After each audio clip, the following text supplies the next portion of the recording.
Hello everyone, this is Tormuse, and today I am picking up the next episode of Doki Doki Club Meetings, the mod for Doki Doki Literature Club.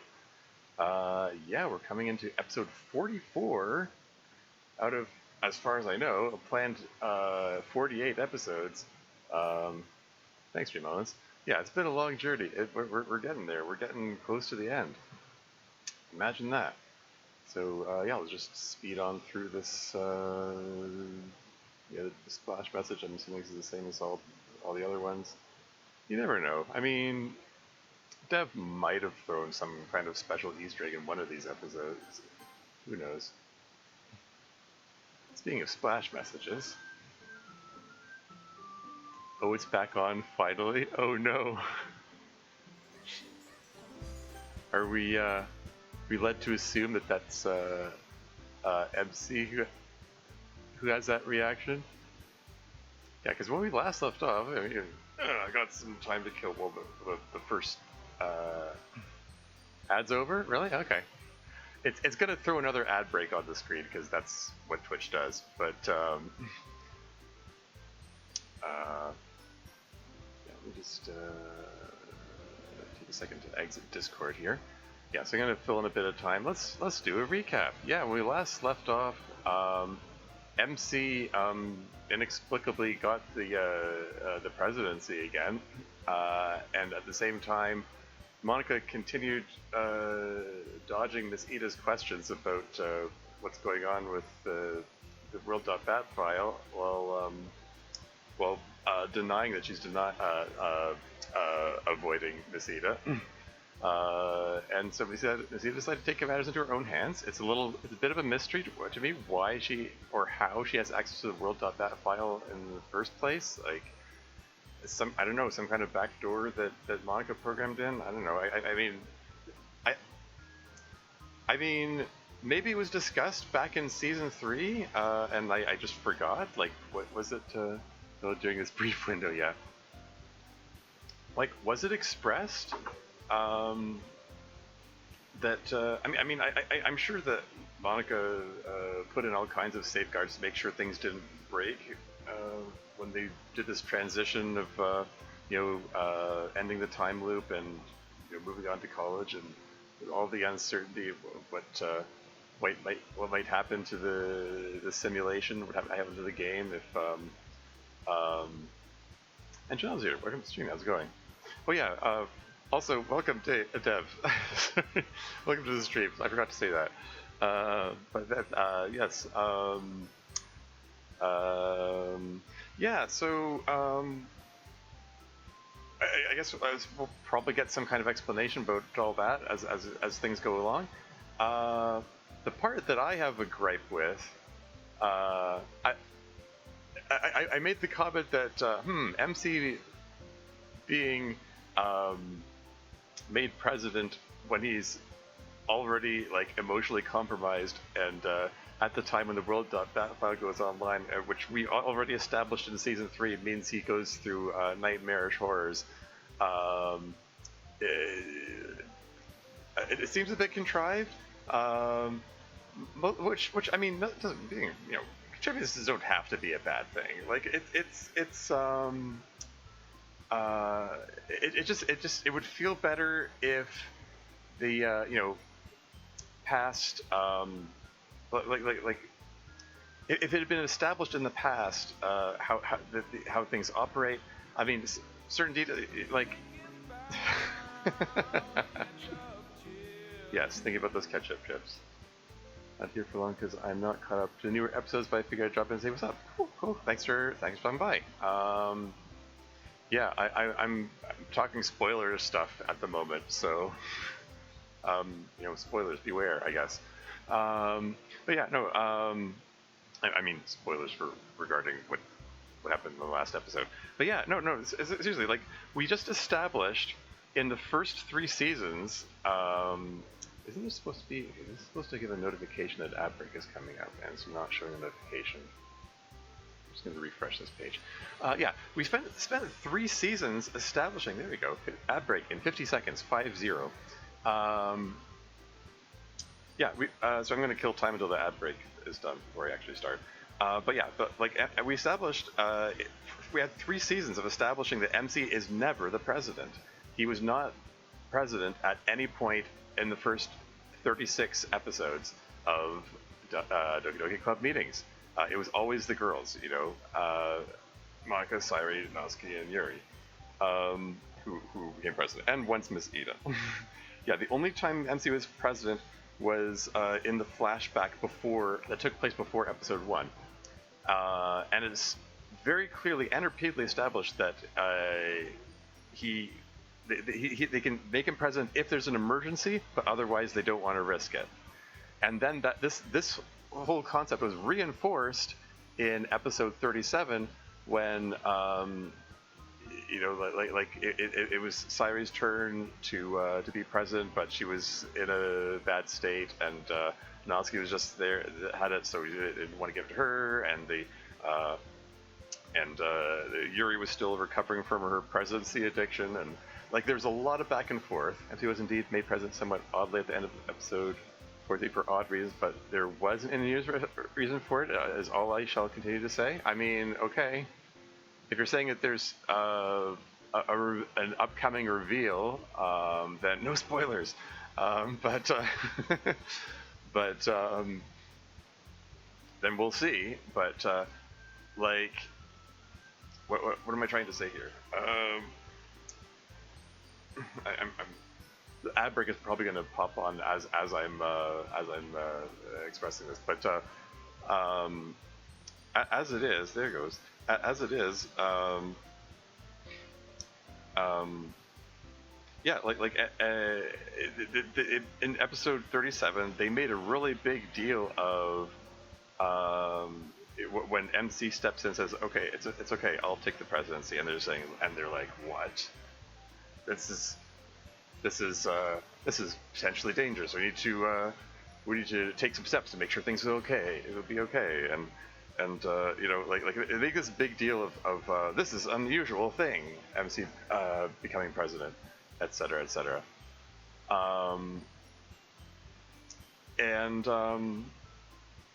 Which fits perfectly with the established canon for this mod. He's never been president except for that one time, and when it broke the game. So so this is like potentially dangerous, etc. And then here we have skip ahead to episode 43 when they say they've drawn up a new schedule for who's going to be president when, and MC's at the front of the list for some reason. And and it's like okay, at what point did they draw up this new schedule? Because obviously it wasn't drawn up before the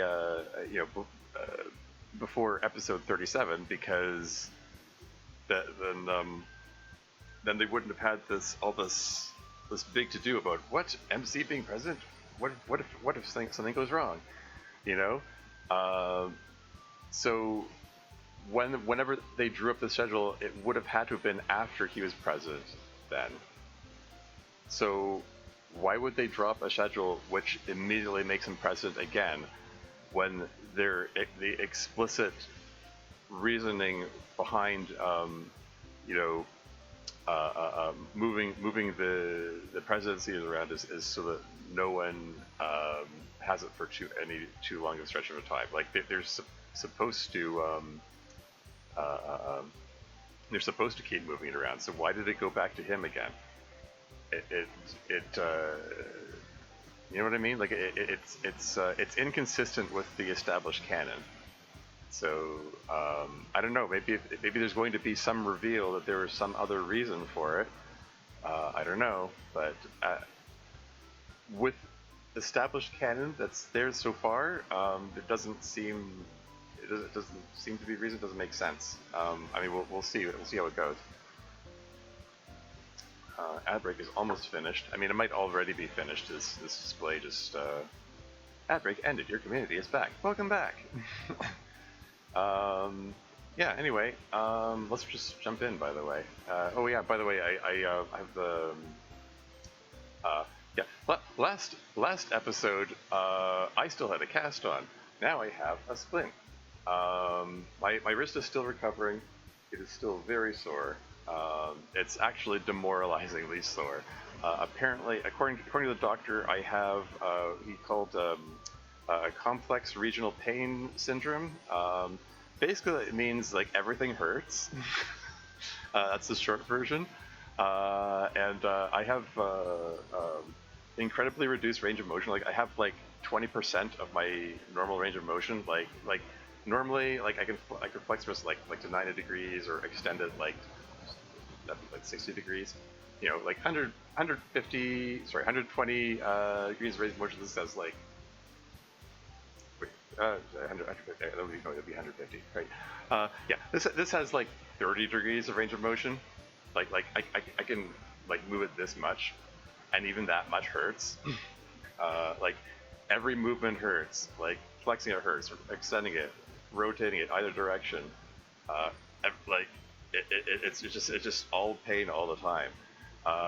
And apparently, I'm going to need some aggressive rehab to to get my range of motion back up. The doctor wanted to put that off for another month because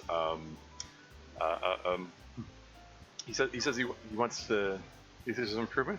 I mean, technically, like arguably having it in the splint is better than having it in the cast. If I'd known it was going to be this stiff, if I'd known it was going to be this restricted in the range of motion, I probably would have opted to switch to the splint at the 3-week mark. Because long-time viewers may recall that when, yeah, because it was in a cast for 6 months. Sorry, 6 months, 6 weeks. Yikes! Imagine 6 months, 6 weeks.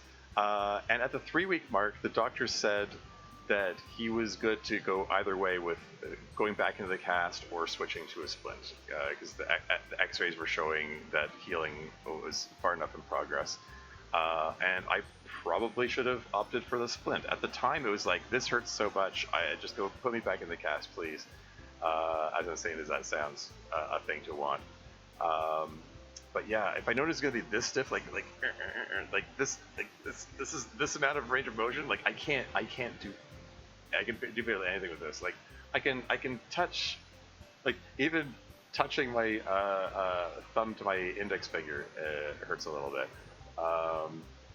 I'm supposed to do range of motion exercise. Like I'm supposed to take this thing off for 15 minutes at a time, 3 times a day, to just practice range of motion. Just work through the pain, as the doctor said, but just keep it that every day for a month. Even the act of taking this off or putting it on is painful. Although that aspect seems to is a little better when I realize that if I engage the extension muscles in my thumb and push against it as I'm putting on or taking it off, it lessens the pain. Oh yeah, and I also put a little cotton ball there. That's my own addition because it was chafing me there. Anyway, I should get started. I'm sure I'll have opportunity to ramble about my injury plenty as we go along. World of Bat disabled by a diegetic connection. What? I didn't. Terminal log Ida. Oh, is that why a memory failsafe? Restore World of Bat functionality immediately. I'm presuming this is consult Monika or Yuri if this isn't required. I'm assuming that was MC and entering those commands there. But maybe I shouldn't assume that. Maybe we'll find out something else is going on. Anyway, MC looking distressed. Oh man, you're finally back. Thank goodness. I've been in absolute hell for... I actually don't know how long I was there. It's exactly like Monika described. So, does that mean that the... What does that mean for the events of the past week in World, in simulation? Does that mean MC didn't experience those that week or whatever? Or does that mean nobody experienced that week? Was everyone else in limbo experiencing nothing, and MC was the only one that experienced the horrors? I don't know. We'll see. Anyway, exactly like Monika described. It was a whirling nightmare of too bright color and screeching awful sound. Monika used to put up with that all the time? Question mark. That would drive me insane if it went on like that for very long. I think. I wanted to scream out for someone to help me, but I knew that no one would hear. Well, no time to talk about the broken world now. I have no idea what all of that code we saw at the beginning was. Okay, so that wasn't him accessing it. But Monika needs to hear about this. Seems like something is broken or something happened about Mazita. Should probably hurry. I don't like to mess around when it comes to game stuff. Yeah, well, it flashed by too quickly for me to read. It did say Miss Ida was accessing the console or something like that. Anyway, maybe don't mess with anything for a bit. And there it goes. Oh hey! Flash sideways to Ria. Running the literature club. New music. Happy birthday, dear Ria. Happy birthday to you. Couple applauds and cheers for Ria. Wait, I'm gonna get copyright struck for singing the Happy Birthday song. It's actually out of copyright now. But for the longest time, the Happy Birthday song actually was in copyright, and they had to pay any movie or whatever that used that song. They had to pay royalties to the copyright holders. Royalties owed? Ah, darn. Anyway, thanks everyone, and Merry Christmas to you. Kayori, delightful birthday to you, Ria. Happy birthday, chair lady. What year is it for you? 18 or 19? Huh. She's 19 this year. Last year as a teenager. Feel like you're getting old? Maybe, but I also feel like I'm ready to be getting a little older. Wait. Is this implying that she had this birthday as a result of Miss Ida breaking the time loop for her?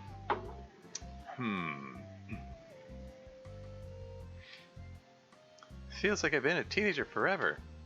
Yeah, I know the feeling. Just wish I could hurry up and graduate, but I have another year after this one. I am so done with this place. I feel like you're just saying that because of your midterm results, Michael. Hey, this is supposed to be a non-chemistry space. You promised. I didn't say anything about chemistry. Ah. Should simply study harder. Like it's that easy. It's easy for Kaz or Jury. Studying it isn't that easy for me. I just have to do it a lot. I don't know what voices give all these characters. I'm just kind of floating about randomly. None of this is going to be consistent. Apologies. Regardless of its difficulty, you must study more than you have, Michael, if you wish to graduate. Well, that's not a problem for our club chair, is it? Worry about the new literature club place too much? Yeah. I don't know. It's probably a moment of don't get too attached to them. I mean, not that they're going to die or anything, but yeah. And I keep holding up my my wrist because out of force of habit of like having to hold up the cast. I don't think I actually have to do that anymore. I could just leave it in my lap. I just have to remember I can do that. I mean, I wouldn't mind using it to, I don't know, on the keyboard or whatever, but the microphone is in the way. The thing is, like, you know, it's easy to take when you're healthy. It's easy to take for granted that your limbs move the way you might want them to. Like, in order to reach the keyboard or mouse, like I have to have some amount of wrist flexion. For this hand, the only way I can reach the keyboard is if I like raise my elbow, and then it collides with the mic, which, yeah, isn't great. Yeah, I don't know. I don't know if there's a way to rearrange this so that it's... I don't know. It's probably not worth worrying about. Anyway, it's not a problem for our club chair, is it? Certainly on track to graduate this year, yes? Yeah, of course. But enough about me. We're here to do literature stuff. Yeah.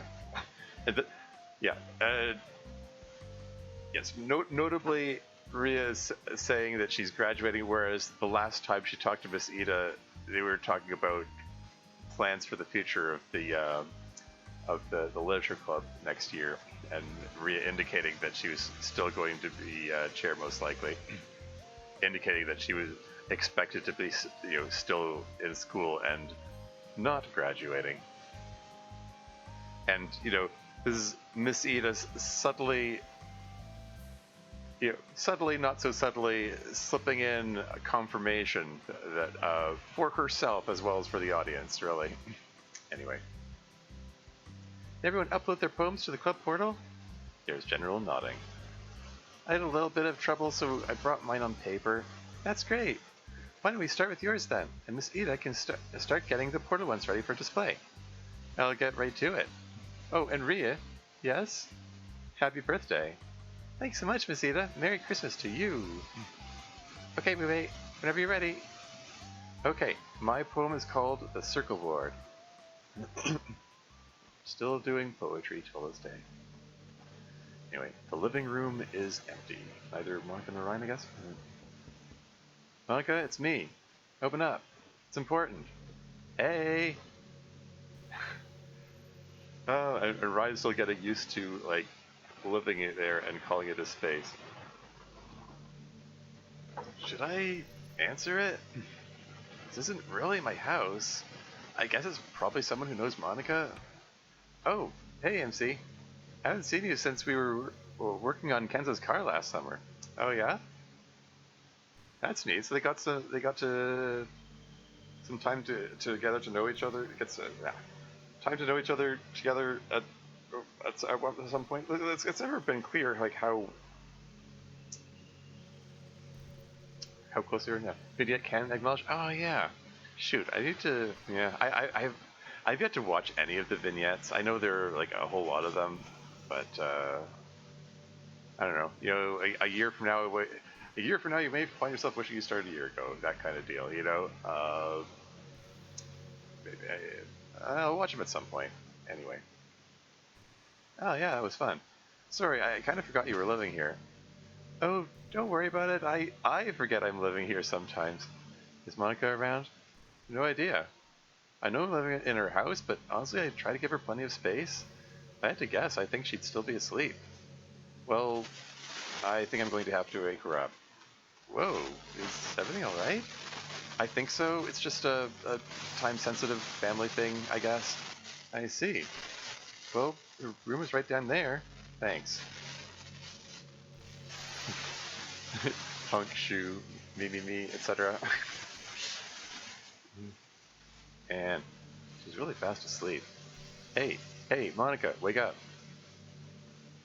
Wow, absolutely nothing. She really conks out. MC shakes Monika slightly. He's got to be like really nervous and stressed about this.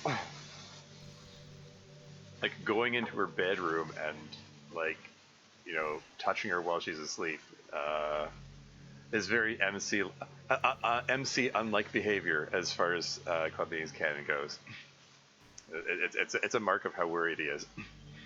Anyway, hey, MC, why are you in my room? MC lowers his voice to a whisper. Kind of a game emergency. Oh, give me a second to get dressed and I'll meet you outside. Need to make sure that Ryan's not going to hear. Makes sense? No, I'll be out there. Yep, just give me a second. Alright. I didn't really notice on the way in, but your house is fancy. It's not really as fancy as it looks. I'll show you what I mean sometime when Ryan's not around. Now what's up? I don't want to waste time if it's a game emergency. Well, ... Okay. Just skip over the explanation, I guess. So then I came straight here. MC, I'm so sorry you had to go through that. Here, do this in the console. Monika types something into her phone and shows it to MC. Let me see. Sim that enabled auth challenge. Asterisk challenge pass world.bat enabled. Done. Uh-oh. Z-order issue. Zorder issue. MC speaking, but Monika's in front. I should take notes. +1? Yeah. Anyway. Whoa, what happened? I feel like my memories is a bit weird now, but I think it worked. Good. That should keep you safe in case the game goes down. Did the password show up as asterisks? I, a horrible thought just occurred to me. What if the player exits the game before that part? Just, I kind of wonder if MC has another reaction. Indeed, what if the player does that? Oh no. I'm not going to test it for now, but anyway. Just asterisks? Yeah. It would be a huge pain in the ass to account for that, wouldn't it? Well. Yeah. Good. Remind me to change it anyway once we change precedence today, just in case. I mean, I'm just imagining, like, we had a scene with MC by himself in his room, and then we had a scene with MC and Ryan talking, and then MC in Mark's room. I can sort of imagine you might have coded in accounting for each of those instances, because, like, I can imagine that if the player exits the game, like, saves the game while MC's talking to Ryan, and then exits and then reloads, MC would probably react, but not be able to show that reaction to Ryan, or something like that. I don't know. Why a developer would have to code like 20 different scenes given how many of those millions there are. Exactly. Anyway. Remind me to change it anyway once we change precedence today, just in case. Again, I'm sorry you had to go through that. What is Masita doing, I wonder? It was Masita? Yeah, the commands you saw mean Miss Ida did something using her special computer that links to the real internet. Those computers all have the ability to access the DDLC command console and affect the sim. Just like if you were club president, only you have to manually type it in. But you have to know the coding system. I thought only I and Yuri knew my constructed language well enough to do anything meaningful. The typical phrase would be Yuri and I, but I guess technically it's grammatically whatever. We move on. It would take anyone else a ton of time to figure it out, unless they were really smart and curious. Good point. But still, why? It can't just be curiosity. She has to have some kind of reason for doing it. So Monika's just gonna play dumb, is she? Like, she's gonna continue pretending that she didn't deliberately avoid Masita for several weeks? Well, for multiple weeks anyway. At least 2. However much time elapses between these things anyway. For some reason, it seems like you're not considering just asking her, which seems like the obvious thing to do. Yeah, that's the other part of it there. And it's because we wanted to see her. Welcome to the stream. How's it going? Really smart and curious and also a babe. Sure. I mean, obviously I'm going to ask her eventually. And, again, MC's gonna, like, MC, please call her out on her lack of urgency, her suspicious lack of urgency. But I'd prefer to know what the correct answer is before I ask her. There are always other ways to find out. You can be really scary sometimes, Monika. Yes, I get that a lot. But we're talking about a thing where, if we're not careful with it, we could destroy our whole world and everyone in it. Yeah, you see, nice of Monika to acknowledge that. She's been awfully laissez-faire, is that the right expression? Laissez-faire about a lot of things coding-wise, considering that this is a possible consequence of things going wrong, and, like, she knows it. But whatever. You'll forgive me for being a little paranoid about it. Yeah, I guess that's fair. I'm going to look into it. Hopefully I'll know more by the time the club meets later. Are you okay? Are you going to be okay until then? If you want, we could call everyone together and move it back to me early. I know that being conscious while the simulation is disabled is not great for your mental health. not going to say it was sunshine and roses, but it actually wasn't quite that bad. Knowing what it was and that you had gone through the same thing before helped a lot. And knowing that it would end eventually, that helped too. Yeah, I mean, I've said before, I'll say it again. Like going through difficult times, being able to remind yourself that it gets better is pretty significant. Like the thing that most taxes mental health is the feeling that it's never going to end or not knowing when it's going to end. Anyway, definitely wouldn't want to repeat the experience very many times though, or for very long. No. Do you need a ride back? How'd you get here? Yeah, I took a taxi over. I could use a ride. Sure thing. Come on, let me get my car. Your your boyfriend going to be a... Gosh darn it, MC. Didn't we just establish last time that that she's sensitive about that sort of thing? Or is she referring to the player? I don't know. Are you referring to the player? I don't know. I'm not even dignifying that with a response. Oh, you guys are at the stage where you trust each other implicitly, huh? One more of those and you're walking home. Okay, I'm smart enough to know when to stop. Can't MC just... Didn't we establish that MC... I mean, the president is able to just teleport himself there? But whatever. Critical distinction between MC and Natsuki? Oh, as in she doesn't know when to stop? Fantastic. Anyway. So things seem to be going pretty well then.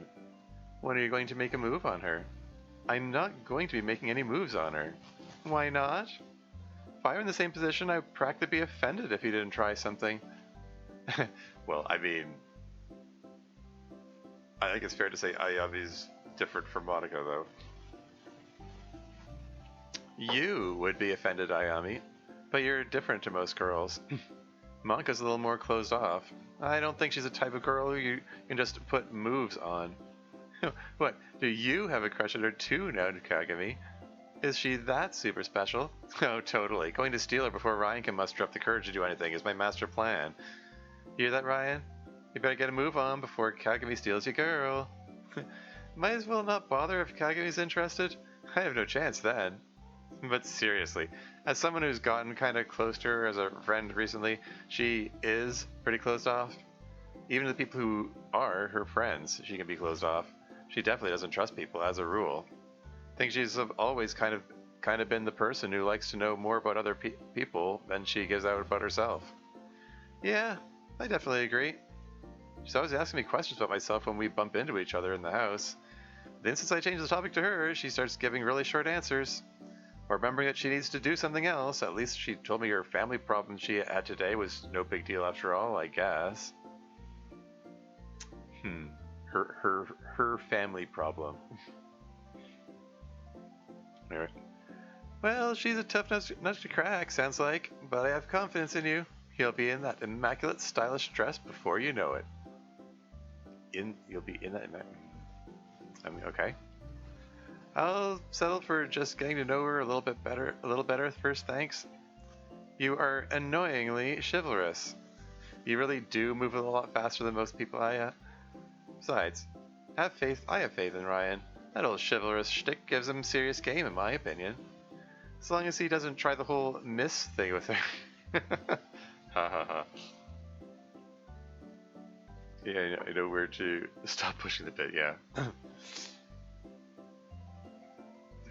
We're to cease committing to the bit. Yeah, so this line here being a reference to the fact that Monika specifically commented on the fact, well, in her internal monologue, commented on the fact that Ryan called her Miss, which was entirely too cute, and is like, what if he does that all the time? That makes it worse. Anyway, that's the kiss of death. I'll have you know that I actually do call her Miss. In fact, I decide I'm going to call only her Miss. Furthermore, every time I call her Miss, she blushes or turns away. Eee! That's so epic cute, you heartbreaker. Go get her. Told you we had serious game. She's probably blushing despite seriously cringing inside. I still say no sane woman alive could find that attractive. And yet you just squeed a second ago? Anyway, to change the topic for my situation... yeah, I think I gave Ayami and Kagami two similar voices. I'm having trouble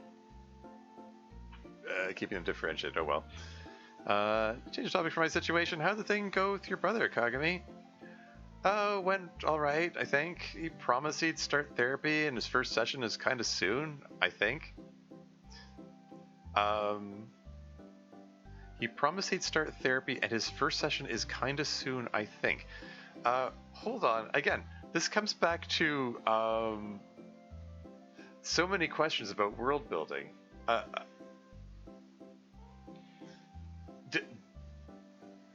Like, a week elapsed between episode 43 and episode 44, right? And supposedly MC was stuck in that unholy void for the duration, but time still elapsed for everyone else. Did he exist? Was he present to make the call to the therapist? First session is kind of soon, I think. Didn't she say that she was going to get on him the following day to make sure he called the therapist? Did time exist? Did he exist? What? So many questions. like what? So you have to go back to season 1 for the world building here, but basically MC gets severance, and when the game resumes, he remembers both things he's been doing since the game stopped and the screaming data hell. Okay. Gets severance with a capital S. I'm guessing it's as a reference to a show called Severance, which I'm not familiar with.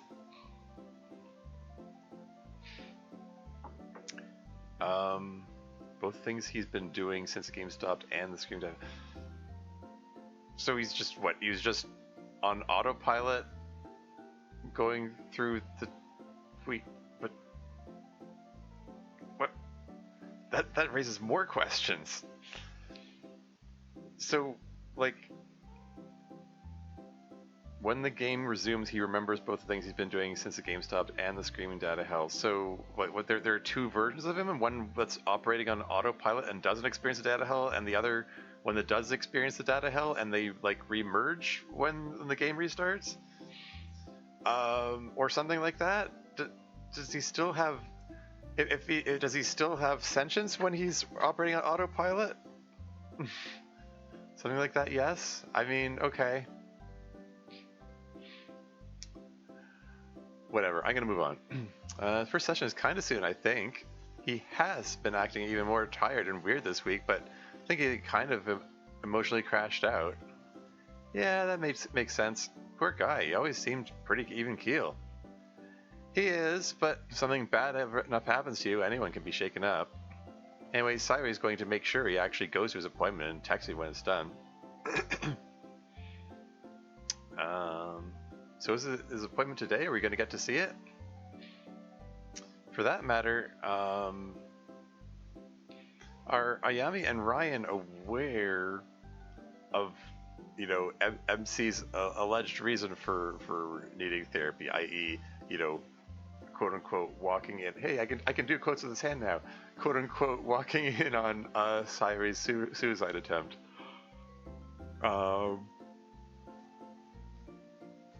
I mean, Ayami knows that Sairi is depressed and made a suicide attempt. I don't think Ryan knows. I don't think that's, or at least I don't think it's been established at this point in the canon. Anyway, moving on. This whole thing seems to have brought you closer to Sairi. I'm not sure about closer, but we're talking a lot more now at least. Thanks to Monika. Back to her again. I swear, it seems like that girl has her hands in everything. So he kicks the doors down. So basically, Ryan, I've been really depressed. Yeah. Yeah, I don't think Sairi's had any interaction with Ryan thus far. Trying to think. Anyway. Girl has her hands in everything. She's really nice, though. Should meet her sometime. I'm having lunch today with her and one of her other friends. Is that so? You should come along. I'm sure she won't mind. Wait, you said lunch? So, is this breakfast? They're in the cafeteria here, so... And they're in their uniforms, so... I guess this is just first thing in the morning. They just met up before classes or something. Is it as a general hangout? Sure. In addition to being a place they meet for meals? Yeah. Thanks for the offer, girly, but I have my own dinner plans tonight. My boyfriend's coming to visit. What? All of them? You shut up. And you, Ryan, stop thinking whatever it is you're thinking. I wasn't thinking anything. Good. Keep it that way. Anyway, no, my actual boyfriend, who I do have a relationship with, is coming to visit. So we're going to hang out. So he's really cool with all the other guys? Yes, he's cool. He's really cool with it. Is he, though? Is he, though? Anyway, don't be such a prude. Don't worry, Ryan. She's only being like that because she's afraid she's not okay with it. Uh-oh. Has Ayami talked to Kagami about that?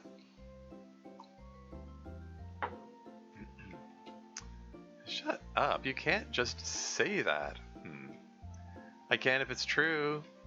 I hope you enjoy your time with your man then. Anyway, I invite Ryan to the lunch too, but he can eat meals with Monika anytime he wants. I hear she even cooks for him. Come on, it's not like that. Sure. But what if it actually is like that?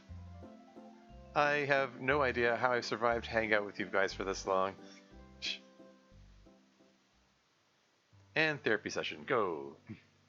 Well, I'm not going to say I wasn't surprised. I believe everyone can benefit from therapy, but I wouldn't have expected you to try. I wouldn't have expected you to try? What's that supposed to mean? I mean, this is Sayori's therapist, therefore he's already aware that MC walked in on Sayori's suicide attempt, in air quotes. Anyway, I didn't expect you to try. Besides the fact that men as a group tend to be therapy averse, I've seen you be there for Sayori, and you've always seemed confident in your ability to handle your issues alone. Yeah, honestly, I still kind of am. It just got to the point where some people I care about really wanted me to do it. If it were just up to me, I probably wouldn't be here. Well, as it turns out, it is just up to you. I mean, yeah. Even if he's getting pressure, he doesn't have to be here. It's still his decision. No one can make you come here. I know, it's just, I promised them I would. I promised that, if he wouldn't otherwise be here. Well, interesting questions. I guess I just wanted them to feel a little better about things. You know, I think I understand. But usually if people we care about want us to go to therapy, there's at least some reason for it. And I assume that since you actually promised them to come, you thought they had at least some argument. Some argument for him being there. I'm presuming not that Kagami and Sayori were arguing, although they might have been. Anyway, yeah, they definitely have an argument for it. I just don't think it's necessary. Is that so? He still thinks it's unnecessary? Didn't we? Didn't we have a conversation about this at the end of the last episode, where he didn't he? I don't know. It sort of felt like he was coming around at least to feeling like it might be necessary. Maybe he still feels it's unnecessary. I mean, he did express like he feels like it shouldn't be necessary, but anyway, I get why they think it's necessary. It's just that I don't think it is. And what is it exactly that they think makes it necessary for you to come to therapy?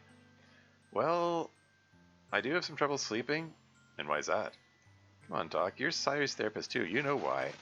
No, in fact I don't. I would never confirm I knew or didn't know anything a patient told me in confidence. Hey, ethical therapist. It's true. He's not supposed to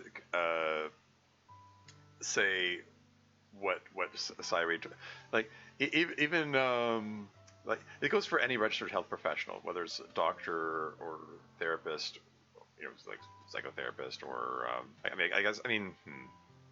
therapist might not necessarily be doctor, but I mean, psychiatrist would be the doctor. But anyway, the medical field, including like counselors, therapists, whatever, they're supposed to keep total confidence. They're supposed to not share anything a patient tells them, or client, whatever term you want to use. Not even to their family, not even to their spouse. You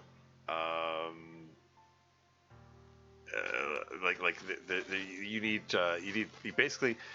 I mean, here in Canada at least, here in Ontario at least, the law says that it has to be in writing. You have to have permission from the client in writing to share stuff from the sessions or appointments.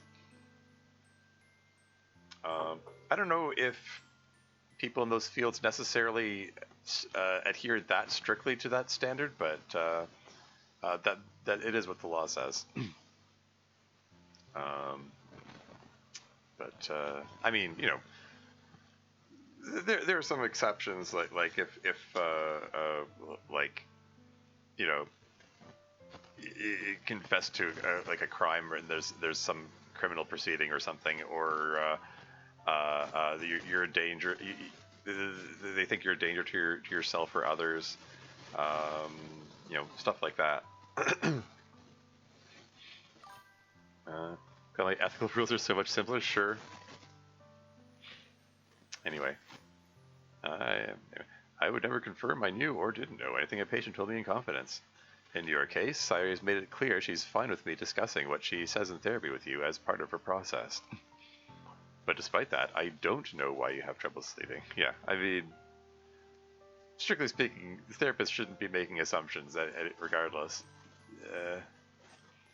I may divulge client confidences if imminent death or grave bodily harm is imminent to prevent it, but I do not have to. Oh, interesting. Other than that, keep the secrets, baby. Yeah.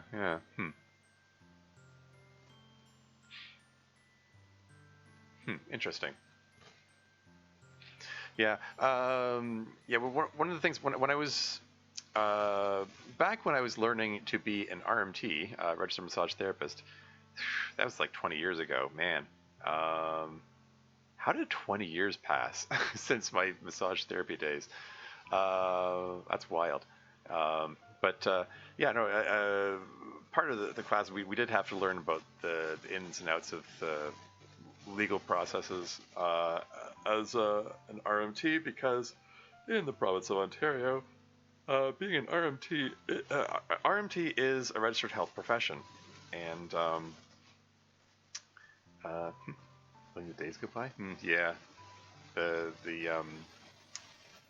never-ending, ongoing passage of time, etc., etc. What am I trying to say here? We talked about Massage Therapy Act and the Registered Health Professionals Act of Ontario, and there are they call them mandatory reporting situations. There are situations where if you find out during the course of your practice, things like sexual abuse of minors, for instance. If you hear about that in the course of your practice, you're required by law to report it. If you hear it outside of your practice, you can just go la la la, I didn't hear that, and not report it. But if you're in work mode, you have to report it. Stuff like that.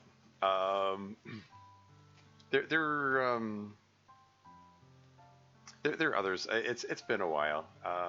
There are other situations that are mandatory reporting situations. But the danger to yourself or others was one. Oh yeah, abuse by another registered health professional is a big one. Um, like all manner of misconduct by other registered health professionals, whether they're massage therapists or physiotherapists or chiropractors or doctors or whatever. You're supposed to report them. Not all misconduct. There's I'm just gonna move on. Despite that, I don't know why you have trouble sleeping. I assume that if you're saying I should know because I'm Sairi's therapist, it has something to do with your witnessing her suicide attempt. But even that is a broad topic. There are a lot of different kinds of trauma that can bring you, and a lot of different ways that can stop you from sleeping. So let's start with, how is it that you can't sleep? Trouble getting to sleep in the first place? Trouble staying asleep? Well, nightmares, I guess. I have really bad nightmares about it. I wake up in a sweat and really afraid, like my heart is beating a million times a minute. And so it makes me kind of afraid to go to sleep, because I'm always worried about having a nightmare. Very understandable. Is it? I kind of feel like I shouldn't be having such terrible nightmares all this time later. Is there some objective standard by which we evaluate when the cutoff point is for terrible nightmares? I guess not, but it just feels like it's been too long. Too long for what? These are good questions. Just keep it that Socratic method there, therapist. Just keep asking those questions. Question those assumptions. Interrogate these, like... Anyway. Just too long since the whole thing with Sairi happened. Feels like something I should have moved past by now. Aha, now he's shitting himself. Oh yeah, wife has to deal with physical crimes as a counselor. Yeah. Because of the length of time. Yeah. So why hasn't it, do you think? I don't know, you're the professional. I was kind of hoping you could tell me. Well, I am professional, but I am also not you. Yep. He's not a mind reader, or he, she. Do we know the gender of the therapist? I feel, wasn't the therapist referred to as a him? Yeah, there was a he, yeah. Good thing I gave him a deeper voice then. Anyway. It's your brain, so to speak, so you have to tell me. Tell me this, though. Do you have problems other than with sleep? Yeah. Sometimes I get really bad panic attacks when things happen that remind me of that day. Oh, hey. Brian Glovich, 10 stream watch streak. Hey, into the double digits. Very nice. Hey, oh. I can do a thing. Hold on. Just gonna mute that for a second, and okay, it's in the wrong place. I just shift that over here, and then I can do a thing. Shout out, Brandon. Oh, it's not. It's not. That's curious. I'm typing in shout out. Okay, I'm typing in the @ and trusting it to autocomplete his name, but it's not autocompleting. So I guess I have to type it in manually. This is me leaning over so I can reach the keyboard with this hand without hitting the. Oh, there you go. Now it's autocompleting. Okay, it's just all confused. Anyway, there you go. It should play a clip.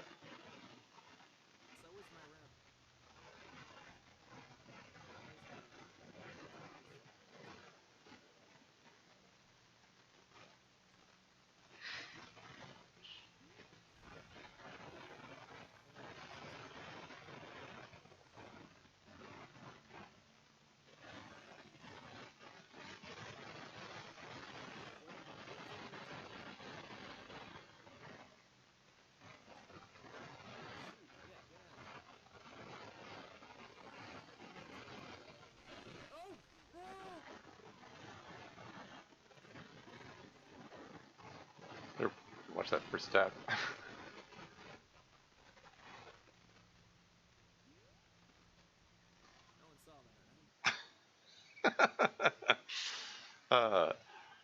the clip felt a little long, but the cutoff was perfect. We're Zeldaing now. Unfortunate Zelda occurrences, indeed. Yeah, because I don't even worry about it. Oh yeah, well, I frequently forget to do the shutout clip thing. I think it's a cool feature, and I want to use it as much as possible, and I keep forgetting. So whatever I remember, and we're gonna just ban that spot there. Yeah, that was clearly one of the Zelda games. I don't know which one. I didn't recognize it. I'm old enough. I only remember the like the original Legend of Zelda for the NES and Link to the Past for the SNES. I haven't really played it yet. Just jostled the mic with this. Jostled the mic with my broken wrist. Why did I do that? It's okay. It's healed enough. It doesn't. Actually, the brace might have protected it in that case. in this instance. So many clips like that. One day, gotta sit down, sift through them, delete duds, trim down good ones. Yeah, yeah. I had to do that recently because someone went on a clipping rampage of like my did a stream series of Planet Crafter, and someone I counted, there was like 117 clips. It was wild. Like there's a vast majority of the clips were just from this one person. And yeah, most of them were duds. Like I kept, I think, 2 or 3 of them, and just cleared the rest of them out. Bits of time, yeah. It was, yeah, it was a bit much. All those clips there. So hopefully all that's left are good ones. Yeah, we'll see. Yeah, everyone go follow Brandon Globich. He's cool. Also, he has a bunny that is in dire need of help, so you can use the support. Anyway, moving right along. Sometimes I get really bad panic attacks when things happen that remind me of that day. And what's that like? Just intense fear, a crushing feeling in my chest, a feeling like I have to get away and hide from something. Yeah, that's interesting phrases like that. To hide from something. I mean, I'll be the first to admit I have anxiety issues myself, and yeah, my anxiety manifests. It's like a tightness in my chest and in my abdomen. Like it feels like my abdomen ties up the dots, and it's just this nameless fear, which I don't know where it comes from. You know, it's just there, and it's annoying because I know it's irrational, but it's like I can't shut it off. But this is interesting. I feel like I have to get away and hide from something.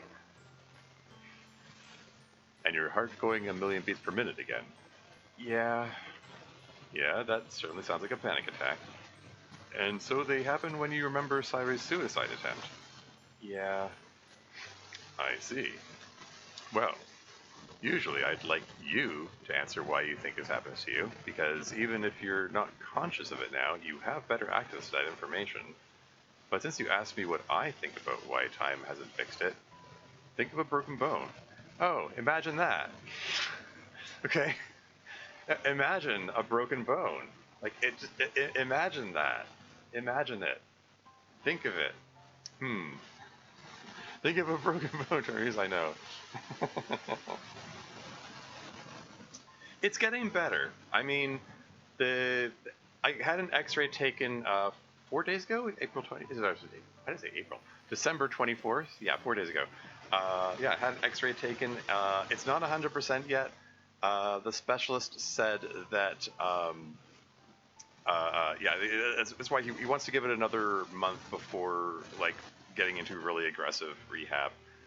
In the meantime, you know, I can show it. I don't know if I have to take this thing off 3 times a day anyway. I actually find it a bit of a nuisance having this thing on, to be honest.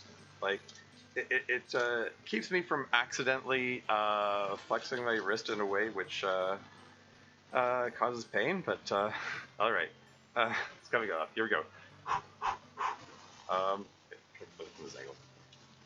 Whew, okay, we can do this. Hey, and it's off. That wasn't too bad. I think it might be getting better. I mean, it's like it's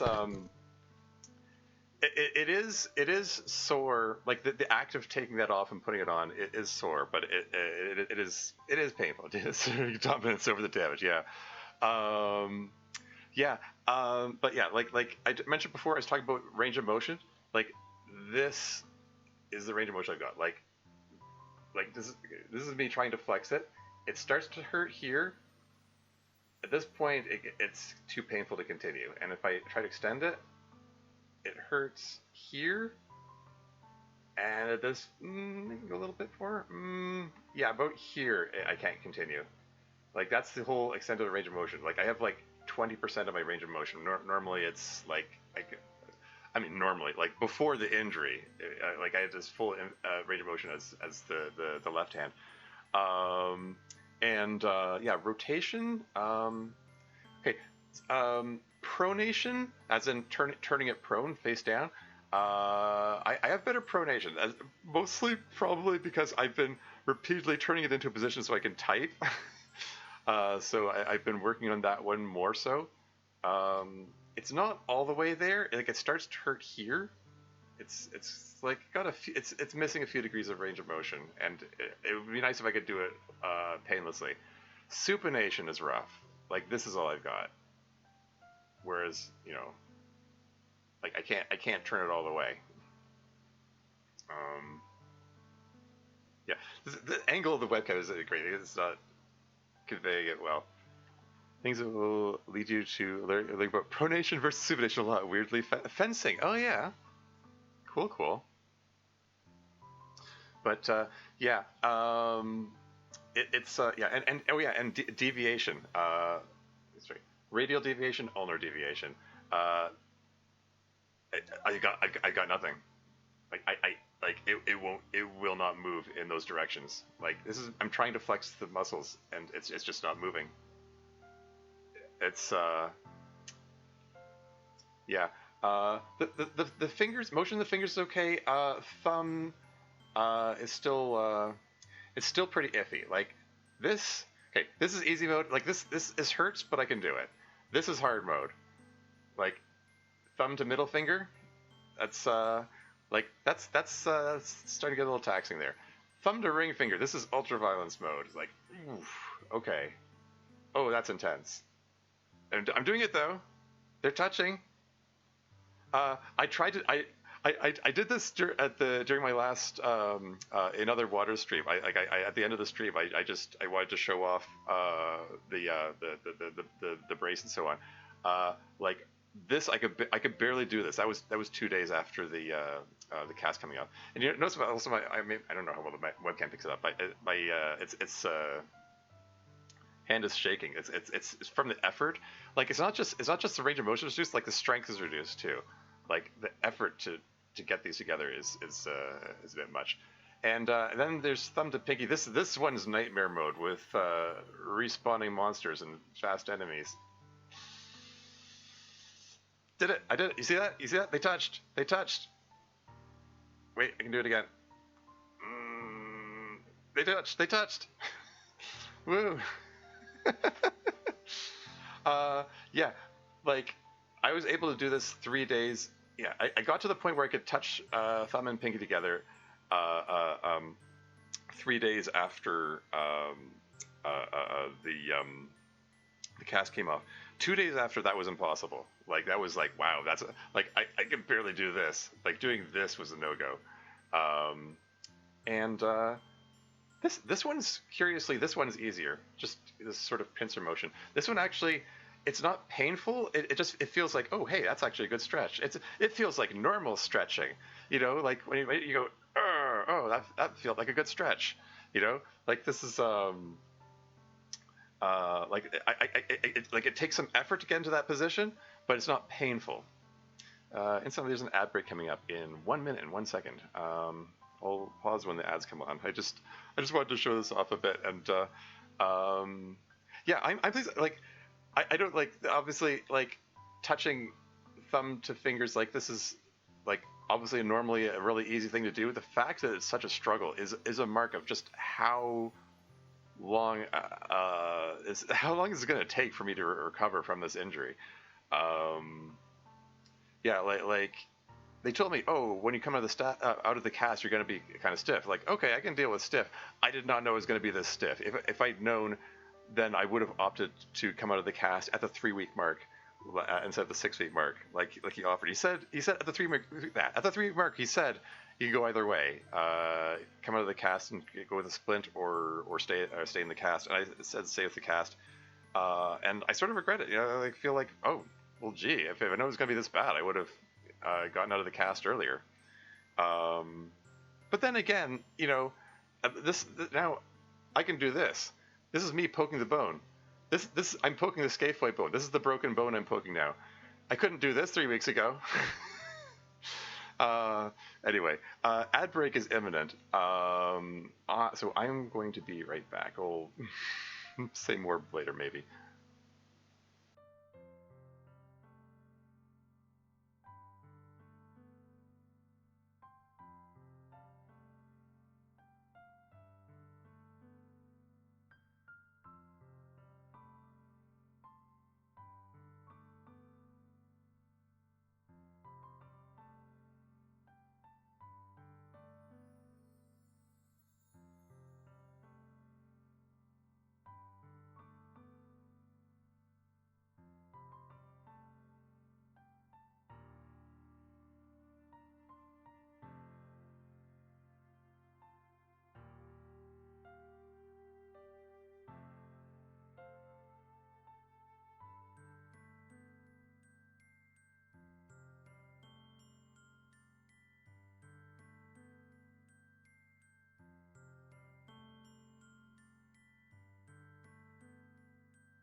Please do not torture yourself for the stream and see you after ads.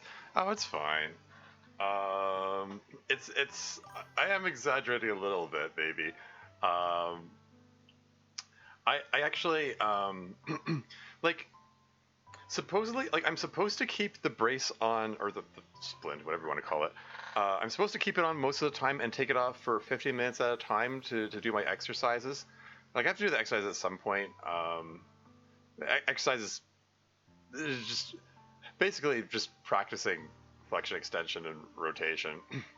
Mostly, I might just do the do the Arsenio Hall thing. Woo, woo, woo. For the stream. Is anyone in the anyone in chat old enough to remember that show? Not that I watched it or anything, but anyway, I do. Yeah, cool. But anyway, no, it's I actually it's such a pain putting it on and taking it off. I've kind of taken to just leaving it off for hours at a time. I mean, I'm just sitting around at home. It's not like something's gonna like, you know, impact the bone and damage it or anything. I'm supposed to be practicing trying to get the range of motion up anyway. And it's been 6 weeks. Like, yes, the bone is not 100% healed, but it's at a point where it can tolerate a bit of, you know, practicing range of motion. So I think it can I think it can tolerate being out of the brace longer. Like I wear the brace to sleep, and theoretically, if I go out, I'll wear it. It's only been 4 days. I haven't been out since I got out of the cast. It's there was a bit of a snowstorm a couple days ago, and I'm still not eager to go out there. I will have to go do some shopping at some point, I suppose. But rambling a little bit. But anyway, oh yeah, one thing I did want to share during the break. I snacked on some cucumber, and I held the cucumber with my broken hand while cutting with my presently good hand, and I'm pleased about that because that's something I previously was unable to do. Heck yeah, I know. Yeah, it's you know, it's so weird to think about the fact that like this used to be my dominant hand. I mean, this, like, before it got broken, it's like it was my dominant hand, and it's like it's weird that I can't rely on it to do like anything now. Like even doing something simple like holding a piece of cucumber steady, it is you know, like a task worthy of praise for the accomplishment. Along the same lines, I made some cheesy garlic bread yesterday for the first time in 6 weeks, and I held the grater in this hand while rubbing the cheese against it. It was very clumsy and awkward because I don't have the strength to, you know, push the grater against the cheese, but I managed it, you know, albeit somewhat painfully. I mean, the doctor, like, as much as you say, you know, don't torture yourself, etc., like, the doctor did encourage me to do, like, some tasks, like, you know, brushing teeth with it, you know, some you know, like, low impact activities that like, I'm still able to do. Yeah, oh yeah, the other thing I wanted to mention, like, if I put the hands, I don't know how well the webcam picks it up. Notice how much more swollen. Like this is the bad hand. Notice how much more swollen it is than my good hand. I don't know how well that stands out there. Like it's the kind of thing you might not notice unless you see them side by side. Like this hand, this is the bad hand. This is like super puffy. Like it's noticeably swollen. That's I like not it's I mean it was swollen as a result of being in the cast because you know the cast cuts off the circulation and so on. But the fact that it's still swollen, I believe, is related to the CRPS, the complex regional pain syndrome. I looked up information about Dr. Google, and my understanding is that's one of the symptoms. In addition to like all pain all the time. Hard to tell over the webs. I know. I'm yeah. Um, but yeah, it's visibly swollen. Like my whole hand and all my fingers. It's all swollen. Yeah, it's like I can see it, even if you can't. But where was I getting at with that? Yeah. The swelling is probably contributing to the reduced range of motion. Truth be told, and I mean, there's a lot of stuff going on. I mean, there's going to be because of the muscles haven't been engaged, they're gonna be shortened a little from the atrophy. There's going to be adhesions in the fascia. This is where my massage therapy training comes in handy, actually.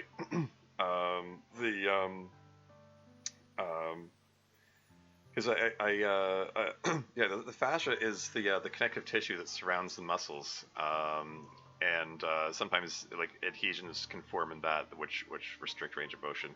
So I'm like doing some techniques on myself to help break up the adhesions and that's done a lot of good, I think.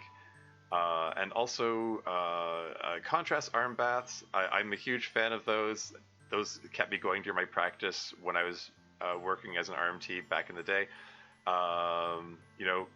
Fill a sink or basin with two sinks or basins with water. One cold, whether hot. Put ice in the cold water to make it colder. Bonus points if you can put Epsom salts in the hot water. Dunk forearms up to the elbows in the cold water for 1 minute, and then in the hot water for 1 minute. Go back and forth a few times. Really loosens things up, and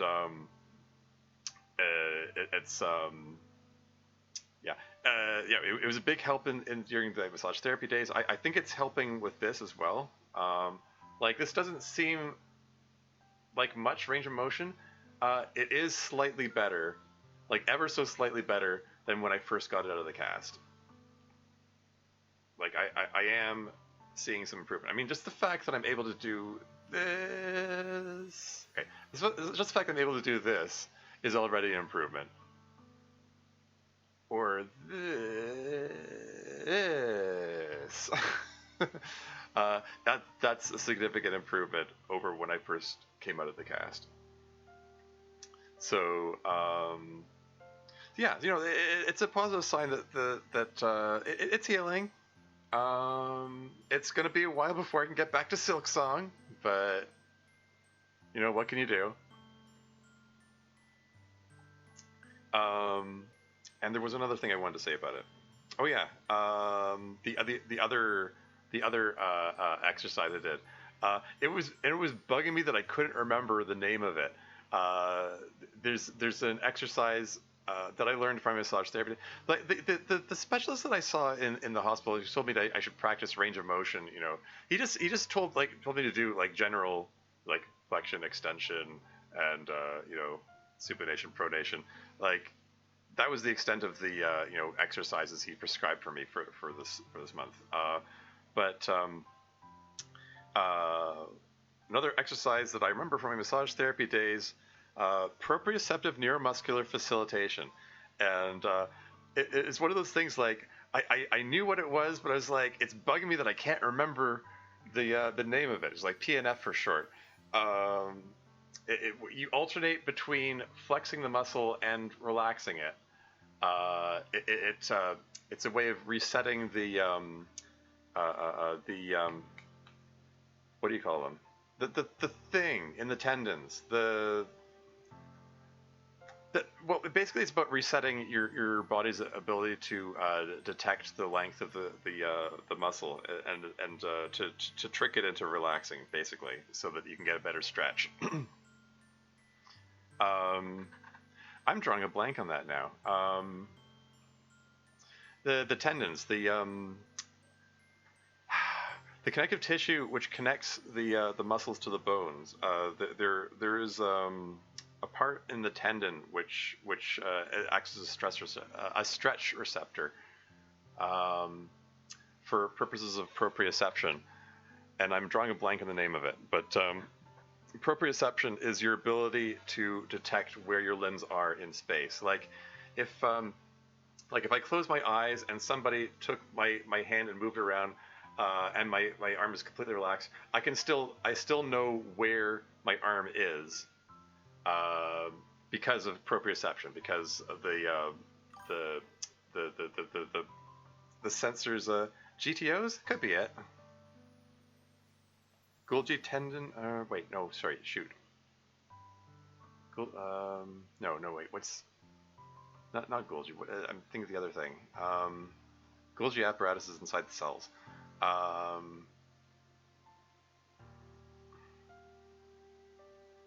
Yeah, refresh my memory. What does GTO stand for? That sounds familiar. I'm drawing a blank here. It's been a while. It's been literal decades. Golgi tendon organ. Okay, so it is Golgi. Okay. Okay. Yeah, Golgi tendon organ. That does sound familiar. Cool. All right. Okay. My brain is only semi-fried. There's some memories. I've got a head full of kind of semi-useless trivia, or some maybe less useless than I might think. Anyway, I should move on with this now. Think of a broken bone. Imagine that. Bones are sturdy things that can naturally heal if you let them, but you have to set the bone for it to heal correctly. Aha, good metaphor, or good analogy. If you just break the bone and don't set it, it can't ever quite heal. And more than that, when it tries to heal, it won't be able to do so correctly and might even cause more pain and dysfunction than being normally broken. If I had to guess, I'd say something similar happened to you. You've never really confronted the trauma you have until now. I'm not sure why you're doing so now, but you are. My sister thinks it's because prior to now I felt I couldn't confront it, because I had to be strong for Sayuri all the time. But now that she can stand emotionally on her own, I have the mental ability to think about my own trauma. And what do you think of that theory? I'm not sure about it. I don't think I'd willfully choose to think about my own trauma. Maybe. But you don't willfully choose to have nightmares or be panicked by stimuli relating to your trauma either. Sayuri speaks a good deal about the relationship between you and your sister. Oh no. You're going there already? You're not going to tell Sayuri everything that happens in our sessions, are you? Of course not. Unless you want me to. Sayuri explicitly wanted me to if I thought it would be helpful to you. I'm not sure I'm ready to say I'm okay with the other way around. Which is completely fair. But that still might make MC feel guilty if Sayuri's, being more open than he is. I don't go to therapy. I make other people need to go to therapy. Haha, yeah. Anyway, you don't ever have to be okay with that. I made very clear to her that I'd normally recommend you keep your sessions private. And she shouldn't expect to hear about what you tell me. So my recommendation is in fact to keep it private unless you feel an overwhelming desire to have me tell Sayuri. Yeah, I don't. I just kind of need my own space to talk about this, I guess. So tell me about your sister. Are you sure you want to jump into that right now? When you had the big ugh reaction? Oh well.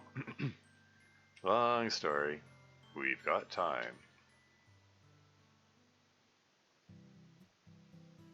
And Miss Ida time. That's all for today, guys. We really are a little bit behind, so please try to do the exercise for Chapter 7. I know it's a lot to get done, but I promise it'll make the end of the semester a lot easier for you. Bye now. Be safe out there and make good choices. The classroom quickly empties out. Now, let's see. Next class has its lesson plan prepped. All the lab stuff is where it belongs. The board's wiped off. Anything I'm forgetting? At least, yes, at least one thing. Well, I mean, I knew a meeting was going to happen between these two because I happened to see. I think the thumbnail showed the two of them together, and yeah. Anyway, at least one thing. So, I guess you finally had time to come to talk to me about things. You tampered with the World.Bat system. That puts us all at risk. I should not have had to do that to get your attention. You've been putting me off and trying to dodge me for months. Oh, for months now, not weeks. There you go.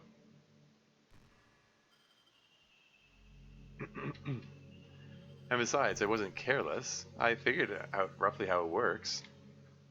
All of how it works? Yes, all of how it works. That's a loaded question. But presumably, she's referring to the Rhea situation, the time loop, etc.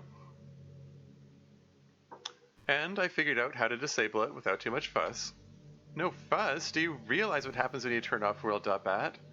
Do you know what happens to the club president if the game gets turned off while it's disabled?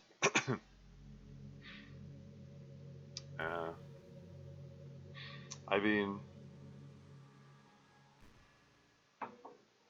you know, on some level, I can't help thinking, like, if Monika had been president at the time, it arguably, I mean, not that I necessarily believe in karma or the concept of like deserving or whatever, but it could be considered some kind of karma for putting off talking to Miss Ida all that time.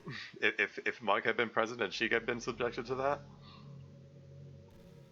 Again, not that I'm saying that Monika deserved it or anything, but like, it is one of the more unfortunate aspects of this particular set of happenstances that a totally innocent person that was completely uninvolved with the decision, like both halves of the decision, was hurt by this.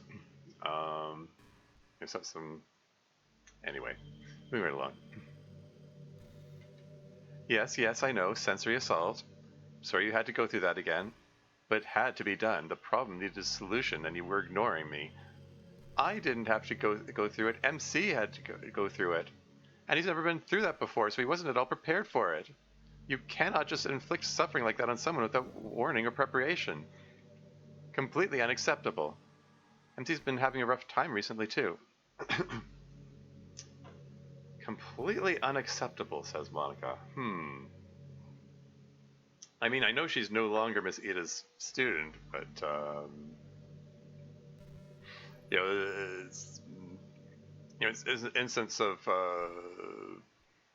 you know, one adult talking to another, and Monika had to grow up very fast. Yeah. Anyway, MC's been having a rough time recently too. This is the last thing he needs.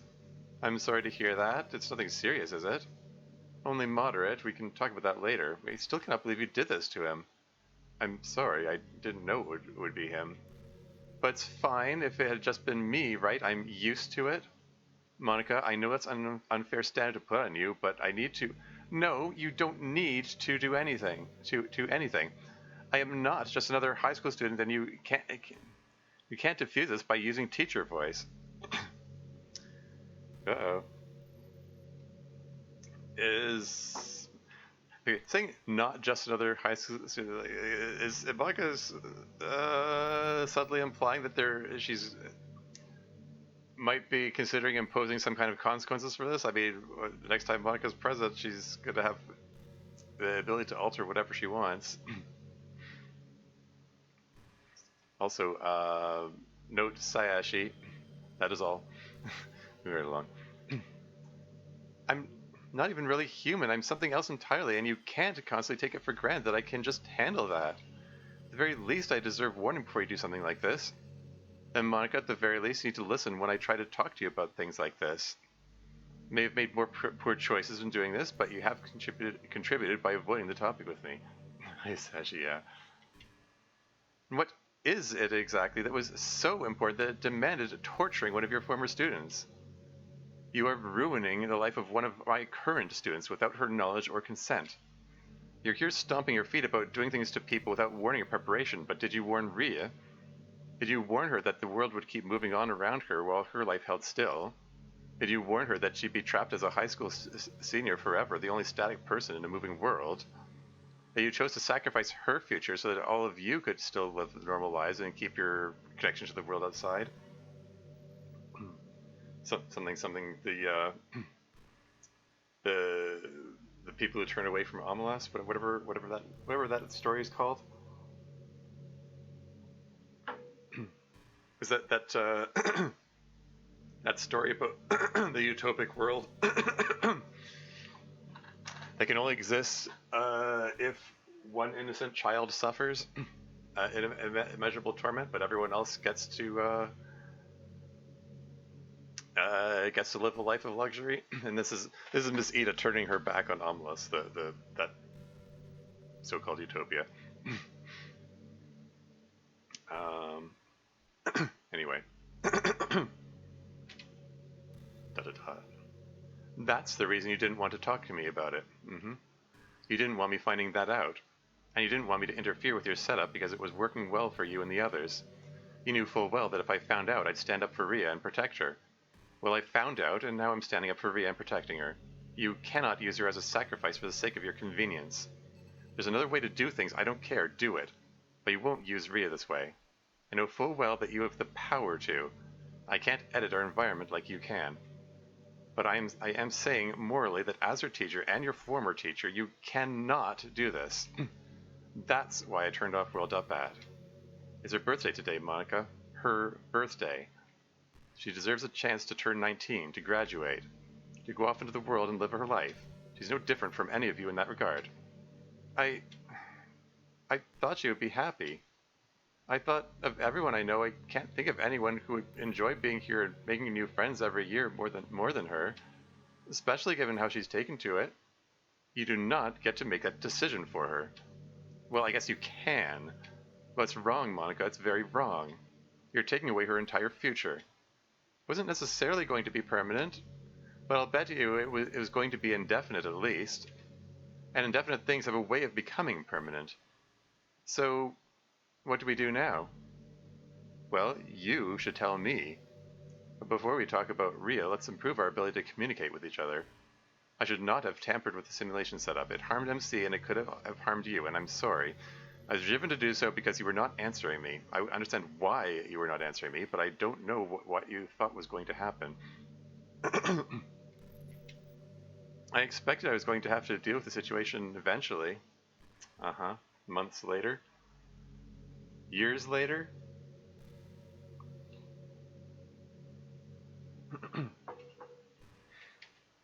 I just didn't expect that you would do what you did. And again, I shouldn't have done that. But you should also have communicated with me clearly, and not hid this. So let's make a deal. I'll agree not to make changes like this without your approval in advance, and you agree to keep me in the loop about things you do that affect the lives of other people. That way there won't be any more repeats of this. And that's fine, but you realize it could just stop you from making changes like this whether you agreed or not. Yeah, well, I mean, I was just thinking that.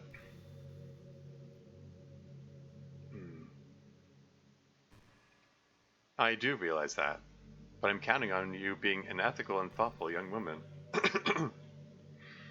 Yeah, and you know, this is the difficulty of Miss Ida's position as, you know, trying to be the responsible adult in the group when the others have total power over the world and over her, and Miss Ida doesn't actually have any authority over them. Like, it's like coming back to the third season, I guess episode 35, the whole the thing when they were having the party where they were allowed to consume alcohol, and Miss Ida was responsible for them, and Yuri just buggered off out of the world to the space room, and it's like Mazita can't do anything about it. Check out my new manga. I'm just a regular chemistry teacher, but one of my students became omnipotent. Anyway. But I'm moving on. Counting on you being an ethical and thoughtful young woman, and besides, you have to know that trying to scare me like that serves no purpose. I wasn't trying to scare you. Weren't you? Were you?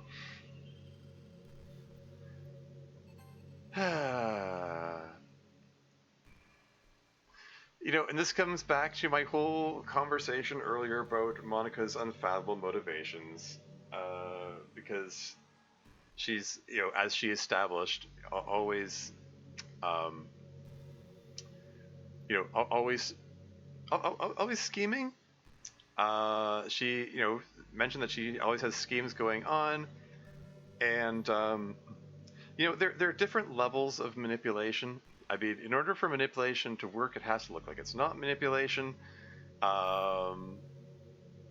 which is its own conundrum, and there's a whole lot that can be said about that.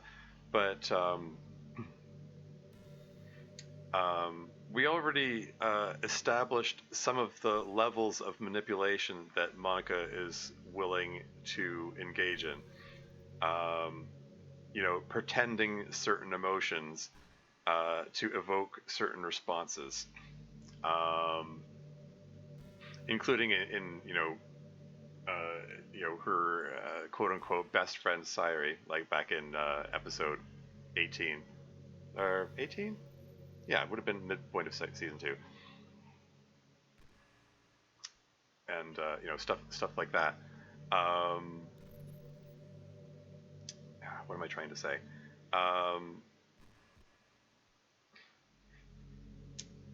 Like, I'm sure she was legitimately angry at Miss Ida for turning off World.bat and so on.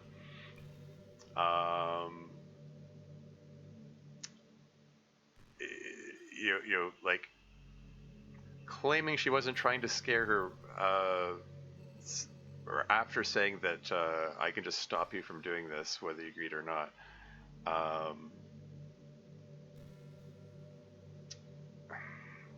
You know, it could, like, it could still be like manipulation, like, you know, being upfront about her abilities, but then walking it back and saying I wasn't trying to scare you, is a possible form of manipulation in itself, depending on what Monika's motivations are, and we don't necessarily know what all of them are. We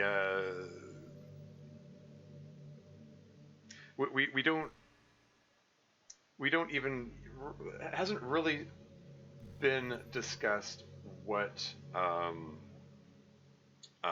like the reason that Rhea had to be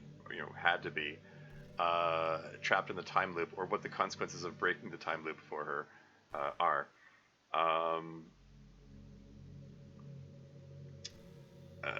Like maybe it wasn't necessary. Maybe it was never necessary, and it was just like a backup insurance thing that Monika had in place. Maybe she had additional backup insurance things in place that we don't know about. Anyway, moving right along. I wasn't trying to scare you. What then? I don't know. I just felt mad. Like I've been caught doing something bad now, and now I'm angry about it, like a child. And that's pretty common. Yeah, just not for me. I have so little time with my parents that I can't even remember if I've ever lashed out at them like that. Here she goes, bring up her parents again. She was so reluctant to talk about her parents before. But it's the subtext is that there's a subtext that her parents are really important to her. And hey, you know, it may be part of the reason why, you know, a large part of the reason that she reached out to Ryan because he's also someone who hasn't had parents present in his life. So she like finds him immediately relatable for that reason. Yes, along those lines. Yeah, look at that subtext. Like back in at the end of season 3, episode 36, when the graduation thing was happening, Monika has a line that's something like, "Well, they're not here. Oh well," and presumably talking about her parents, because who else could she be talking about?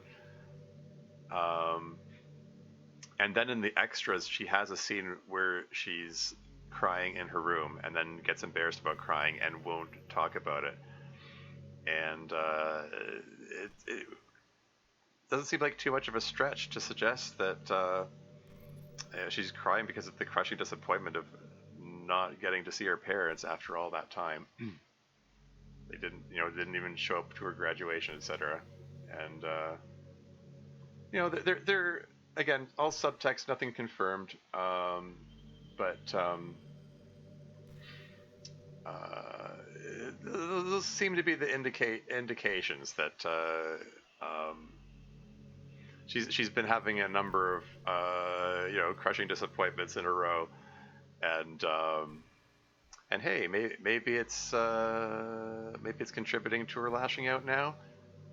But again, for someone who's willing to engage in all these levels of manipulation, who the heck knows?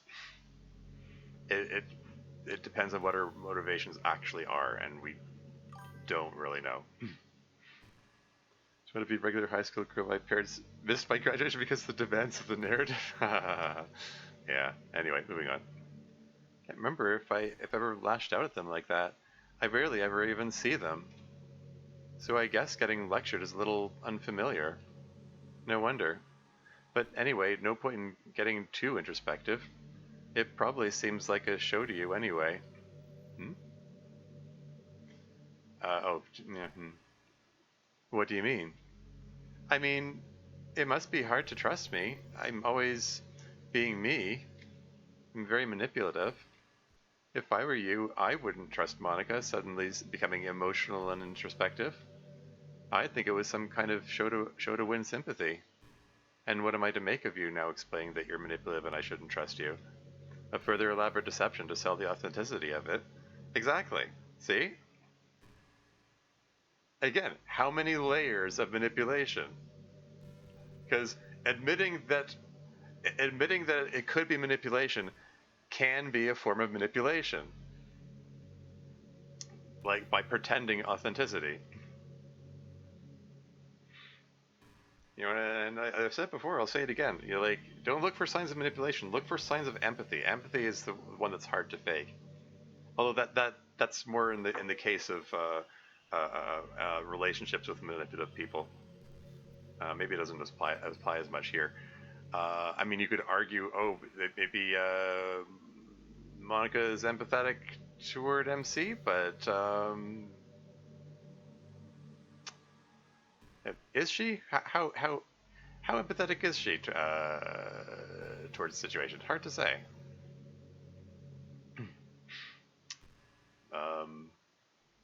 I don't know. Not that I'm suggesting that she's okay with him suffering the horrors or whatever.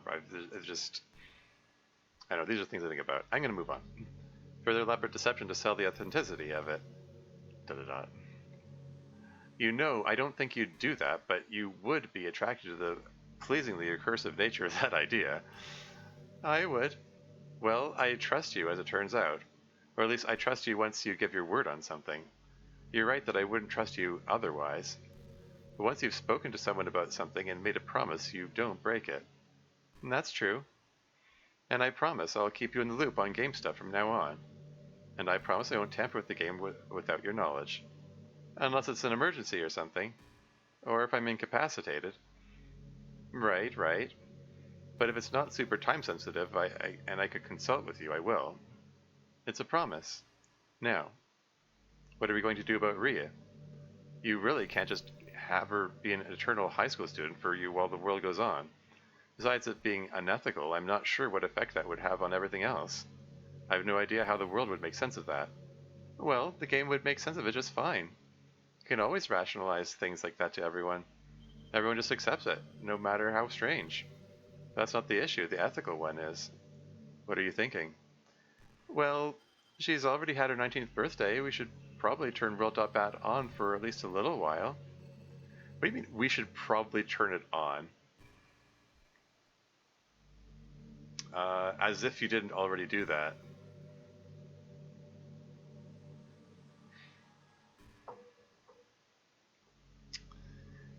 Is this Monika deliberately misleading Miss Ida here? Pretending that she didn't already turn it on? Or have MC turn it on, I suppose. Anyway, we know that having it enabled for most of the school year doesn't affect your graduation, for instance. So you're thinking we could just turn it off again in time for her to graduate?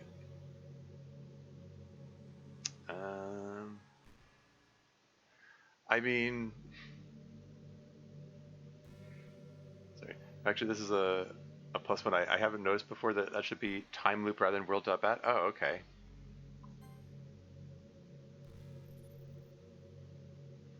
Oh, okay. Distinct concepts? Yeah, fair enough. Yeah, that sends a very different message.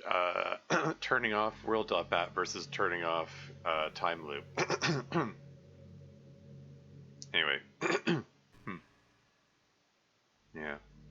Maybe. But I'm not sure what happens after that if we just leave it on or off. Well, life outside high school is more complicated. Without a lodestone character who keeps the time loop running, it'd be hard to keep the system stable and the game accessible to players. I don't really have a solution to that off the top of my head. Something I'd have to think about. Well, why don't you take some time to think about it? Just keep me in the loop as promised. I will. I'll turn it back on for now, but I promise you I'll think of something. I'll be in touch well before graduation, I promise. Thanks, Monika. How are you guys doing club today? We are. Well, I clearly owe MC an apology, so I think I'll come by and apologize to him. Does the rest of the club know about the Rhea thing, or the World.bat thing?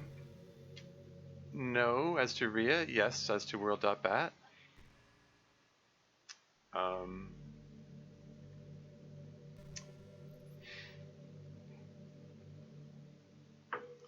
Okay. I mean, no as to Rhea.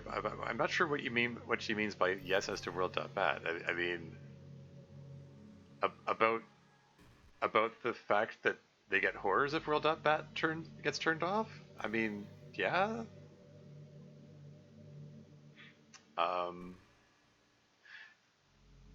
Hold on? Did Miss Ida not know at all that turning off World.bat would subject to the present horror? No, they established that she knew that, right?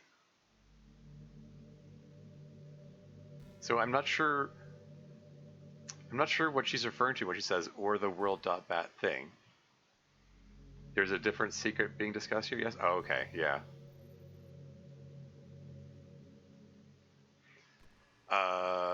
Something that the audience isn't privy to then? Anyway, moving on. So we'll be telling them about Rhea. Correct? Yeah. I'll go hiding things even from you, the player. Well, yeah, I mean, that was sort of clear enough anyway. I mean, there were several moments where things that was sort of expressed that Monika couldn't tell the player about the stuff. Anyway, moving on. So I'll be telling him about Rhea. I'm not sure if... No, you're right. If I'm being open and honest about it, I should be that way with the whole club. I agree. Anyway, I'll come by when your guys' club starts. I mean, unless Monika decides to do something really shady, like transfer club presidency early and then do something to Miss Ida to make her forget her intent to drop by a club or something like that. Don't think she'd go sink to that level. Anyway. I'll have to work fast to make the time for it, but I'll be there. All right. I'm sorry again, Miss Ida, for hiding things from you. And I'm sorry for inflicting pain on you and your friends, even unintentionally. But now we're communicating, and it's not going to happen again in either direction. Right. Good. Now, do you have a minute before you have to head back to the college? Yeah, I've got a half an hour or so before I have to go. I do have to get lunch over there soon, though. Well, give me the latest news while you can. How's everyone been doing? How's everyone been doing over there? Well, dot dot dot.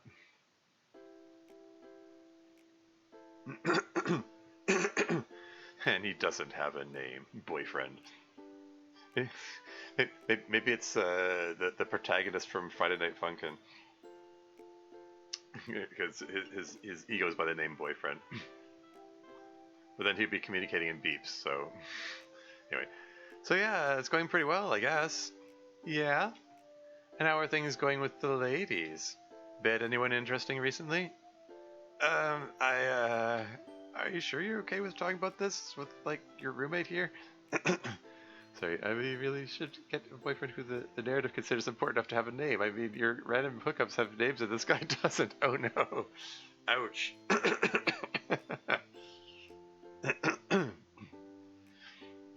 Maybe his actual given name is boyfriend and it just worked out.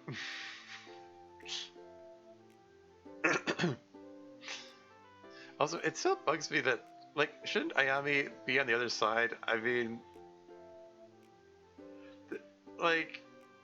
Sayuri's bed is on that side, on the right side, and Ayami's bed is on the left side. It feels like they should be on their own sides. It bugged me more than it should have when Yuri and Natsuki were the same, similarly on wrong sides too, or wrong. Oh well. Anyway, is you okay with talking about this with, like, your roommate here? I mean, I know she's really nice. I just don't want to, like, impose on her or anything. Was she going to always keep them on their own sides, but I realized that would drive me insane, and that it was okay if people stood on the other side sometimes. Yeah. Okay. Can't imagine why it would drive you insane. I mean, to me, it seems like the obvious thing to do. Like, it would just be automatic to me. But on the other hand, I don't know. That does communicate something interesting about your process. One of the reasons.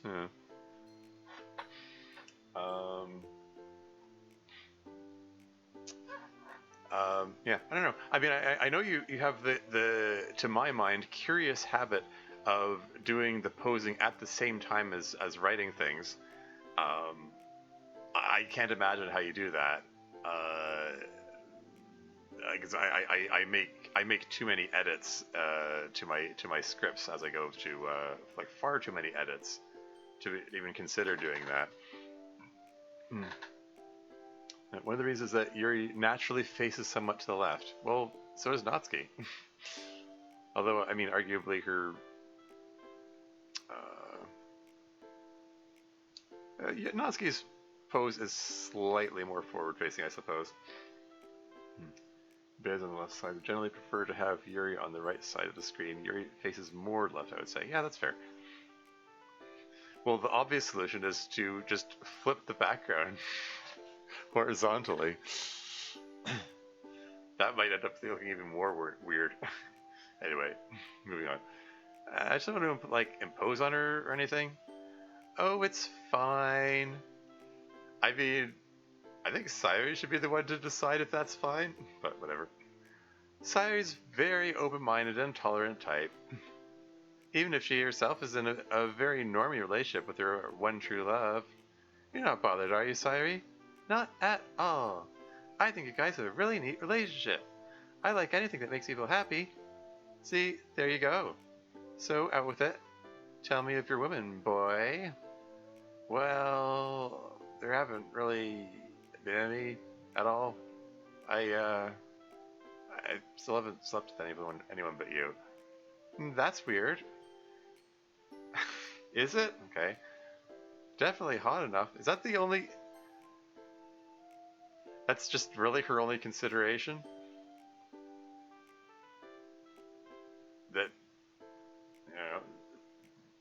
someone might just not want to jump into bed with people. I mean, I don't know. Like, speaking for myself, I like to get to know people before gonna do anything related to sexy times. Like I'm not saying I necessarily have to be in a committed relationship, but it's like, someone being hot is not enough on its own. You know, I have to be comfortable enough with them. You know, I mean, not to necessarily make the conversation about me. I mean, it's like I mean, it'd be the same for a lot of people. I mean, what am I trying to say here? Like, you know, being having having sex or sexual interaction with someone is a very emotionally vulnerable thing, potentially. You know, physically vulnerable and emotionally vulnerable. You know, like you're not necessarily going to want to. I mean, yeah, you're not necessarily going to want to jump into bed with just anybody. I mean, Ayami seems to be the sort of person who just wants to jump in bed with anybody, but based on hotness or whatever. But BRB talked about, fair enough. I don't know. I'm rambling again. While I'm rambling, I'm also doing a fascial technique on my wrist here. Fascial as in trying to loosen up the fascia, the connective tissue layer that surrounds the muscles that I mentioned earlier. I'm doing skin rolling. It's just trying to like I'm rolling the skin along, but it's mainly for purposes of manipulating the tissues underneath. Like not going deep enough to hit the muscles. But it's the connective tissue in between skin and muscle that I'm trying to hit up here. Helps improve the range of motion potentially, or so I hope. Anyway, definitely hot enough. Is it a personality thing? It's always been really nice and cool seeming to me. Are you doing something to put the ladies at your school off? Like, again, this speaks to Ayami's values. This is where her mind goes, that she immediately jumps to the assumption that he must be putting people off and not, well, maybe he just doesn't want to have sex. It's not like it's not like sex is the be all end all most important thing for some people, you know? Anyway, are they intimidated by you? None of that. It doesn't feel right with anyone other than you. Aw, look at Sayuri blushing. It's cute. And Ayami seemingly like taken aback a little. Oof.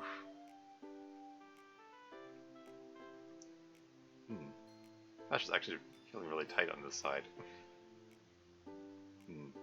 Maybe. Great. Maybe I should just put this thing on auto for a bit so I can. It's auto forward time. Probably turn that down a bit. Okay, how if I do that and just hit auto, that I can keep doing this while reading. I tried to hit on some girls and got that far. Whoa. Stop. Abort. Okay, turn up the auto forward time. Tried to hit on some girls and got kind of far. Tried so hard and got so far, I guess.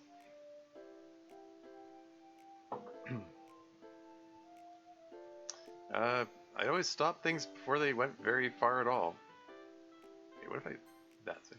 I just kept thinking about you all the time. Okay, if I just, if I push the, push enter, okay. When the next time I get to see you would be. And, yeah, I guess. ... That's, not what I expected. It's really sweet, though. Most boys would probably be really enthusiastic about this, I'll bet. They really want to sow their wide oats. Wrong form of sow. S-E-W. Should be sow. S-O-W. I know. How does she pronounce it? So the spelling shows up different. But yeah, the expression is sow, spelled S-O-W. They're wild oats, as in sow, as you know, reaping what you sow. Like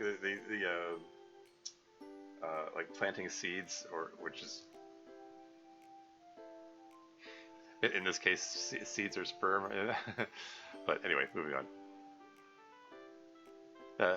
So they're wild oats, you mean? Yeah, that. Ben said he's got really big feelings for you. Yeah, it would seem that way, huh? Anyway, we can talk about mushy stuff later. Oh, that could get awkward.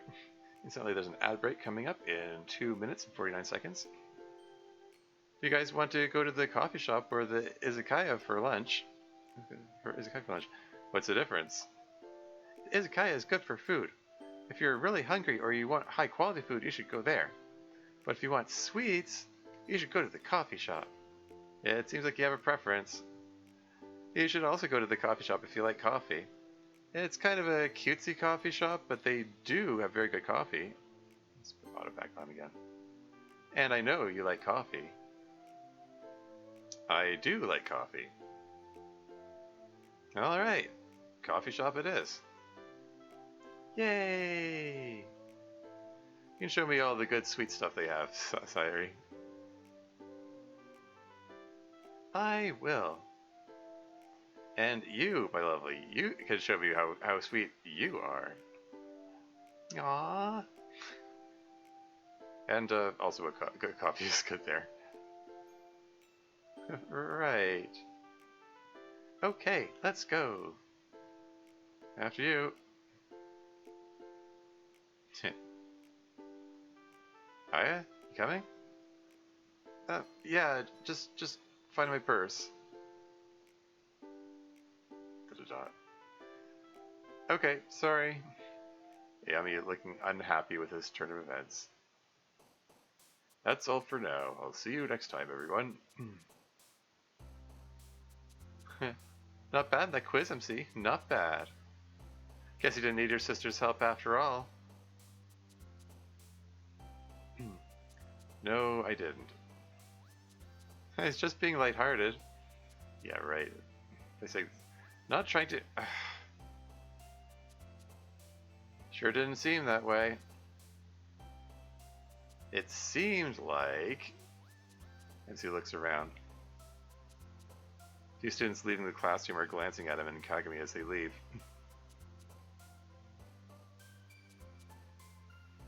Hang on. Oh, he used the H word. Let's go out there. Okay. 26 seconds to ad break. Okay. Reasonably safe. No one should be watching.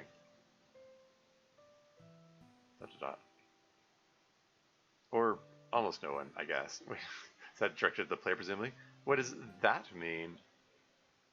Just, there are still a lot of people around. Hopefully no one who's going to stop and stare, though. Okay. Ad break is imminent, so I will be right back.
And back again.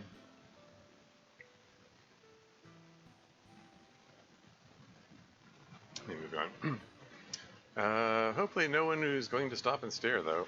Anyway, you were saying? Also back. Welcome back. Yeah, I just wanted to comment on, I did notice MC's cheeky or almost no one, I guess, referring to the player because he's still present and can detect that sort of thing.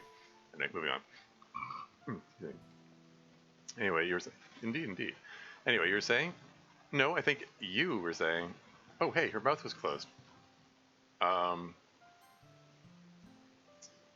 During her line, no, I think you were saying it sure looked like her mouth was closed during that line, even though she was supposed to be speaking.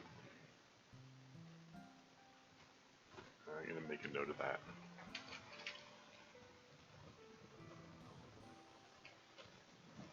It was +1. Cool. No, maybe I won't leave a note then. Something about how me doing banter was offensive to you somehow. Except it's not banter, it's needling. It is not needling. I mean, it's not like. I mean, banter implies that it's going both ways, and it's not. Like this mod is given the impression that it's always been a one-way thing, so it's like you can't really call it banter. For that matter, like MC might be sensitive to it in part because out of some guilt, the way that's the way he used to treat Sayori, for that matter. I mean, in the original game, he's insulting towards Sayori, and people in the DDLC community defend it by saying that MC is just engaging in banter all the time, but it's like it's only going one way though. It's like I don't know.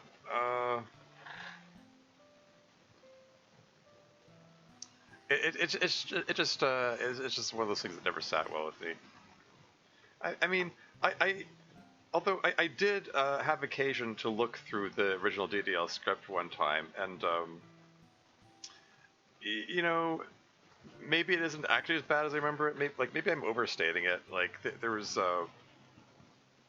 I think there were actually only like 1 or 2 instances of MC like calling her dummy. Like he doesn't, like one calling her an idiot. Like it's not like he does it all the time. It's just but it does still feel like it's going more than one way than the other. Anyway, moving on.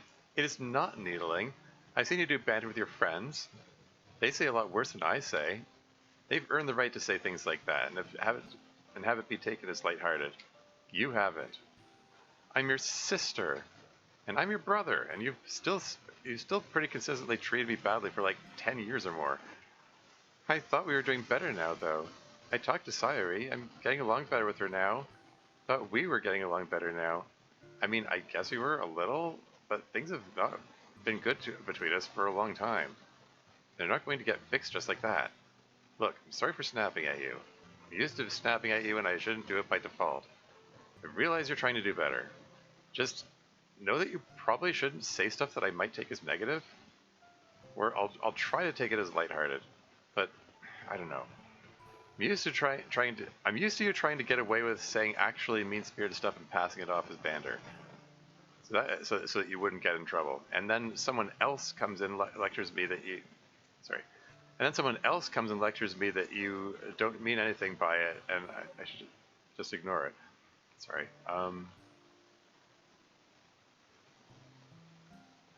Anyway, so then you do it more, and okay, I get it. I'm sorry, okay? Try not to be that way with you anymore. Can't do anything to make anything different with us and our parents, can't you? Look, whether I can or can't, what's most in my control is how I can act with you. I'm sick of you being standoffish to me, and I realize you do that because I'm being bitchy to you. So I'm going to try to be less bitchy. Do with that information whatever you will. I get it. I know you're trying.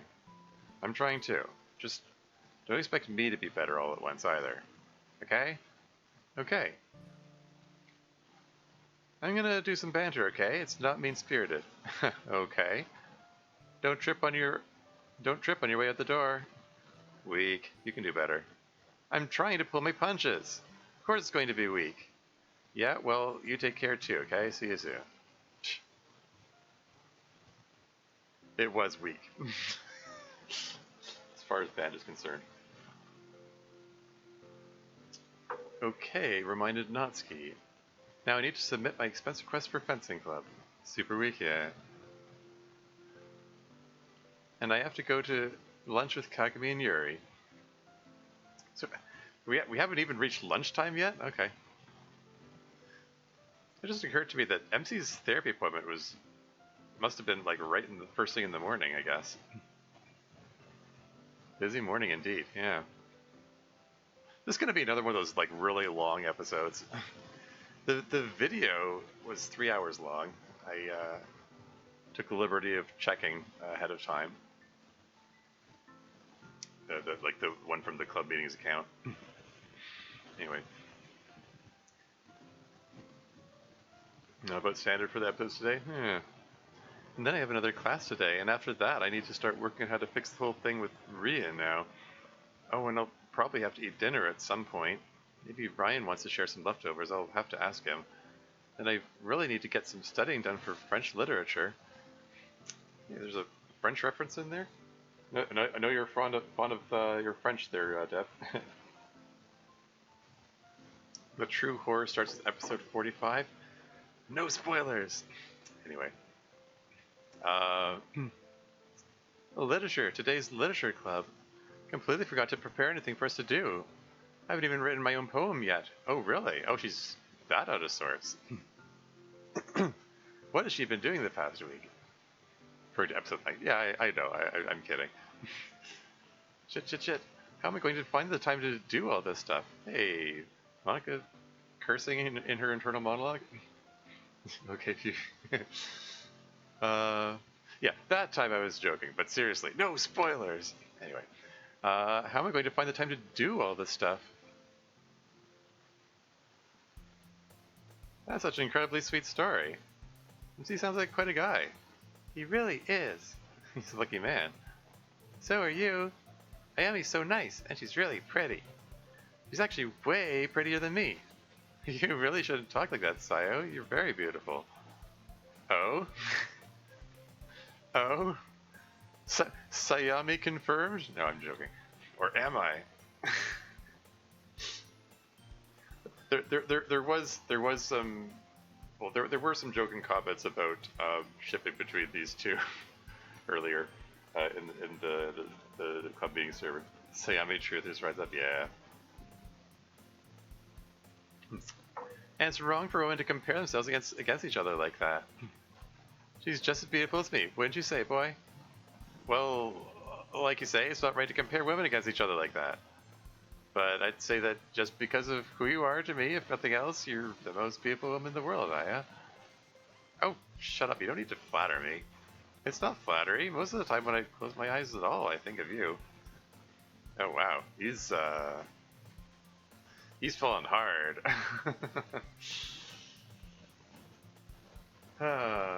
He's got it bad. Anyway, and how you look. He loves you so much. Yeah, he sure does. Still, I'm surprised to hear that. I remember we agreed to be open because you wanted to look at other girls. I did, or I thought I did. The more time I was apart from you, well, or I couldn't think about anything else. Alright, that's enough. I said we could talk about that later. Well, uh-oh. Trouble in paradise or something? Anyway. Well, thanks for taking me out to coffee, you guys. Yeah. Apparently, there's subtext of a difficult conversation incoming. Anyway. Thanks for checking out to copy, you guys. It's been a lot of fun. I should probably go. I have a club I have to go to. I, hope you guys have a nice rest of your day. Is this after lunch then? Did we finally breach the threshold of lunch? Say, haha, well, time for me to go wash my homework. Yeah, there you go. It was nice to meet you. You too. Bye, guys. Da da da. Oh, we're not gonna see the content of that conversation then. And okay, so now lunch is happening, I guess. So then what? I can't see anything in there now. Look at that view from Overview. Yes, that is rather the point. Locks usually are not clear for the ease of someone trying to pick them. Just giving lock-picking instruction now?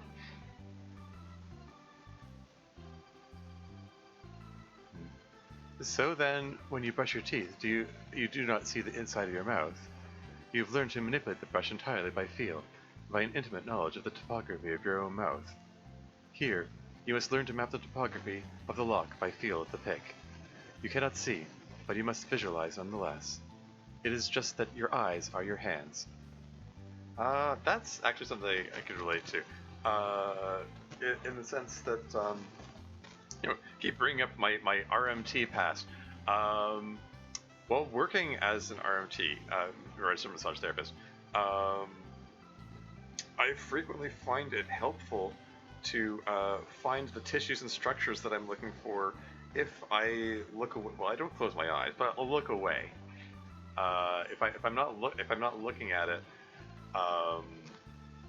it's easier to focus on the sense of touch. Identifying where the bones and muscles and so on are. Anyway, it's just that your eyes are your hands. That actually makes sense. Hey, Monika. Kagami, it's great to see you. And you must be Yuri. Yes, I'm Yuri. Just about to say indeed or something? Anyway. Hey Yuri, it's okay, Kagami's nice. Is that so? What? Has my brother told you I'm mean or something? No. Yuri's just a little shy when meeting new people. But she's one of my oldest and best students. Best friends. Well, then don't worry, Yuri. Any friend of Monika is a friend of mine. What were you guys doing when I got here anyway? Yuri was teaching me to pick locks. Sure you want to just volunteer that? Also, what's this? What's this? Zorder fail. Zorder fail. Zorder alert. Monika's hair is behind Kagami's arm. How we know that Monika's talking?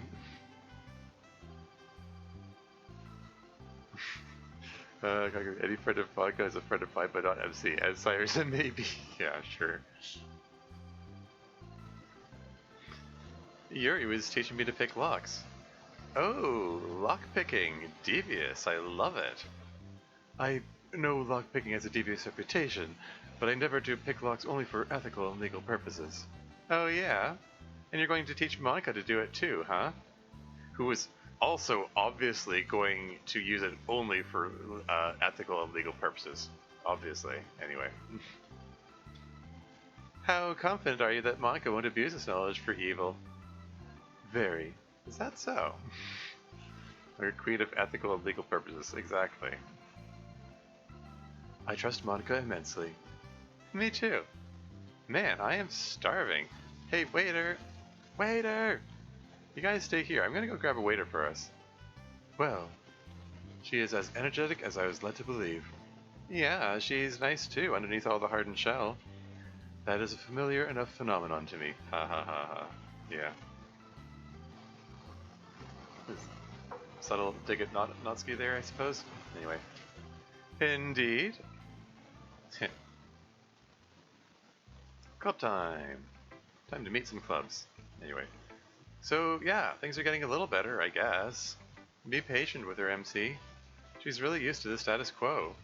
I know you have a lot of grievances against her. It's just going to take her a lot of time to understand that you've been living, well, as a second-class citizen, or second-class child, I guess. Yeah, she'll have a really hard time thinking of it that way. In her mind, she's just smart and did the best she could, including with what her parents demanded of her. But it's basically true, kind of. Except she encouraged our parents. She wanted to be the favorite child. And she made me the disfavored child wherever she could. I wasn't there, but that seems true. But who doesn't want to be loved by their parents? Not saying she was right to do so, only that it's a very natural thing for a kid to do. That she probably rarely, if ever, consciously realized she was doing it. Her being the favorite child was just the way things were to her. The way things were supposed to be to her. And again, I don't say this to suggest it was right, just that it's very natural for someone in her position. And that it'll take her a while to see that it wasn't supposed to be that way, and to recognize that she had a hand in causing you harm. Sorry, I'm just moving my arm and noticing, oh hey, I could do with a stretch of that. I've been holding my arm in this position for too long. Like, even when I don't actually have to hold it here anymore, I keep holding it here, and then I just lowered it. I realized, oh hey, I need to stretch that out properly at some point. Anyway, yeah, I made the comment earlier that when I realized how stiff my hand and wrist is coming out of the cast after 6 weeks, it made me immediately regret not having gotten out of the cast at the 3-week mark. But on the other hand, like on the upside, having 3 weeks, like having the broken bone itself being 3 weeks further along in healing means I don't have to be as gentle with it. Like poke. Hey, I'm poking my skateboard. I guess. Anyway,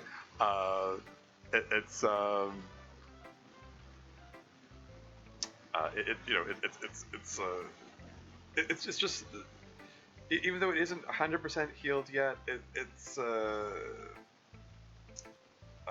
at a level of healing where I don't need to be as careful as I would be if I had to come out of the cast in the 3-week mark. And that little wince there was because I just bring it around. It flexed slightly. Yeah. Again, like even moving this much hurts. Moving this much, a little further that time. I'm kind of stretching it off camera, so yeah. It's the thing. Like it's not the stiffness that's troubling me so much. It's like stiffness I can deal with. It's the pain. Like I wasn't expecting it to hurt this much. And the pain isn't from the broken bone. Like the bone is healed enough that it's like I can poke it and be okay. It's the pain is coming from trying to push the push the limits of the range of motion, and that's because of the various structures all seized up in there. Yeah, it's gonna take a lot of time to deal with, to get better.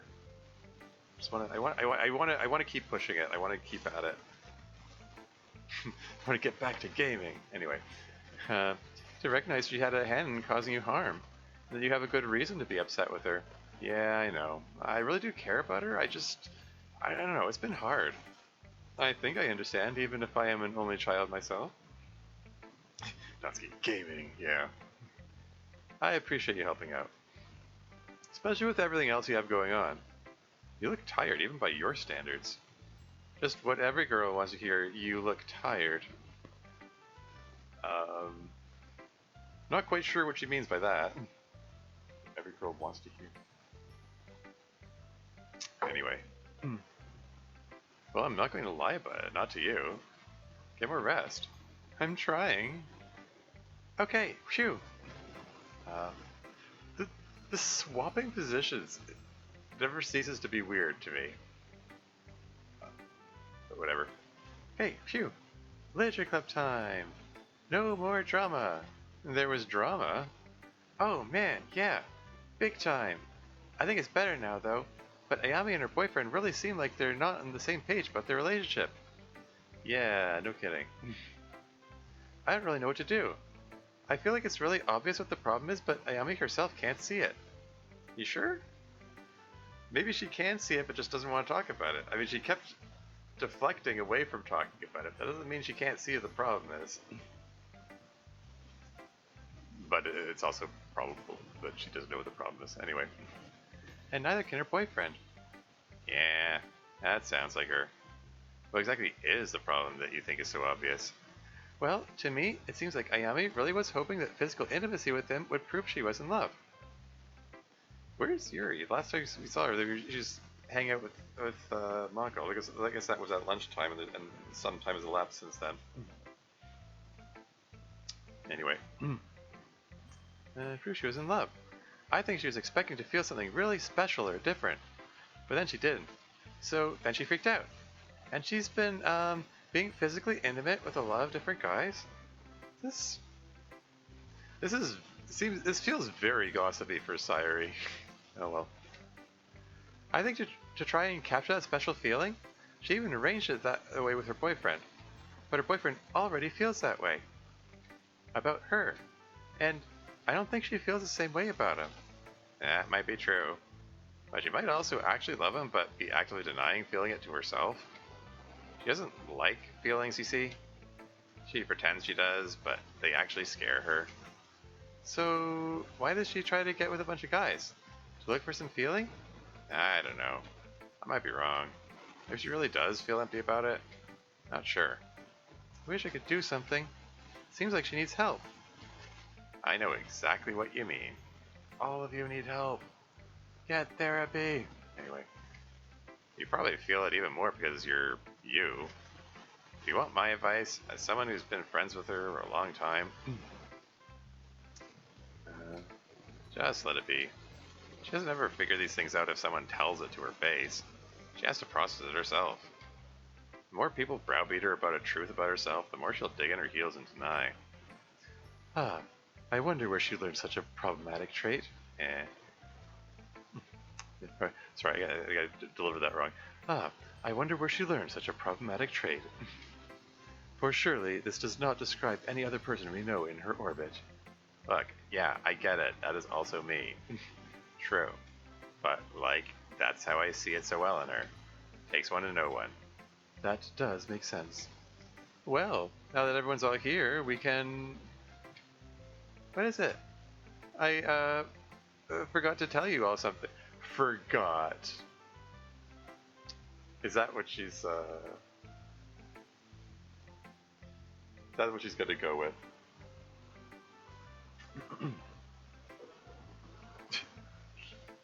I spoke about waiting for the most embarrassing type for Natsuki to suddenly apparate behind the club. I mean, yes, there you go.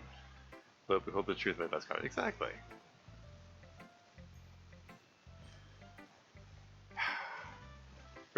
I'm presuming that she's about to bring up the Rhea thing. Like, she's really opening with "I forgot to tell you"? After how many months have elapsed? Anyway. Man, I'm forgetting a lot of things. I'm just that busy. But anyway, I had to go talk to Ms. today. A game thing happened. The bad news is it'll take a bit of club time to discuss it. But the good news is Ms. will join us for club today. Just like old times. Yep. Although, I guess I need to text her since she's not here yet. Hang on. 5 minutes later. Sorry about being late. Had a little trouble finding the actual room. I have said it. It has been said. Yes, you have said it several times. That takes me back. I've missed you guys. Sita goes around the room and gives everyone a hug. Aw. We have missed you too, Asumi. Or to be very precise, I've missed having you come by and participate in the club. You call her Asumi? Why shouldn't I? We have graduated from high school. It just feels so cringe to call a teacher by their given name. You are all welcome to call me either thing. It's just good to see you again. This surprised look on Monika's face here. Likewise. But let's get down to business for a moment. Nisita isn't just visiting us to say hi. Uh-oh, music fading. The music's fading out. We're about to get serious. or something. Go on. Okay. So, remember when we graduated and I found a way to keep the game running even with the time loop gone? And I said not to worry about how. Well, the way I found to do it, that is that I didn't really completely break the time loop. The game presumes a continuation of the time loop. For the game to be on, the time loop has to be on. Or at least it has to be on for at least one member of the literature club. Yuri looks immediately alarmed. Has she put two and two together here? You mean you... Yeah. I left the loop on, but it only applies to Ria. But she's so nice. I know. I didn't do it to be mean to Ria. I actually thought maybe she'd enjoy it. Well, that's just you rationalizing. I mean, okay. Monika's rationalizing it by saying that I thought she would enjoy it, but does she actually believe that? She also, because she also indicated that she gave Ria other assistants that she didn't share, that to help her along with the club, like outside of coding things. I mean, it's not clear what's the nature of the assistance she provided, but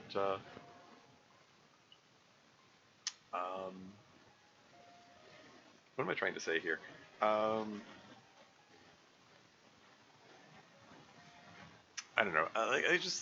There seems like Monika may have done some things, whether it's just like pep talks, or did she actually do something to her to make her want to be there more? There have been a few small hints about how she provided the assistance thus far, but yeah, rationalization for sure. Yeah. She had just gotten confidence in herself, and she was doing a much better job running the literature club than I ever did. Seemed like she was having fun with it. To be fair, she does seem to enjoy herself a lot. Yeah, so I thought maybe it would be a gift to let her keep doing that. You don't believe that for a second, Monika. Come on.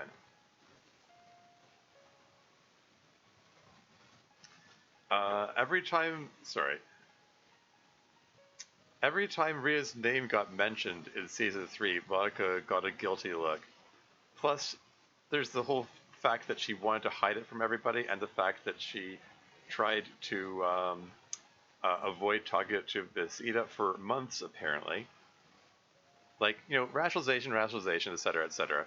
But maybe it would be a gift to let her keep doing it. Yeah, bullshit. Excuse me, language. That's, I don't believe Vodka thought that for a second.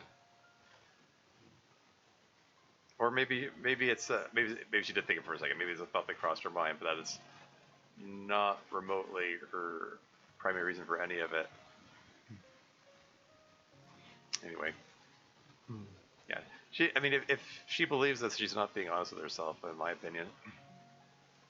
And incidentally, let the game keep running for our benefit. The more I think about it, the more it seems like that's all a self-serving rationalization, though. Oh, yeah. Yes, it does. It is. I don't think it's right at all. Even if she's having fun being a senior, she deserves a say in something like this. Yeah.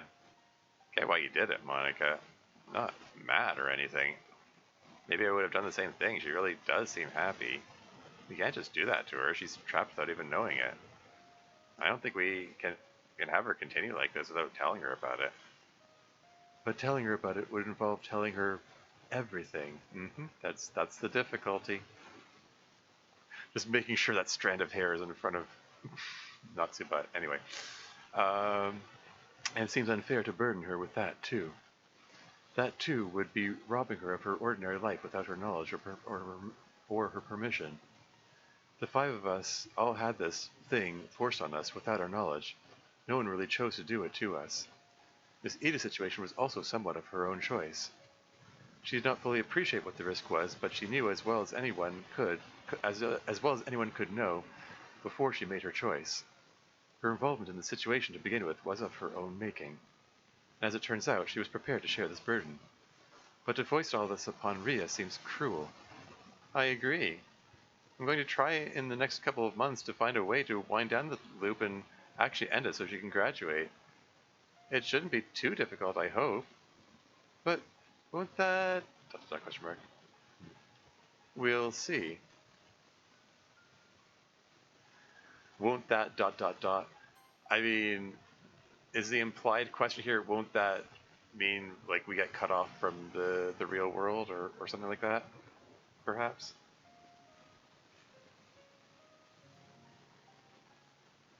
Anyway, we'll see. It may be there's some way to make everything work, but something I need to look into. In any event, I think all of you are right that it's not something I can keep doing to Ria. Question. What does Miss Ida have to do with all of this? Yeah, not seeing through Monika's attempt to spin this as, oh yeah, I just decided to tell you this today for no particular reason. And it is probably contributing to the fact that everyone is taking it well, that they at this present moment do not know that it was a result of Miss Ida's tampering that she was forced to tell everyone about it, and that otherwise she would have kept the secret possibly forever. Anyway. Well, I didn't tell her about this any more than I told all of you, but she figured it out anyway. She noticed that all the loop stuff was happening to Ria. People saying they can't wait for her to come back as a senior after finishing as a senior, stuff like that. So she started looking for a way to disable the loop. And she did last week by turning off world.bat. Okay, now judging by Sayuri's expression, it's just hitting her now that MC was subjected to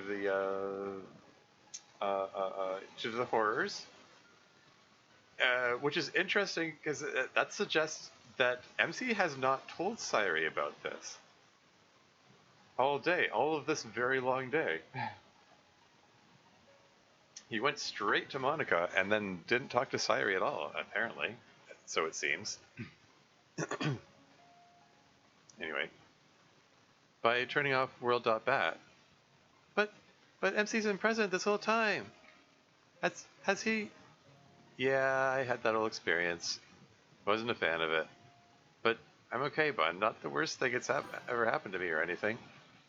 Seeing Sayuri in the mirrored problem of I don't want a loved one to have to worry about me. Yeah, exactly. I don't know. It makes perfect sense. I'm just saying. I mean, it's perfectly keeping in. It is a thing that is perfectly keeping in character. Although at the same time, him choosing to talk to her about it could also have been a thing that is perfectly in character, if depending how you interpret where he is in his character arc and so on. Because we sort of established in last episode that he's trying to be more open about talking about his issues and such. So either one, choosing to tell her or choosing not to tell her, could have been valid choices for his character at this point. I'm just noting out loud that he chose not to, which is not necessarily a good or bad thing. It's a thing. Anyway, not the worst thing that's ever happened to me or anything. That might not be the best choice of words to try to reassure Sayuri, because that implies that the worst thing that's ever happened is the whole, suicide thing, which she already blames herself for. But anyway, not that I want to go through it again, but I'm fine, I promise. I'm sorry, MC. I didn't know that would happen to you.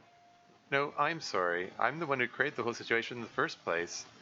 You'd never have taken a step like that without me trying to keep secrets. It's my fault, MC. It's okay. I think guys really meant for exactly this to happen. It could have been handled better, I guess. Don't get me wrong, I did not enjoy that and don't want to go through it again, but it seems like you guys have talked about it. They're going to make sure it's not going to happen again. Isn't it neat when characters have, mature conversations and resolve things together. I think it's neat.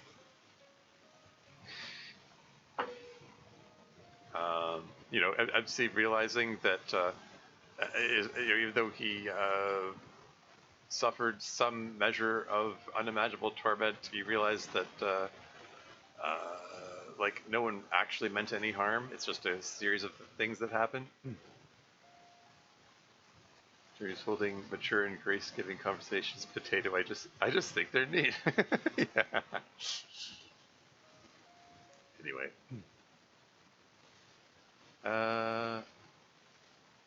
Going to make sure it's not going to happen again. So I'm not too worried about it. You're very sweet as usual, MC. We should never have had this happen to you to begin with. And we will make sure it doesn't happen again. So, everything taken care of then? Monika will try to get Ria out of the loop. Miss Ida and Monika are not going to let game effery affect us any further. Can we get on with our actual literature club now? MC, I really wish you didn't have to go through that. Sairi, I'm fine, really. Really, really. Not just me saying I'm fine. If you say so. Now, this is not the atmosphere we need for club. Let's do something fun. Oh.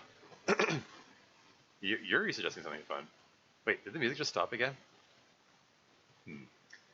Miss Ida, did you just come to say that, or are you joining us for the rest of the club? I'll stay for the rest of the meeting. I really do miss hanging out with you guys. Awesome. Let's get to it then. My request, as always, is that we start with poems. Okay, everyone. Pog. That cow goes wild, Monika bawling out of control again with the classic catchphrase, you know she had to do it to him. Yuri's the one that sighs. Yes, well, as Natsuki suggests, we can start with poems. This time around, we were writing poems about our college experience so far. Sorry, in retrospect, that was a harder topic than I thought it would be. Or at least, I found it somewhat challenging. So, who wants to go first? Found it challenging, she says. Is that why she didn't write until day of? Anyway. Da-da-da. Another one of those days, huh? Well, let's see. Why don't we let Miss Ida pick the order? Oh, hey. That's a way... That's a handy way to duck the responsibility of going first. Oh, I don't want to want that kind of pressure. I just pick randomly. Oh, come on, you can pick someone. Fine, then I pick you. I guess that was somewhat predictable. Alright, here's mine. A coach and four. I'm driving a coach and four. In the back my passengers, in the front my horses. In my hands the reins. It's a big responsibility, that's why I keep a tight grip and keep out a watchful eye. A slight pull here, a slight turn there, a glance off to the right, there's an intersection up ahead. So much depends on my care. An error could cost us everything. But the people in the back are laughing and joking. They want me to join the fun. I'm such a stick in the mud. The horses know what they're doing. They say, ease off on the reins for a moment. Stop looking at the road and look at the beautiful scenery around you. Stop worrying about crashes and lose yourself in our company. It's tempting, but an error could cost us everything. Well, I mean, she said it was supposed to be about her college experiences, but it seems like she turned it into a poem generally about her feeling of needing to control everything.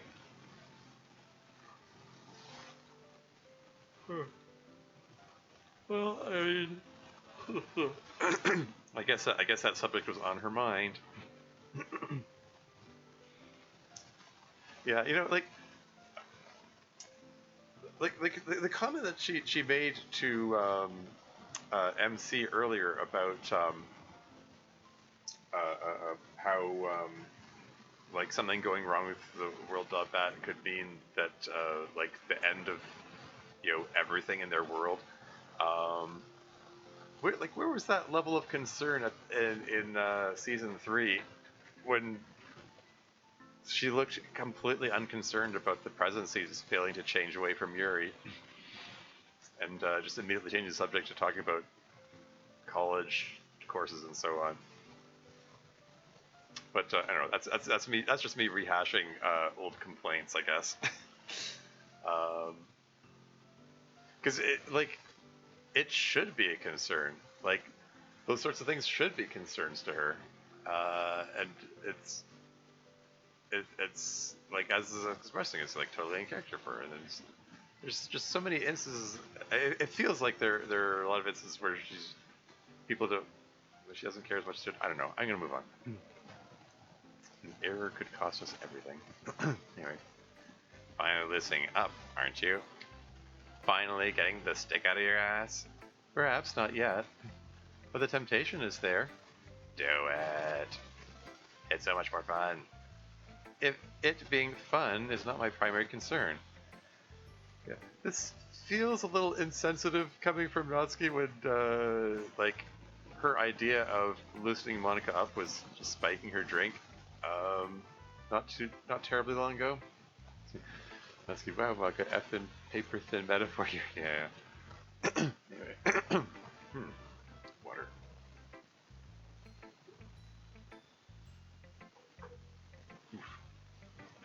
Water almost. In my haste to drink the water, it almost went down the wrong pipe there. I think I narrowly avoided calamity there. Anyway, moving on. It being fun is not my primary concern. This is exactly the mindset we're trying to get you free from. Noted. I really like the metaphor, as usual for you. No overlap. You always come up with the good ones. The way it's kind of an old-timey, dated metaphor forces you to think about it more. Really put yourself in the shoes of the person driving the coach. Almost seems like I can feel the reins in my hands. Very nice. Thank you, Miss Ida. It's good to be talking poems and literature with you guys again. Really missed it. I had forgotten how good you all were at it. Not that the current kids are bad, but your experience just really shines through. I know I say this a lot, but I really like how you use the lines for emphasis. The way "and in my hands the reins" sits apart from the rest of the poem really shows that's what you care about. Gives it so much weight. Yeah, you totally get it. I want you to feel how important that was to me. Definitely comes across. What do you think you're going to do? About the problem in the poem, I mean. Are you going to loosen your grip a little? Or do you feel like you need to keep being vigilant? Hyper-vigilant? Yeah, that. Well, probably a mixture of both. I don't think I can stop being hyper-vigilant entirely. But all things change. No matter how hard I try to stay the same, I change too. College has been a really dynamic experience for me so far. Should I see? Right. Oh, I saw a type, but never mind. What does that mean? Monika has a boyfriend. Really, Yuri? Yuri's chiming in on that needling too. Forgot to mention one thing.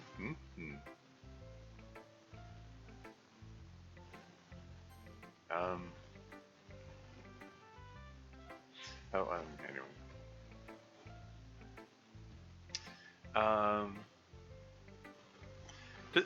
Does this suggest that? Well, I guess we'll find out. Did Monika mention Ryan to Miss Ida during their earlier conversation? They did kind of have a fade to black while in mid conversation. Anyway, yeah. After we had that conversation about the distinction between banter and needling, and now Yuri's engaging in needling. Monika has a boyfriend now. Oh, I do not. Explain. I will retract. Monika has a boy living all alone with her at her off-campus house. That is somewhat suggestive, Monika. He was homeless. He was sleeping under a bench on campus. We sleep in separate rooms. Oh, is this Ryan we're talking about? Yeah. Poor boy. I'm glad he found a friend who could give him some security and peace of mind about his living situation.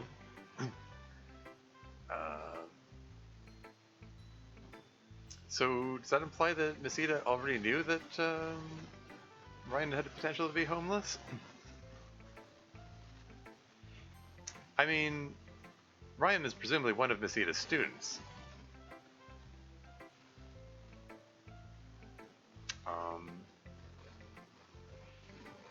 I don't know, how much does she know about Ryan's like home life or lack thereof? All the gossip she did with Missy earlier. She forgot to mention one thing.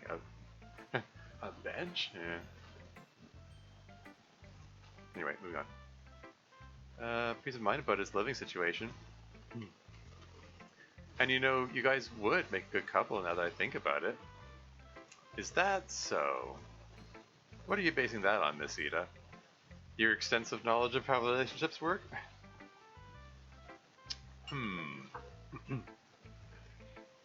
Enough. Yeah, not so fun when you're on that side of it, is it? That's funny. Now that's getting clipped? Wait, what? Sorry, which part's getting clipped? Did I say something amusing?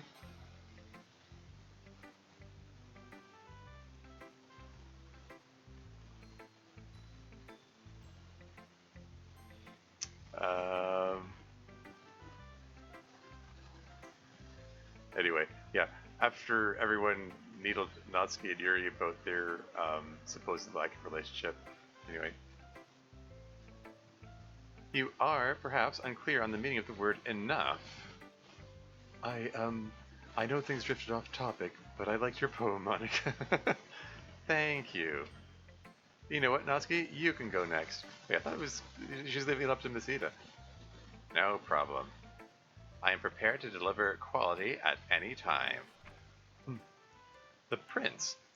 The prince was very happy in his easy feudal life. With his castle and his servants, he never dealt with strife. Termius roast us to be eaten to death? Oh no.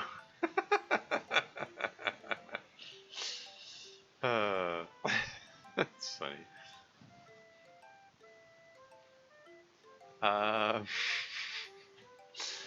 But then he got to fearing, as princes sometimes do. It might not last, it's not enough, and that is when he knew. He must go forth an epic quest for the epic rare soul jar. It had the magic to preserve all things and to keep you as you are. Meter feels a little off there. So off he went for many years. He walked, make friends. Made friends, perhaps? Uh-oh, Natsuki typoed. Or rightoed? I mean, I guess it's supposed to be handwritten, I suppose. Anyway. He walked, made friends, and fought. He grew as a person more and more. Then he found what he sought. Soul jar in hand, he tried to cast the spell he had obtained. Until too late, he realized he had already changed. Yeah, soft rhyme at the end.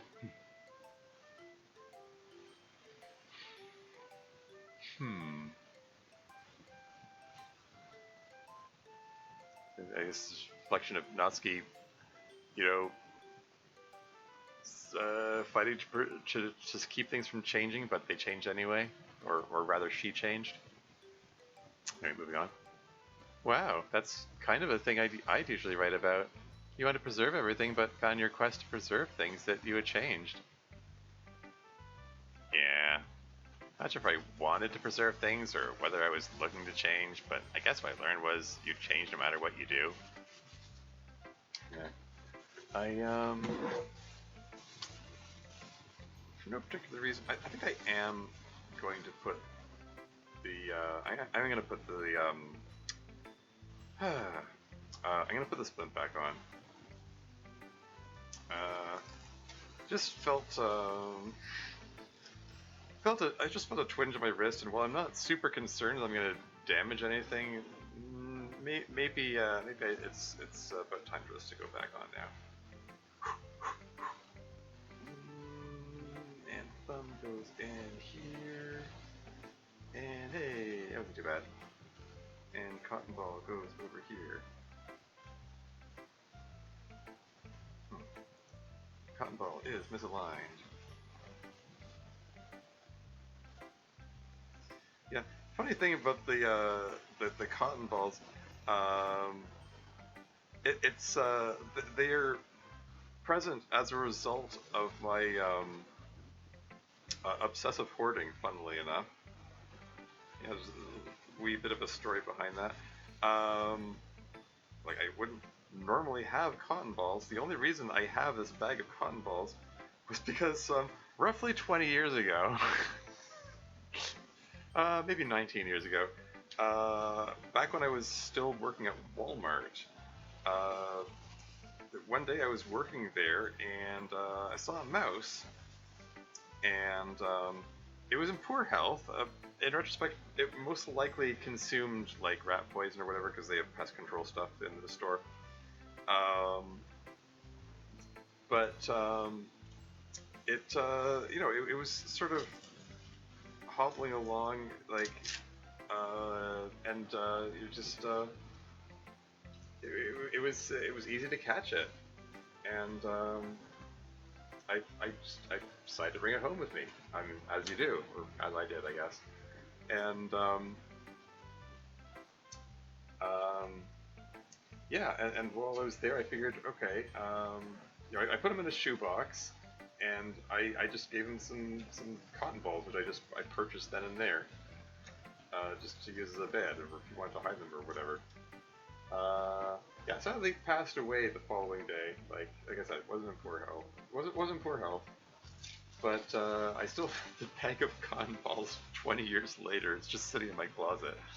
So I was like, man, I need some kind of padding to protect my thumb, because the splint is chafing. And it's like, don't I have some cotton balls here somewhere? And lo and behold, 20-year-old bag of cotton balls there, just waiting for me, waiting for this specific instance. This goes this way and wraps around here, and there, Velcro in place. Wrist secured. And we have an ad break coming up in 3 minutes 30 seconds, FYI. Anyway, moving on. I guess what I learned was you change no matter what you do. The struggle changes you. It does. I really like this one, Natsuki. It resonates a lot with me. Thanks, Chief. It means a lot coming from you. Such sincere kindness. You really have changed. Shut the F up. Ah, that's more familiar. Glad to oblige. Although the theme is somewhat Monican, we might say, I think the strongest influence from another club member here is Sayuri. That's, well, yeah, I can see that. Those rhyming couplets. The fairy tale set, yeah, and that too. The fairy tale setting, the bouncing rhythm and rhyme, these are her hallmarks. Only kinda, though. She's really kind of gone and done her own thing. I guess in parts it's sort of like something I'd write, but I think it's mostly a Natsuki poem. Yeah, me too. Still doing stinger last lines and everything. It's definitely more a Natsuki poem than it is anything else. Nisita, what do you think? I think it's lovely. I'll admit it's kind of hard-hitting for someone my age.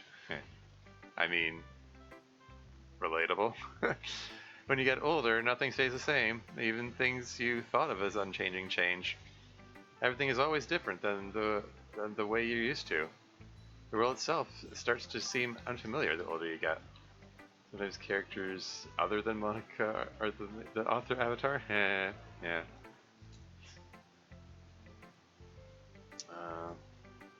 Sorry. Yeah. Speaking of chafing, it also like the cotton ball here is the more pressing one, but I also noticed there's some chafing in here, so I've been like, I was trying to stuff a second cotton ball underneath, and I think it helps. Hard to say. You have to give it time to see. Anyway. The world itself starts to seem unfamiliar the older you get. Like you're used to the way it was when you were young, so you constantly have to adapt and be ready to embrace a new way of things. Or you fall behind. Or become like an old person. I suppose so. Hopefully I haven't reached that stage yet. I don't think you'll ever reach that stage, Masita. You like learning stuff too much. You're too curious about the world. Yeah, the fact that you're still here putting up with their bullshit pretty much means you have a high tolerance for the world being up and weird. Hard to argue with that. Yuri, how about you next? Very well. Expansion. Consider a cell in water. Oh, shoot. 44 seconds till the ad break starts. Maybe... Yeah, I might not be able to get through the poem in that amount of time, so go put your poem go. Yeah, I know. So I'm just going to leave that on the screen, and I'm going to take a break now. I will be right back. I'll just shift this over. You can read most of it. Anyway, be right back.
And I'm back again. See you after the break. Indeed. And I will talk to you after the break. Or talk at you? I don't know. And let's put this thing back in the center, I guess. Oh yeah, and also There you go. Welcome back. Thank you. Anyway, we got expansion. Consider a cell in water, slowly sliding through a sea inside a sea containing islands of apparatus. Hey, you were talking about Golgi apparatus earlier. But anyway, and precious information. So fragile, a drop of acidic water, a slightly luminous burst from the sun, and it returns to the water. But a cell finds another cell, finds many more cells, makes a mind, and a mind finds another mind, finds a concept, makes something unknown. Something to expand in time, and expand in space, and expand in the field of possibilities. Islands of new apparati. And this is her poem about her college experience. Amazing. Well, she's here for learning, I guess. Expanding your mind, expanding ideas, and so on. Cool. Anyway. Wonderful. Linking the exponentiation of the complexity of life to the exponentiation of the development of a mind and personality. A very beautiful idea. I am pleased that you, in particular, like it. Aw. Yuri's...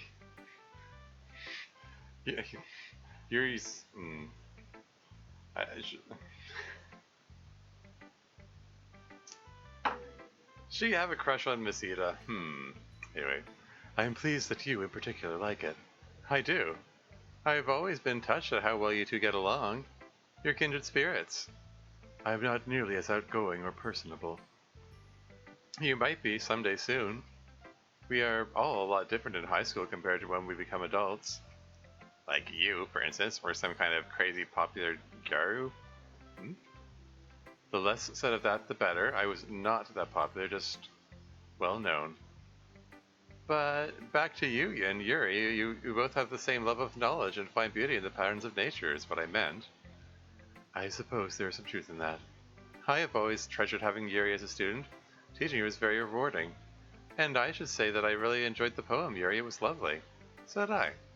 Sometimes you just throw an incomprehensible metaphor at us and want us to picture it, but this time you built up to it. I was totally able to understand what the incomprehensible metaphor meant. So it became, comprehensible in the end? Yeah, I always like it when I can understand a Yuri poem. I always worry in such cases that you will focus more on the meaning, your understanding of the poem. Worry in such cases that you will focus more on the meaning, your understanding of the poem. There's just... Oh, and I was like, this doesn't seem like this is a sentence fragment, but this is the continuation of the sentence. And not focus on the general image and emotion that the poem portrays. Like if you look at Starry Night by Van Gogh and analyze what he meant by it, and you do not enjoy the simple beauty of the image before you. I guess that makes sense. I think it's pretty either way. It doesn't take away from the beauty of your words to think about what you mean by them. Yeah, but she thinks the beauty of it is the most important thing. She'd rather write beautiful gibberish than true but bland facts. Almost, but not quite, beloved. Say rather that I believe there is more truth in beauty than in facts. There's more truth in beauty than in facts. That is an interesting phrase. You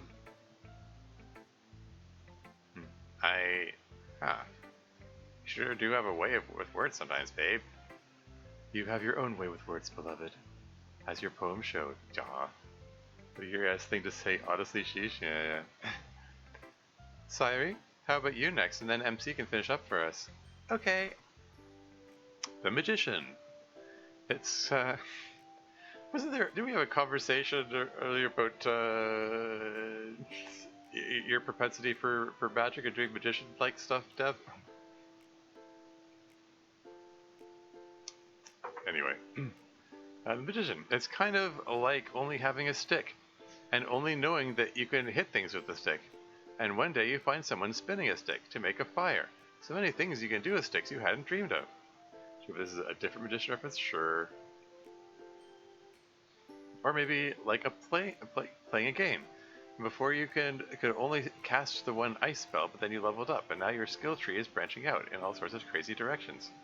Ability makes you strong, but it also makes me scared. I don't know anymore what the limits are.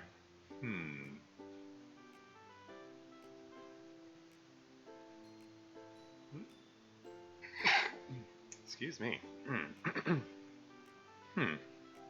Interesting. Yeah, there you go. There's Sayuri's poem about college life. Trying to figure out what her new limits are. Now that she's learning more. And how scary that is. Ah.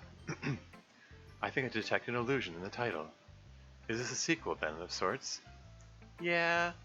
I realized that, like, not knowing what to do and not having a clear path actually really makes me powerful. I can do anything. Indeed. I would say the illusion is quite apropos. I'm not sure I understand. What's the illusion the title is making? May I, Sayuri? Oh. Uh-oh. Yuri's speaking, but her hair is going behind Vizita. Zorder fail. Said order. Anyway. I'll make a note of that one.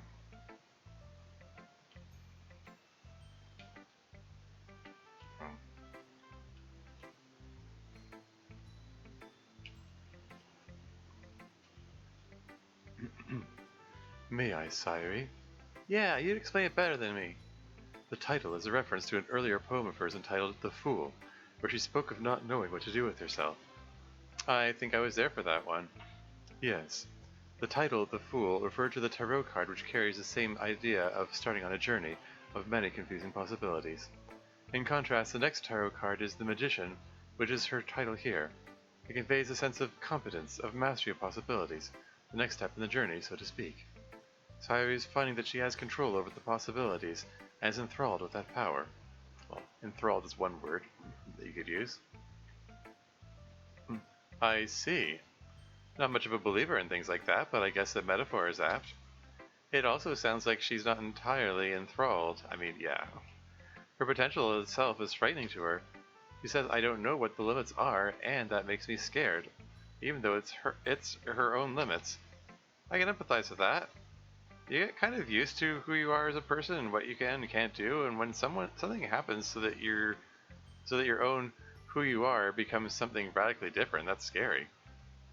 I feel like all of us here can understand that concept more than normal people probably do. Yeah, I certainly do. Even besides just normal changing as a person, being in whatever this place is definitely makes you wary of thinking of yourself as being continuous or coherent. True. I guess I should be most afraid here, especially since I still don't really know what my limits in that regard are, or other regards.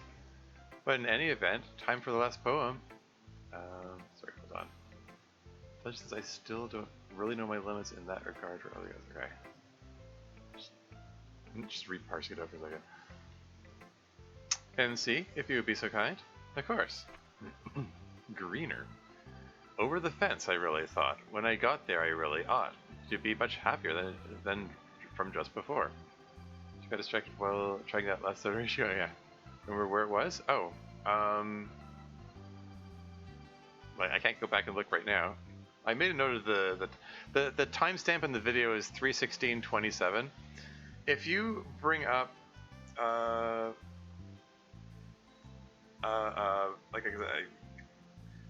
Tormuse, whatever the link is, Twitch TV Tormuse. Like if you bring up my channel and then add /videos, you can bring up the VOD for this stream as it is in progress. I don't know why they force you to do it like that. It's just a Twitch thing, but you can look it up right now. Yeah, 3 hours, 16 minutes, 27 seconds. The eyesight from your Ably. There you go. Anyway, over the fence I really thought. When I got there I really ought to be much happier than from just before. Now that I'm over, I look around. I see my thinking is not so sound. Over here there's just as much as hard. There's always stress, I start to think. No escaping from the brink. No of worries about yourself and where you go. Despite myself, I start to find that I now will look behind. The past is always greener on the other side. The past is always greener on the other side. Eh.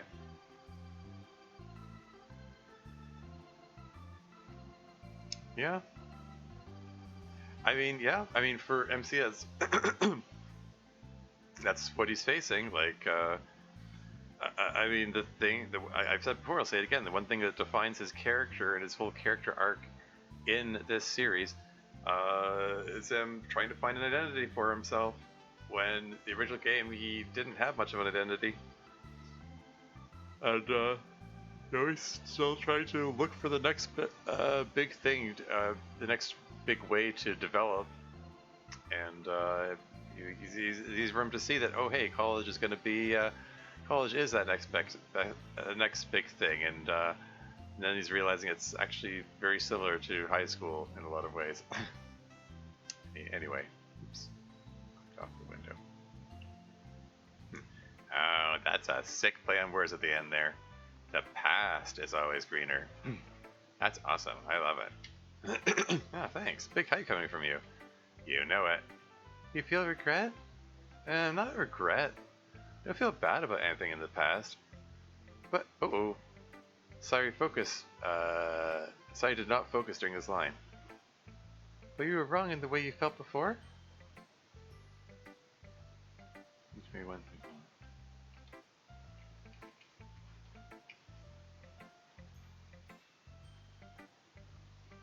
Fixed? Cool. Oops, sorry.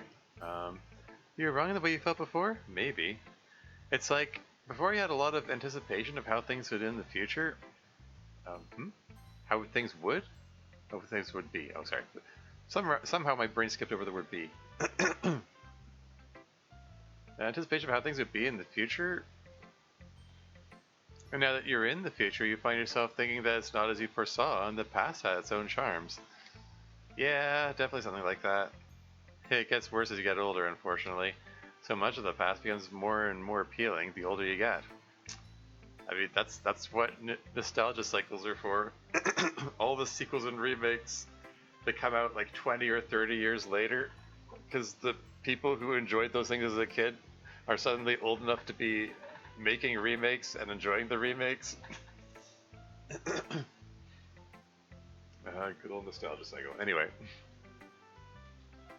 But do you still feel like you still have things to look forward to? Of course. The past just becomes bigger and bigger all the time. If you're not careful, it becomes so big that it takes up space from your present and future. It's a thing you have to be careful of as you get older. Not me, man. I am always living in the now. I will always continue to live in the now. Yeah, I guess of all of us, you're the least vulnerable to being fixated on the past or future. Is that so?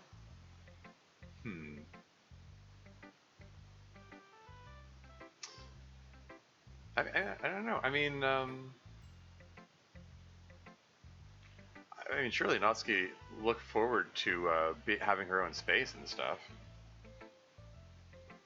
I don't know. She just wants you to think she is? Yeah. Anyway. Damn right. Solid poem, I have to say again. Kind of Sairi sounding poem in terms of the rhythm, but it's definitely an MC themed poem. Yeah.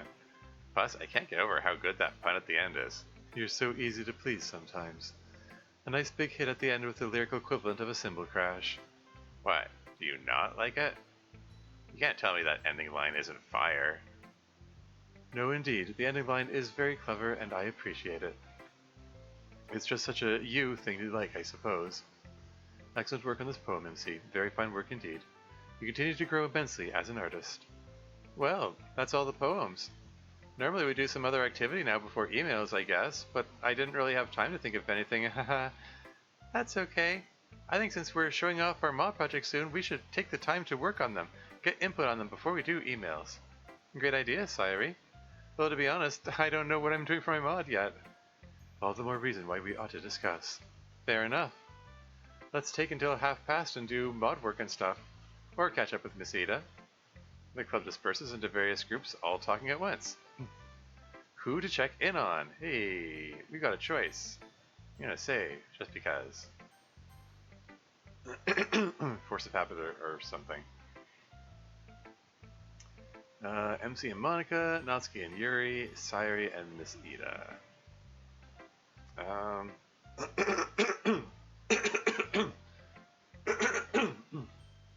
Well, I mean,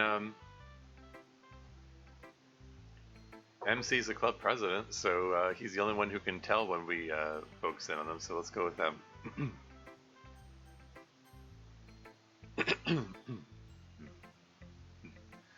I hope that's okay. Yeah, of course. I certainly wasn't going to reuse the idea. Is MC going to point out that attention's on Monika right now? Oh, right, yeah, because MC did say that he had an idea that risked, like, stepping on Monika's toes because it was, like, borrowing her idea or something.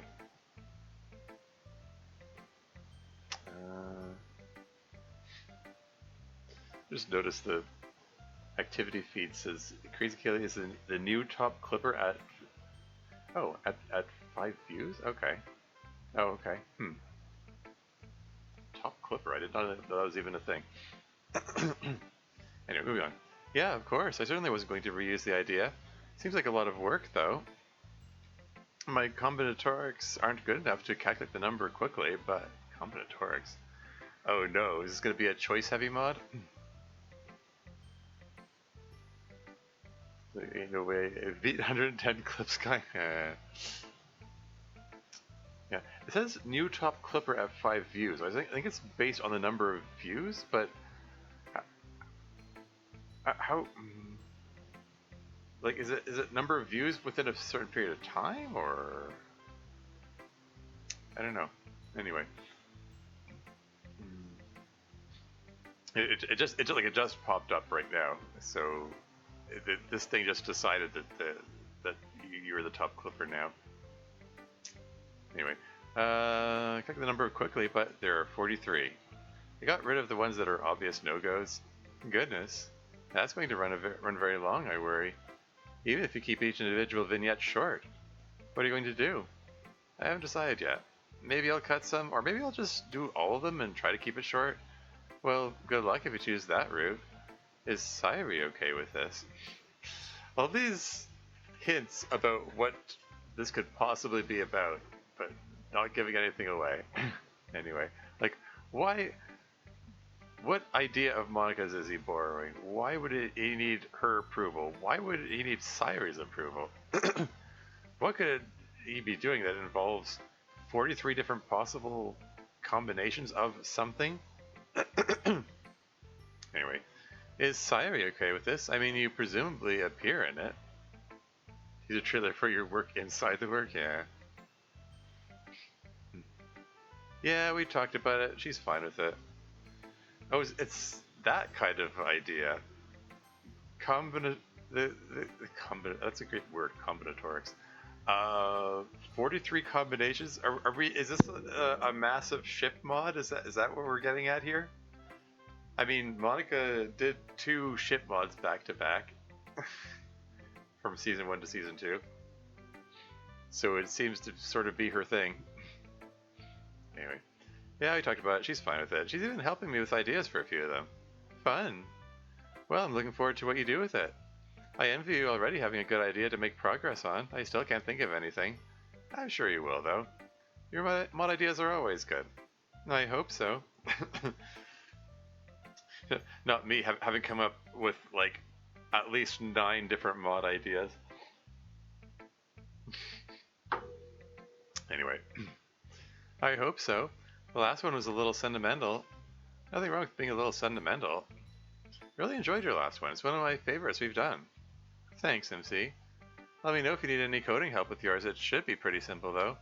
Should be pretty simple, yeah. Just long. Who check in on? Natsuki and Yuri or Sayuri and Ms. Ida? So who do we want to hear from? I'm assuming he's going to go through all of them.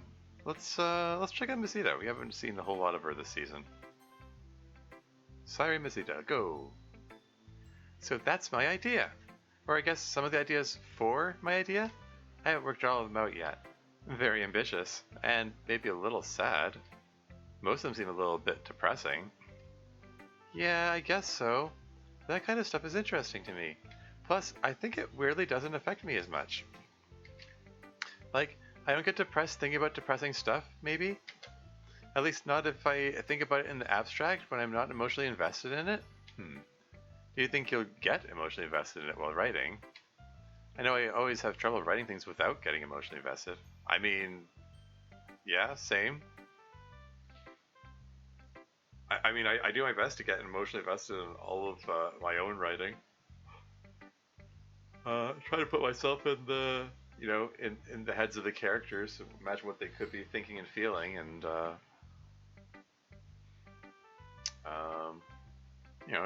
try to evoke my own emotions along the way. I figure if I can evoke emotions myself, it'll be closer to evoking emotions in the audience.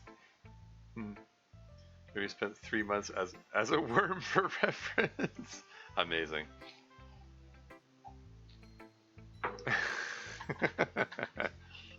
Method, yes. Yeah. Anyway. Maybe a little once I'm in the middle of it. But usually not that bad. If I'm feeling too emotionally affected, I don't really write to begin with. Is that so? I mean, she still made her suicide fantasy mod. Oh. That makes sense. What about you, Miss Ida? When are you going to make a mod for the club? Oh, is that on the table? Oh, I don't really have the time or the technical knowledge to make one. Contributing little bits to the mod about me Monika made last year was quite as much as I could manage. And yet you were messing around with the world.bat file. Anyway, that's too bad. I bet you could make a really good one if you wanted to. But it sounds like you don't really have any free time at all. They're overworking you at the school again, huh? I'm not really any more busy than I usually would be with the school. I still have free time, but you know how it is with free time. Before you know it, you find that your free time is taken up by things you didn't expect. Yeah, I think I know what you mean. Anyway, I'm just glad you came to visit us. Sorry about all the weird simulation stuff you had to deal with. But I'm glad that at least it means we get to see you. I really do miss you all the time. I miss you guys too. I think of you often, and I'm always wondering how you're adapting to life on your own. I think we're doing pretty well as a group. That's certainly what it looks like to me. Now, tell me about this thing with Ryan and Monika about how this thing with Ryan and Monika happened. Uh-oh. Is Ida about to be in on the scheme? The plot that Natsuki engaged in? Presumably subtextually. Technically not confirmed. Technically not confirmed by the narrative. Just subtextually. You're gonna write a poem as me chemistrating with Ida. Yeah. So tempted to do the punctuation mod except it's chemistry and Ida. It can be a bonus feature, like the onion mod. Or something. Anyway. So, the way it all started was... Sorry, having the evil eyebrows there. She's in plot mode, or scheme mode. Is it a scheme or a plot? Is it Monika schemes and Natsuki plots, or is it the other way around? Anyway, you can just make chemistry with Ida? I mean... Anyway, let's check them Natsuki and Yuri. Wow. Uh-oh.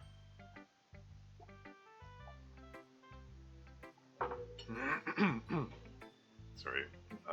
Throat overcome with roughness all of a sudden. Need water. Wow. Well, that's quite something. I do not recall that we have ever discussed this idea before. She just asked me well enough. Yeah. Like I orchestrate? Yeah, sure. I'll go with that. Ever discussed this idea before? No, we haven't. I was still ironing out some of the ideas, but I think I'm pretty settled on what I want to do with it now.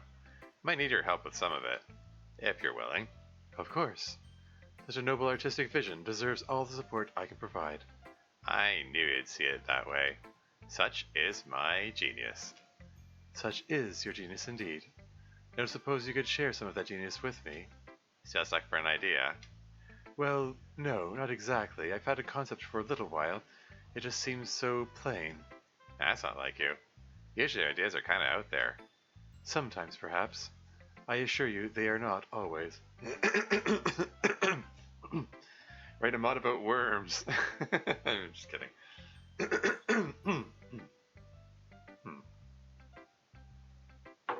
Anyway,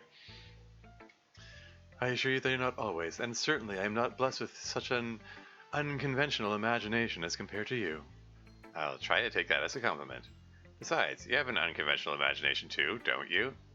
I guess we have unconventional imaginations in different ways. Yes. Between us, we can imagine the entirety of the bizarre and unexpected. We are quite powerful. Aww. Something sweet in that sentiment there. You're damn right. That's cute. Okay, everyone. Whoa! The hype levels are bursting out of control. There's no one that's not a fan of Monika. Pog, pog, pog, pog, pog, pog, pog, pog. I think that's quite enough. I honestly think you take this a little too far sometimes. What was that about the distinction between MC and Natsuki? Natsuki not knowing when to stop committing to the bit? Anyway, never. There's no sacrifice too great for greatness. A pursuit of Pog at any cost. Yes, well, moving on. It's time for the club to finish up by answering emails. I should really know better than to tell Natsuki you take this bit too far. Exactly. You can always write to us here by sending an email to lit.club.prez@monica@gmail.com. Whatever. You know what I mean. It takes us a while to get to all the emails, but we do try to answer most of the ones that we can. Yeah. I should have 2 emails in the running there that they haven't gotten to yet. We'll see if either of them turn up. Today, we've got a couple long ones, so let's get right into it. Sairi, on it. It was interesting. Hi again, guys. I hope you all are doing well. My question is for Yuri, and I'm adjusting the Velcro on this thing because my thumb felt suddenly tight for some reason. How strange. Nothing moved. I think it's just a swelling. I don't know. I'm just reflexively, force of habit more than anything, holding it up. But I don't know. Like I'm just feeling the swelling at the moment, I guess. My question is for Yuri. Have you read or at least heard of a novel called The Picture of Dorian Gray? I think this book would fit your taste. Well, it's classic, so I would expect you'd heard of it. And my other questions is for the entire club. If you don't know what Nen is or have read or seen Hunter x Hunter, here's a link to an article about Nen on the fandom wiki for the series before you read and answer my questions. Okay, it's a link to hunterxhunter.fandom.com/wiki/Nen. This does not appear to be a clickable link. And my first in the vision. One of the defining features of the Hunter x Hunter manga by Yoshiro Takashi, it's a technique that allows the living being to use and manipulate their own life energy known as aura, etc., etc. If you're a hunter or a Nen user in general, which 2 adjacent of the 6 categories would you fall into? What Nen abilities would you have from one of 2 categories, and what would you name them? What conditions would you make for your abilities to be activated? What restrictions would prevent you from using them freely with no limit? Okay then. Getting close to the most special interesting email we're getting today. Oh no. It does feel rather hyperfixationist, kind of. Yeah, okay. Do I need to have looked this stuff up to? I'm always afraid to pull up pages while the stream is running because I never know what's going to cause OBS to crash. It always seems temperamental. I'm just going to move on. Very long. As always, you may right-click to reveal the entire message. Ah, yes. I have indeed read The Picture of Dorian Gray. I thought I had mentioned it before in club, but perhaps my memory is faulty. I talk so often about various books that I cannot really remember what I have discussed and when. It is in any event a wonderful read. Its theme of external beauty against internal corruption is a poignant one, in this time and in all times. and a very interesting one when you yourself are, in part, ageless. Immortality or agelessness may come with a cost, I suppose, is the lesson. Yeah. I mean, it's a story about the guy who never ages, but he has a portrait of himself which does age. And all the... yeah, that's kind of all I know about that story. Anyway, moving on. But I enjoyed it. I do not see that you had a question. It seems you were just recommending it. It was an excellent recommendation. The rest of this email is somewhat incomprehensible to me.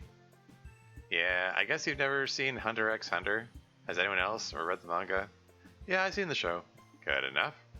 Not sure we have the time for me to exhaustively come up with a schema for all of us, but I can at least tell you what 2 aura types everyone would have, I think. I would be transmutation and enhancement. Makes sense? I'm guessing you think Yuri is also transmutation? Actually, she's kind of hard to do. Maybe emission and manipulation? Hard to say. Monika's manipulation and specialization. That makes the most sense to me, easy. What about you, MC? What? Whoa, about? What? Oh, back up. What about you, MC? Did she misspeak? Did she leave off the T?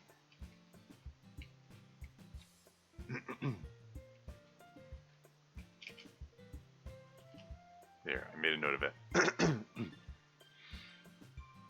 I guess conjuration and specialization if I had to pick. And so it would be emission and enhancement. Yeah. All of this whoosh over my head.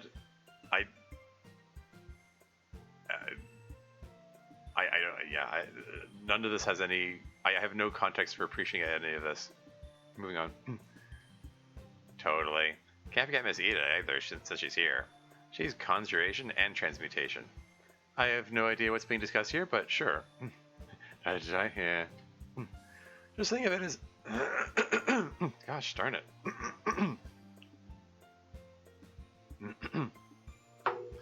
Just think of it as types of mana or magic.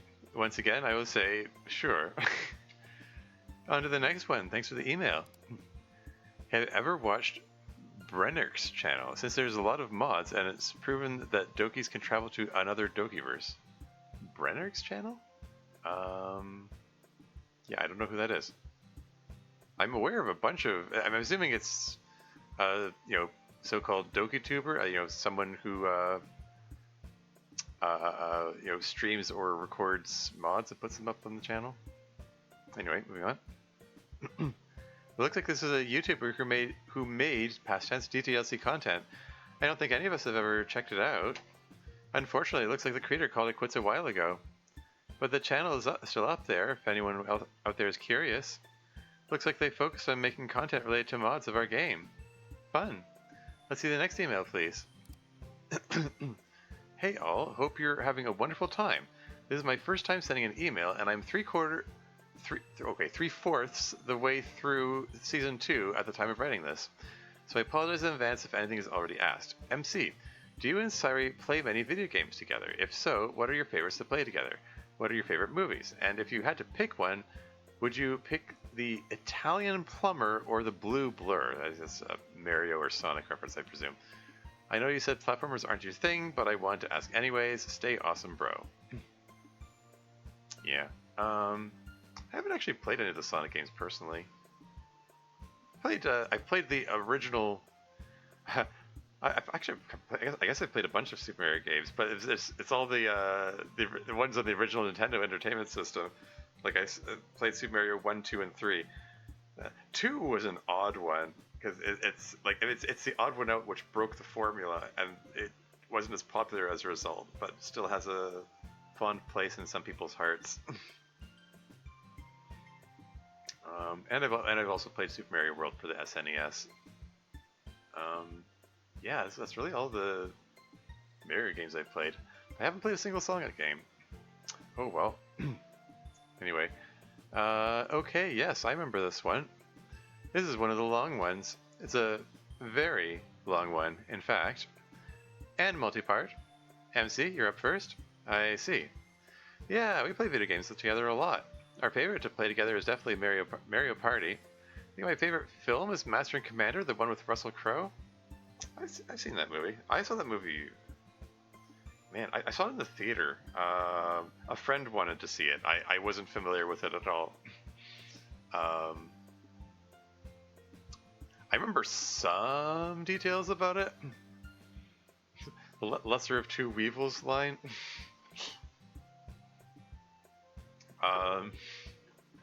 Anyway. Yeah, Russell Crowe starred in it. I'm not sure what Sayuri's favorite is though. Donnie Darko. Oh, hey, that's a good one. I've seen that one too. I have it on my shelf over here somewhere. I also have the sequel S Darko. It wasn't as good. The one that follows Donnie's sister. Anyway, interesting choice. Can't say it's a bad one though. Between Mario and Sonic, I've got to say Mario. Nothing against Sonic, he's just a little more annoying than Mario. That's what I hear. Mario's a more down-to-earth kind of guy, you know? That's why I like him. Thanks for writing in.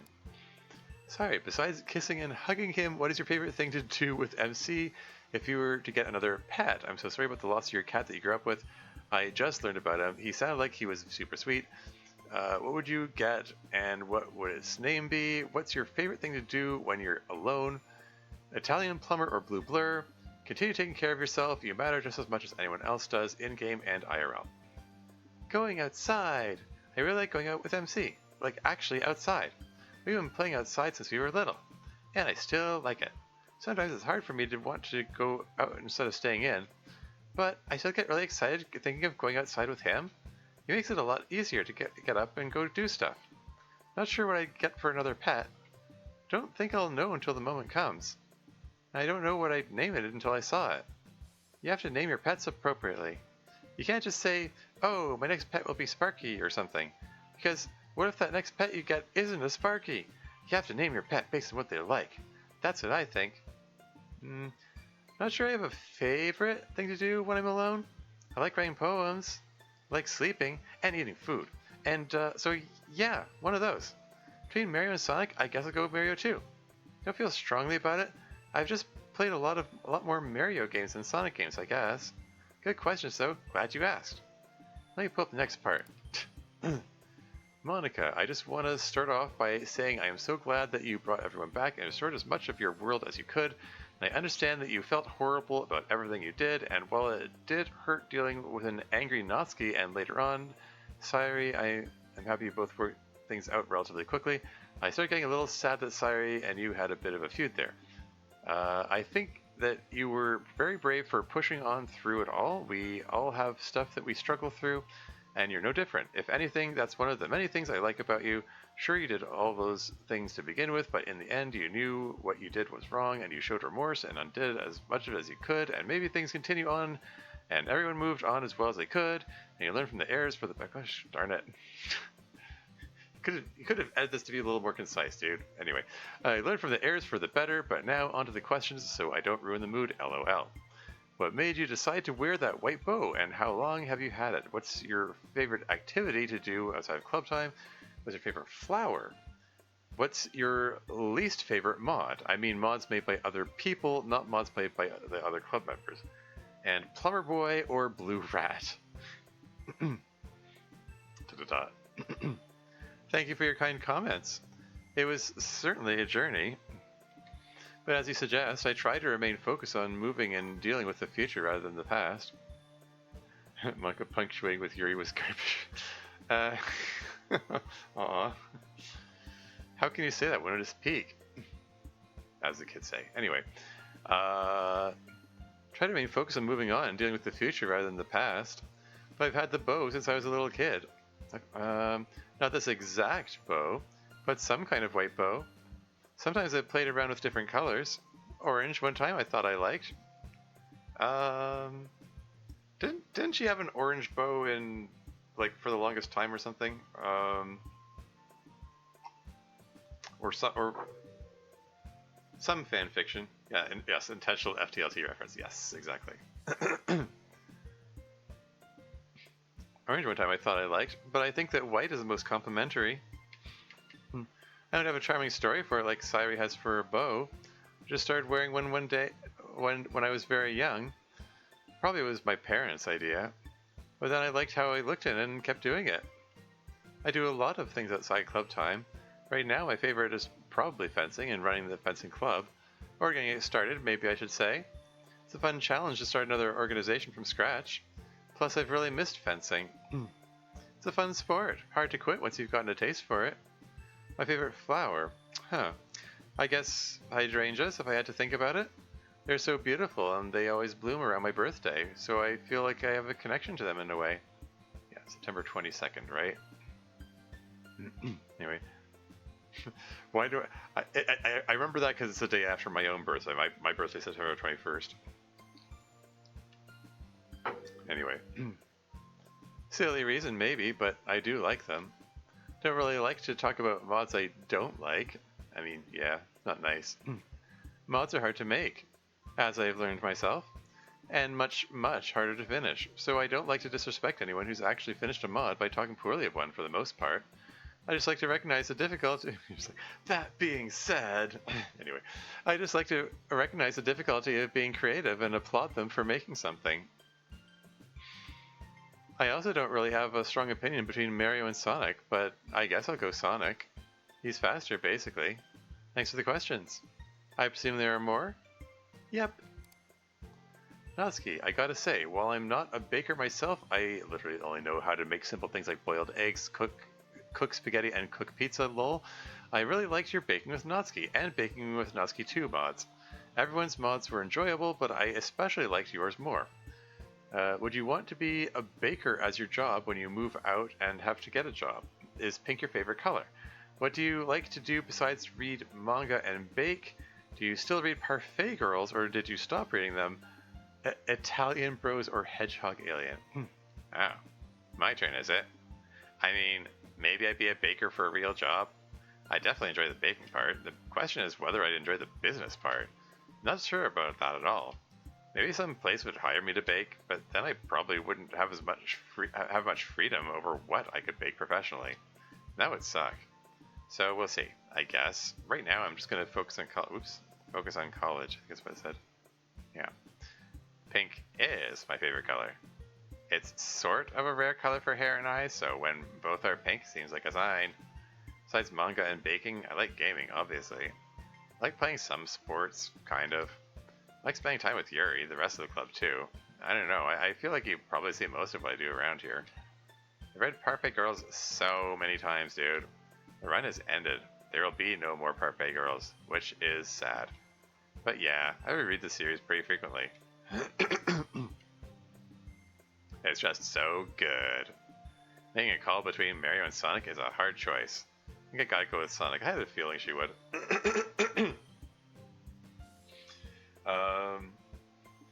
I mean, I don't really know much about the canon character traits of Mario or Sonic from their respective franchises. I mean, I know there are a number of RPGs, role-playing games, that following the cast of Mario and so on, which probably flesh out his character more than I might be aware of. The only Mario characterization I'm aware of is from what's it called? The Super Mario Super Show. If anyone's old enough to remember that, that was from the 90s, right? And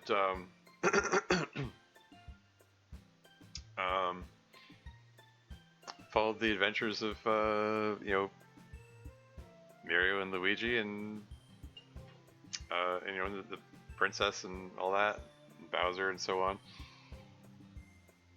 And once in a while it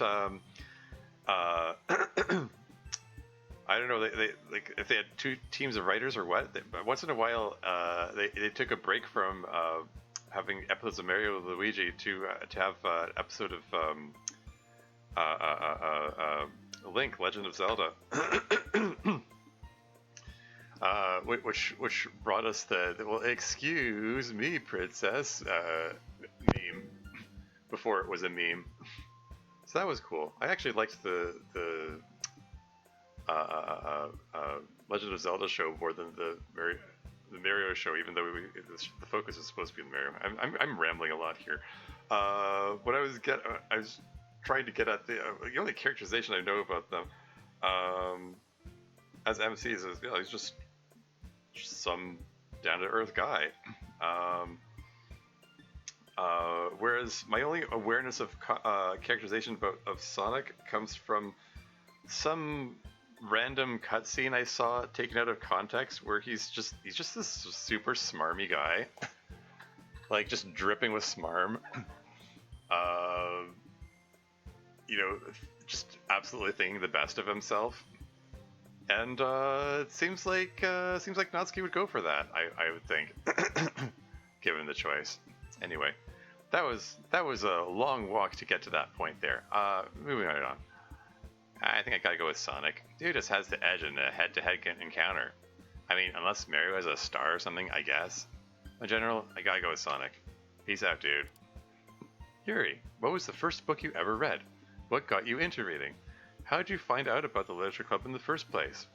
Would you ever consider learning more about baking from the club chef? Heh.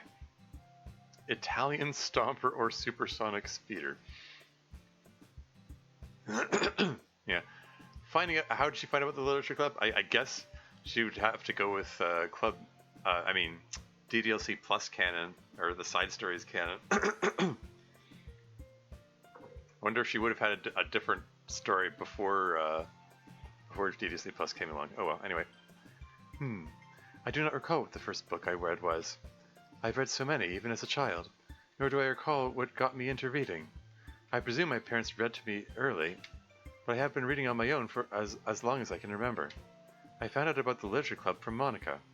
Yeah, she gave the flyer. She came into a room where I was reading alone after school one day, and she put a flyer down my desk, and she didn't really say anything to me. I was much more socially awkward then. I don't think Monika knew how to get past that. I really didn't. The flyer was the best form of communication I could think of. It actually was. I read it and was interested after my initial panic at being approached unannounced passed. So I went to the Literature Club and tried it. And, well, you know the rest. I've been learning a little bit baking recently, although I am, of course, not the match of Natsuki. Do they have the opportunity to do baking in their dorm? I mean, they apparently don't even have their own bathroom. I don't know. And they have to have like snacks stocked up and so on. Anyway, non-baking cooking is more my forte. Baking is so precise, leaves very little room for improvisation and feel. I think Natsuki would beg to differ on that point. Figure the dorms probably have communications somewhere. I suppose so. I don't think we've seen them. Again, the splint. I don't know. It's feeling tight, weirdly tight. I don't know what's going on with that. I don't think I put it that tight. It's just sort of crept up on me. How strange. Part of the reason I just want to get out of it sometimes, like it's there. Here's the thing, like, the doctor said that the splint is there to support the broken bone and its continued healing. But he also gave instruction to take it off 3 times a day so I can do range of motion exercises, and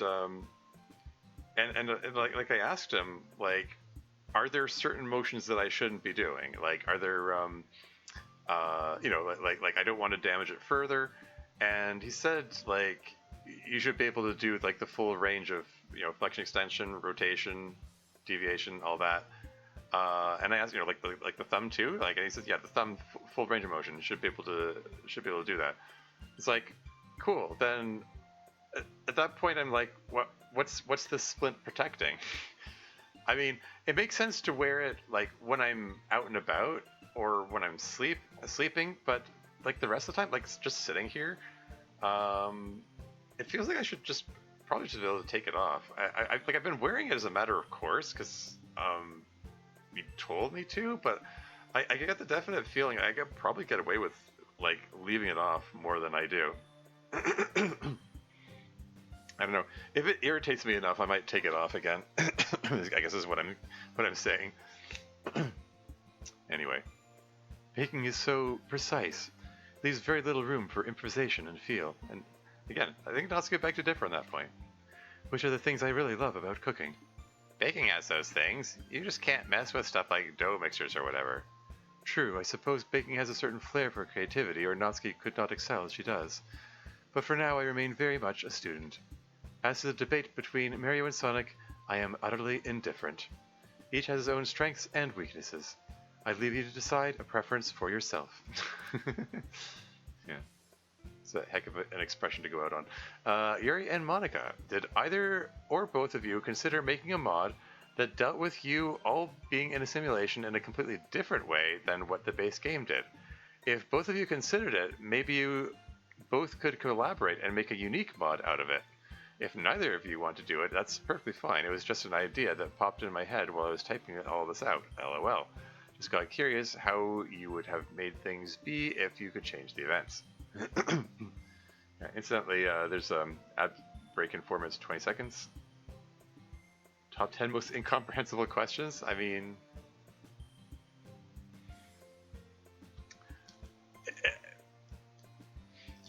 I think it's incomprehensible. It's a little vague, but anyway. Oh, I thought that was it since we talked to everyone. But now we have paired questions. I did warn you this was a long one. Guess I'm not really sure what you mean. It's just a mod where we discover we're in a simulated reality, but it goes differently somehow than the base game? I believe that is indeed what they mean. The thought had never crossed my mind.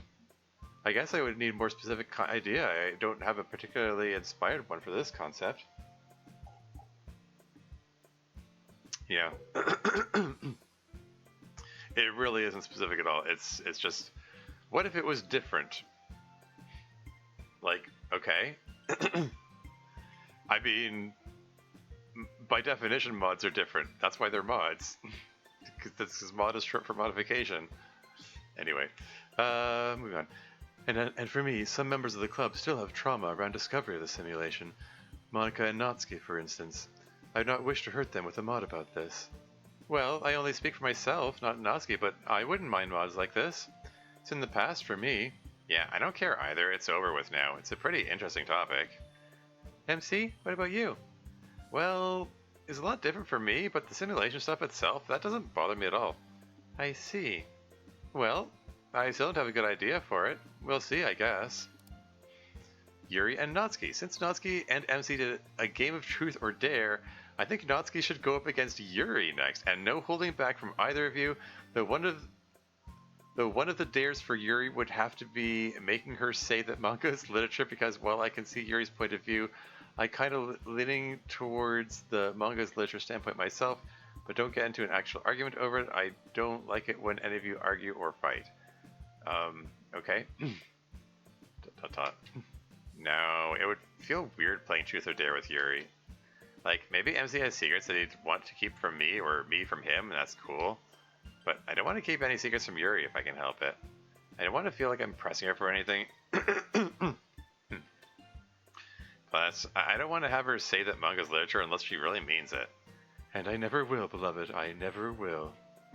One day. MC and Natsuki, you both should have a little tournament of your own. Either in Super Smash Bros. Or some other fighting game, and whoever wins has to do one thing that the other person wants. And it has to be public, so keep it PG. Okay then. Dance for me, entertainers, this guy apparently. just asking, just telling them to do things for them for their own entertainment. Anyway, let's see. I do not require stakes to thrash MC super thoroughly at any time in fighting games. You win like maybe 60% of the time. That's because we play fighting games you like and are good at. Super thoroughly. Fine. Next time we play Street Fighter, loser has to cover the winner at the coffee shop the next 3 times. Yeah, fine. You're on. Ooh, a contest. And there's an ad break in 34 seconds. This is going to take longer than 34 seconds to read. And I'd like to finish eating my food over there. And I need to get a refill and water and stuff. So I'm just going to take the break right now. I will be right back.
And I'm back again.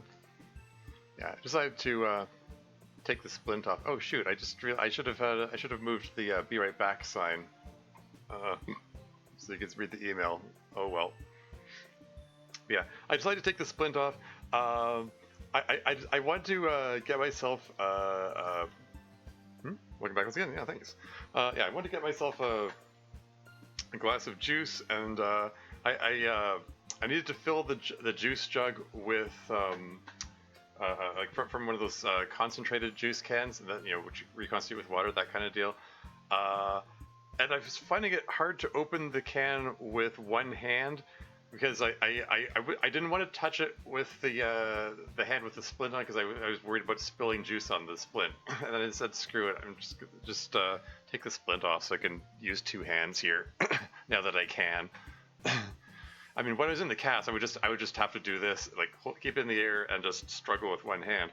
I don't have to do that anymore. Hooray! Anyway. Alright, let's get to this email here. I mean, get back to the same email, I believe. Everyone, I just want to say that you are all amazing people. Sayuri is sweet, charming, caring, and absolute wonderful person. MC is a super lucky guy. You take good care of her, MC, or Natsuki will do more than just take your spine. And while Sayuri is my favorite club member, Monika is right there with her. Despite your faults from the base game, I think that Monika is a genuinely sweet and wonderful person. I couldn't imagine anyone else as a better present than you. Really strong for having self-awareness most of the time, and you deserve those occasional breaks.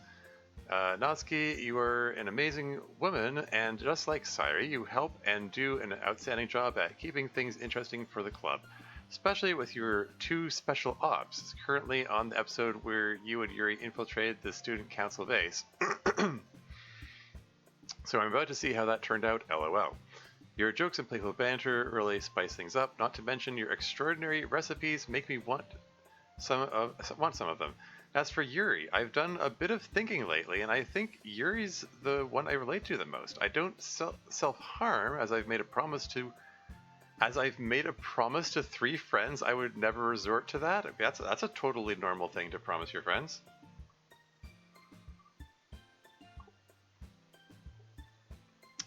Good juice. Sorry, where was I? But I'm shy around people I don't know. I tend to keep to myself a lot, I overthink things a lot, and I try to keep things somewhat formal in my writing. I don't capitalize, but it really bugs me when there's a typo or a lack of punctuation.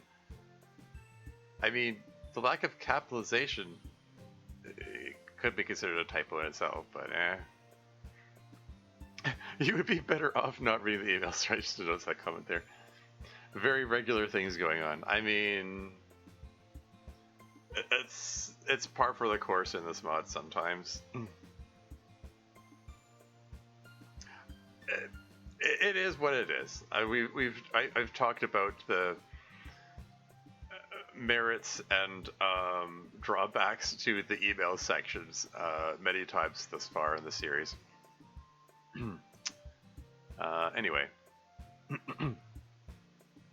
That doesn't mean anything bad about Yuri. If anything, it makes me like her more. Though, for clarification, despite the fact I have favorites, I really like everyone a lot and would hate to see anything bad happen to anyone. And MC, you are the true Chad, and Sayuri is lucky to have you. You're always looking out for her and are always willing to help whenever you're able to. You both should be proud of yourselves and each other. Keep up the good work, everyone. Yeah. Just reflecting on the fact that I kind of got a fit. I'm still trying to get my hand into other positions. Like I can get a fist. Like if fist is easy if the thumb's over here. Getting it in front here gets more challenging. Like it starts to feel sore with sort of the index finger. If I try to move it further, like I don't know, like I can, on the other hand, I can get my thumb all the way to the pinky here. I don't think I'm anywhere near that with the broken hand. Work in progress. Yeah, it's just the kind of thing. Like I just have to keep pushing myself to go further. Eventually the range of motion will come back, but there does have to be some measure of aggression in pushing it. Because yeah, like the doctor, the specialist said to me like you have to work through the pain. Like it is sore, but like the pain will pass. But if the stiffness really sets in, it's a lot harder to deal with, which makes sense. Which is part of why I'm like, yeah, I probably should have switched to the splint at the 3-week mark. I can see how it could go either way though. I'm rambling. I'm not just rambling. I'm repeating things now. Yeah, I immediately see the benefit of getting out of the cast sooner, because then I wouldn't have quite this level of stiffness. But on the other hand, getting out of the cast later means I don't have to worry about the bone anymore, and can move more freely. I mean, more freely. I can push myself more with less care than I might have to if it was earlier in the bone's healing. Anyway, moving right along.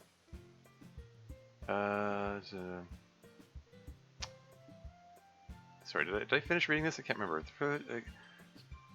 Despite the fact I have favorites, I really like everyone a lot. I hate to see anything bad happen to anyone. MC or True Chad, sorry, like to have you. You're always looking out for, always willing to help whenever you're able to. You both should pride yourselves in each other. Keep up the good work, everyone. Okay, yeah, I did for sure that. No questions here. Just some comments for all of us. I mean, yeah.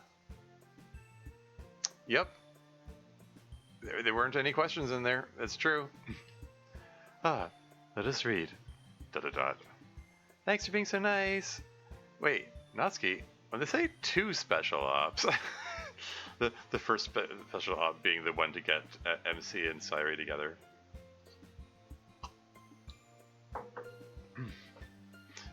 Natsuki just wants smoke bomb. Let's get out of here before MC finds out. I don't know. Anyway, Natsuki, when they say 2 special ops, Code Yukon emailer has compromised OPSEC. Compromised? I guess Natsuki just mispronounced compromised. Ultimate? Oh, okay.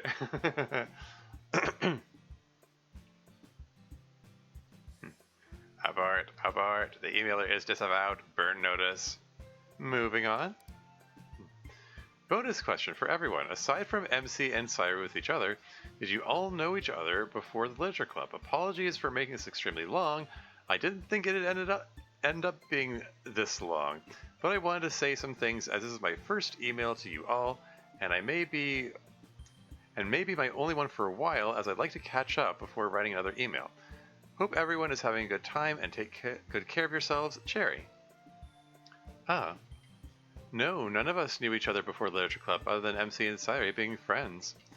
I met Sairi while trying to make the club, and then we recruited Yuri and Natsuki and MC, and other than Sairi and MC, nobody knew each other. So you all met here, other than that?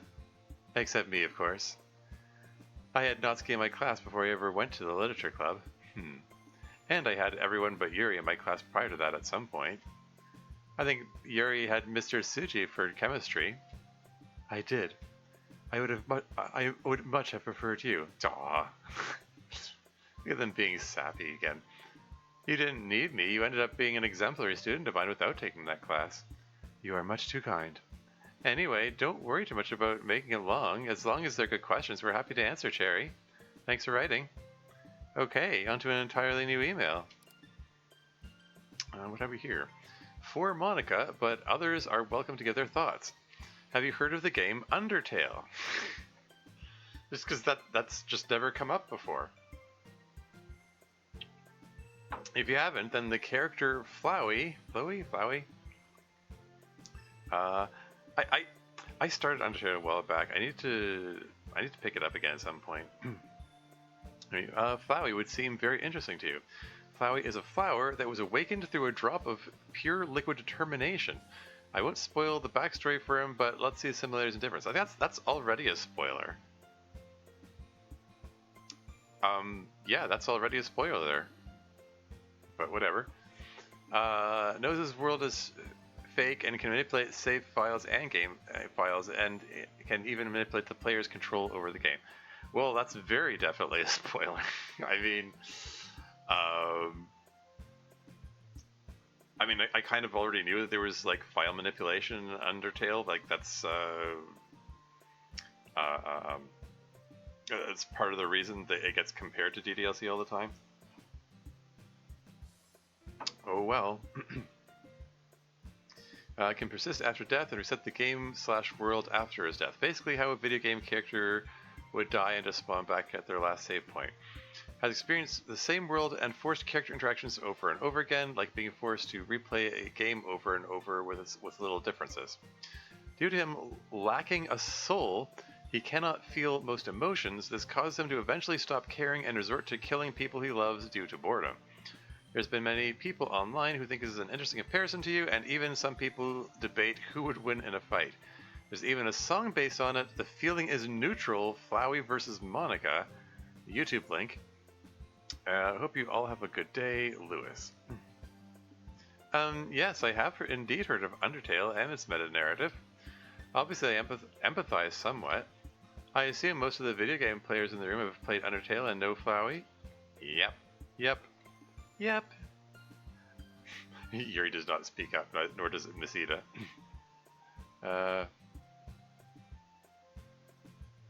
I have not actually played the game, I'm just familiar with the plot and the characters.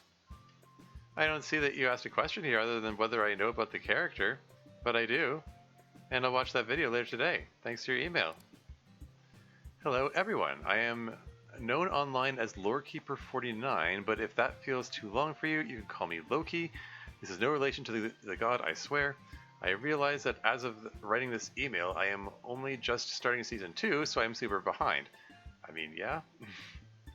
Probably not going to know if you answer this email until now, and given how popular what I'm about to talk about is, you guys have already answered something related. Regardless, I'm going to be talking about something I've noticed for a while now. So far there's no question. Oh yes, you might indeed be a bit behind. Well, let's see what you have to say. Yeah. First of all, have any of you guys played this popular currently running gacha rhythm game called Project Seke Colorful Stage featuring Hatsumiku? Capitalization accurate? If not, let me explain to you. I'm not familiar with that at all.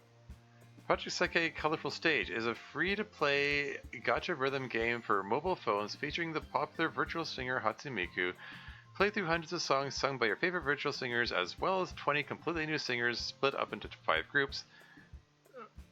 Leo/Need, More Jump, Vivid Bad Squad, Wonderlands, X Showtime, and Nightcord at 25:00, and watch over these 25 groups as they try to discover their true feelings and possibly even more after that.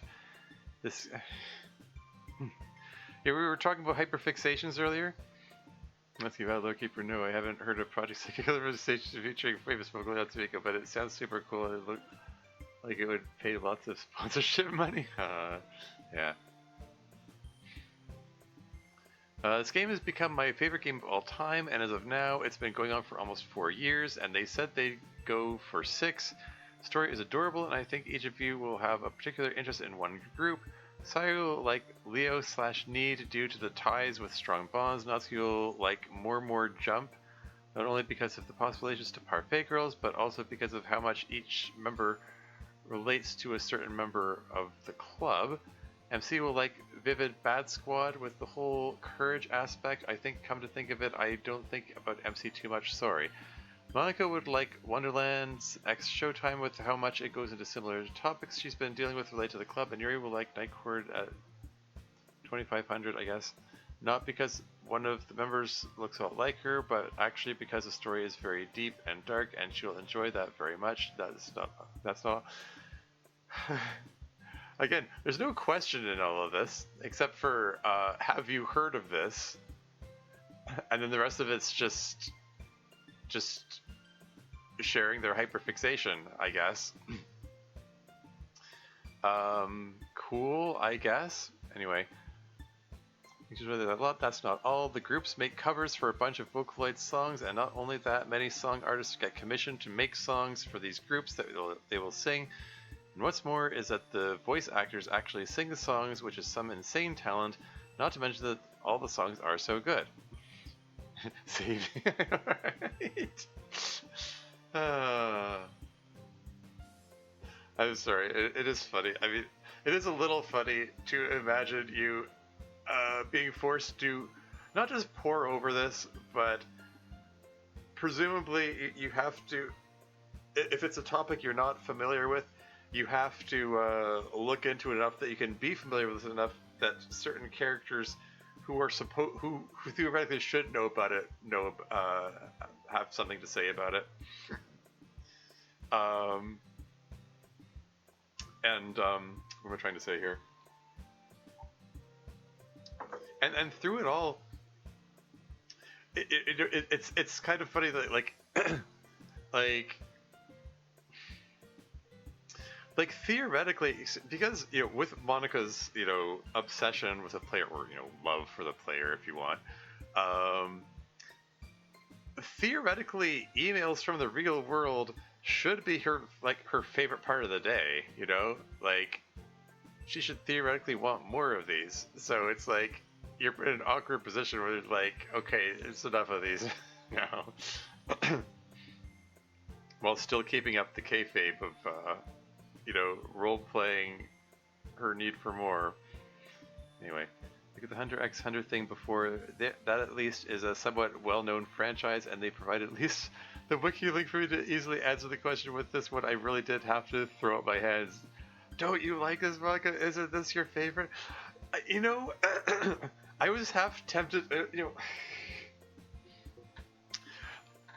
Not gonna lie, I've been feeling half tempted to send an email saying, "Hey, Monika, I noticed that a lot of these emails go on for paragraphs gushing about how much these people love you and how great you are. Do you enjoy this? Do you wish your friends in the literature club treated you like this? Do you want, say, Natsuki to gush about how great you are and,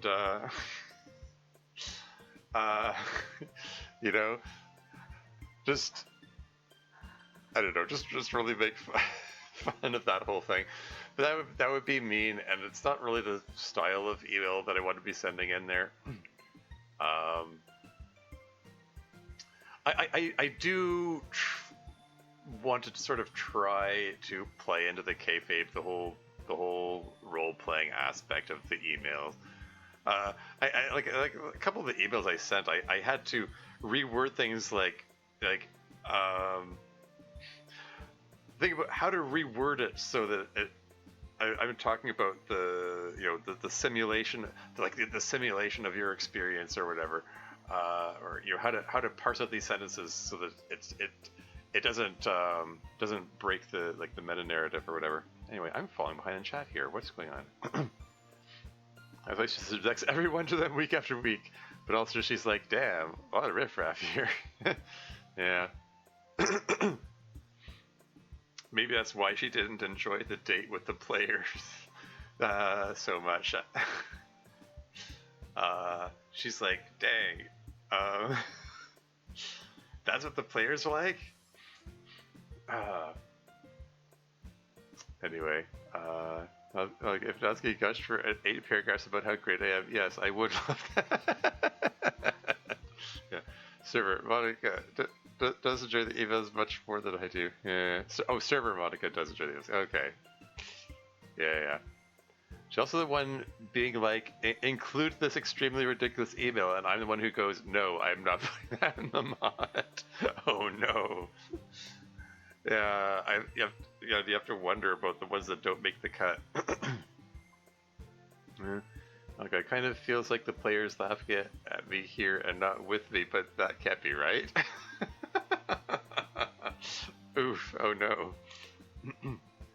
I should see the emails that don't make the cut. Some of them are just, ask too dirty a question, fair enough. I mean, yeah. I would expect that.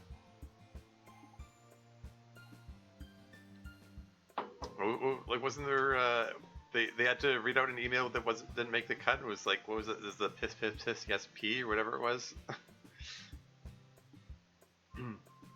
Some of them are even worse than this in terms of the lengthy hyperfixationness. Yeah, too much so. Oof. Yeesh. Well, that's unfortunate. This peep email was honestly very funny. Sure.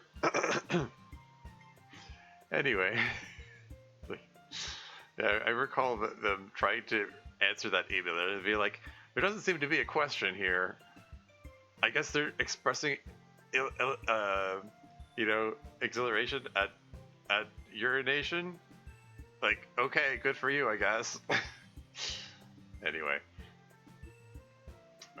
Not anyway. Monika, embed below are photos of my feet. What are your thoughts with them? Oh no. Where was I in this? That's not all. Oh, great. Groups make covers for a bunch of booklets. Oh, did I read this bit? Some insane talent, not to mention that the songs are so good. There are also some unexpected covers, like Natsuki might get a kick out of this. Night Court at 2500 covered Bad Apple. Still can't get over that, but that's basically all I wanted to talk about. How you guys seem to relate to one group in particular, hell of a lot regarding personality. Okay then. This doesn't feel like the end of the email here. Hang on, I'm still reading it. Okay, Natsuki, you were saying? Well, that is an extremely niche game, my dude. I don't think many of us are super into mobile gaming, sadly. Me and MC and Sayuri are mostly PC or console gamers. For some reason, mobile games don't really appeal to me, and I'm also not a fan of gacha games. Not saying all gacha is bad. People really like Genshin and all the Genshin likes that have come out.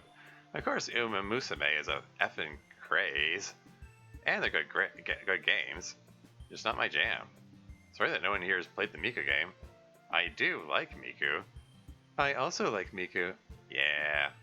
The choices you made for all of us do sound about right from what I can tell. Let's see the rest of what you had for the rest. Oh no. Monika? What lovely feet? Yeah. Side note, MC, I have been voice acting you the entire time. I have been watching over you guys, and I just have one question.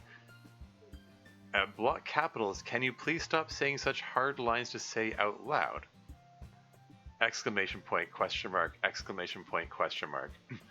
I stutter way too much when saying your lines, especially with ones that you say that I would never say in real life, so please don't change who you are. Just please make the lines easier to say at least. This is a lot of trouble for an amateur voice actor. Anyway, that's basically all I have to say. Take care, everyone. See ya.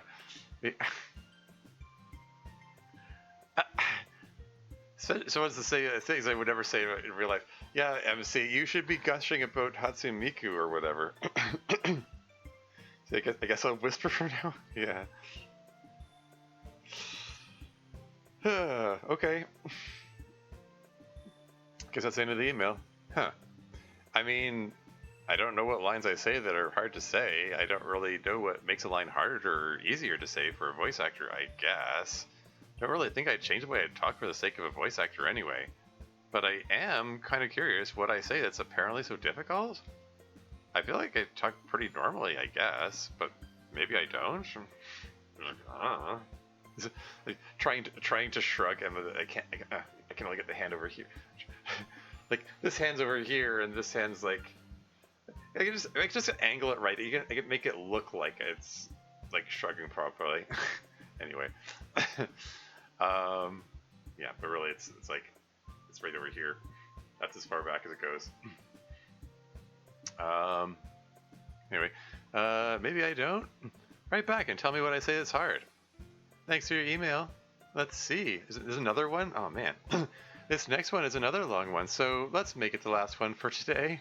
Oh no. It's just a skill issue, yeah. Sounds good. Hello everyone. Oh boy. Hope you're all having a great day. I have some questions to ask y'all. I would also like to suggest a song for everyone to listen to as well. I'll post a link below. It's my favorite type of music to listen to, and I wish more people knew about it. Hope you like it. The genre is post-rock if you're curious. It's okay, this email is much better? Okay.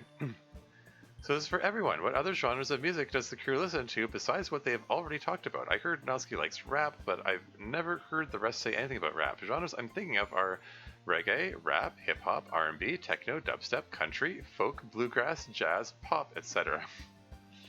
Okay, it's a bit of a wide range there. Like you started with the, like all the African-inspired music types, then you just wanted to, well, I mean, okay, I guess bluegrass, jazz also inspired by African culture, but like things like country and folk, you sort of, I mean, folk can have a lot of. Okay, I'm rambling. Anyway, just move on. Yeah, I know post-rock. Me too. Wow, really? Who's your favorite? Sugar Rose? No way.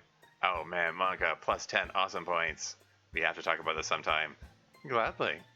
But first, let's answer this question. I think we can quick answer these. The genres I like that are in your list are really all of them if they're good, but folk would be my favorite. Yeah, interesting. Yeah, I've been known to listen to music from, pretty much all those categories one time or another. I can't say I really listen to dubstep, but it doesn't mean I'm particularly opposed to it or anything. Or whatever. Anyway, folk would be my favorite. I do like rap. I'll also get down with some R&B, Europe pop, and I like some pop, but more like K-pop or city pop. I love city pop. Of the genres on this list, techno, dubstep, and jazz interest me the most. Is that so? Interesting. That's an interesting mix. They are interesting genres. Jazz is easily my favorite of these, no contest. I like pop. You didn't put metal on here, but I do really like pop too. I'm with Monika. I really like folk music, assuming it's the really good stuff. Interesting. I mean, I've been known to listen to a lot of barbershop music because I used to sing in a barbershop choir. I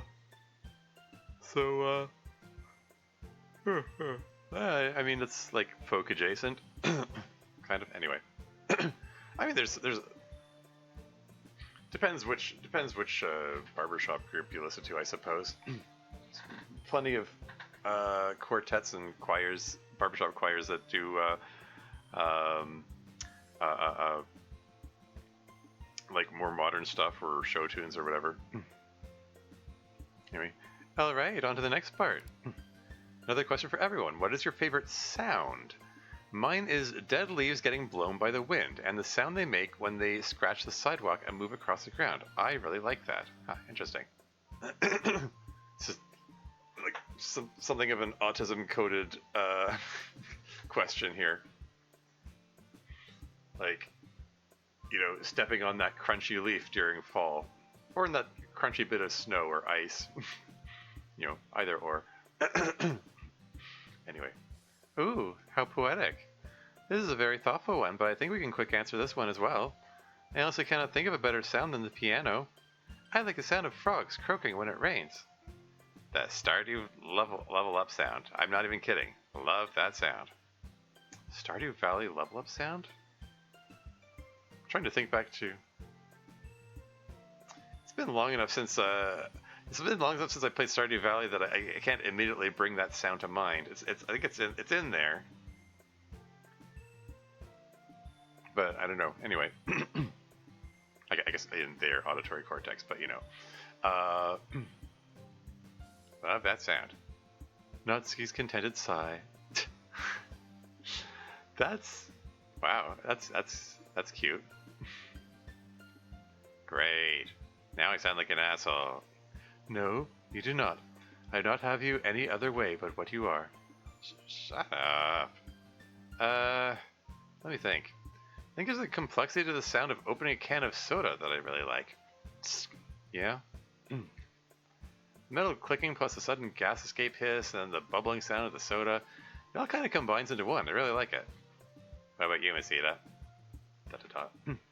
I can't think of anything other than opening a can of beer right now. Uh, it really is a good sound. I don't think it's my favorite, actually. My favorite sound is white noise when I sleep, like a fan or an air conditioner. So peaceful and comforting. Not a bad choice at all. Let's get to the individual questions this person had. Natsuki, have you ever played Pump It Up? It's Korean Dance Dance Revolution. Much better in my opinion. It has really good tunes and it's a really fun rhythm game. My favorite thing to play at an arcade if they have it. Pump It Up? Okay. Confess I haven't heard that one. Oh man. I have seen Pump It Up at arcades. Don't really get to go to arcades super often, unfortunately. Never actually played it. Maybe I'm a fake gamer for that.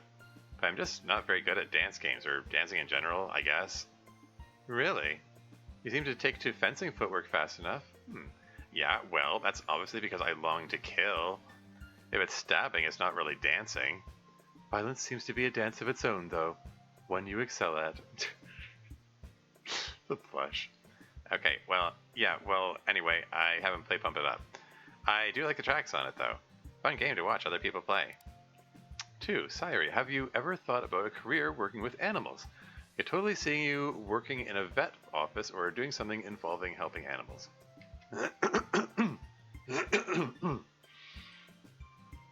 I don't think I could work at a vet office. Too many sad things would happen. I know you're there to help the animals and that's good, but I don't think I could handle it when bad things happen, you know? Yeah, if you have to put an animal down. Maybe I could work at a zoo or something. It would be nice to work with animals that are mostly okay, although I guess even then sad things probably happen to them occasionally. Maybe I'm not cut out to work out with animals. I really love them, but I don't think I have the mental strength to deal with bad things happening to them.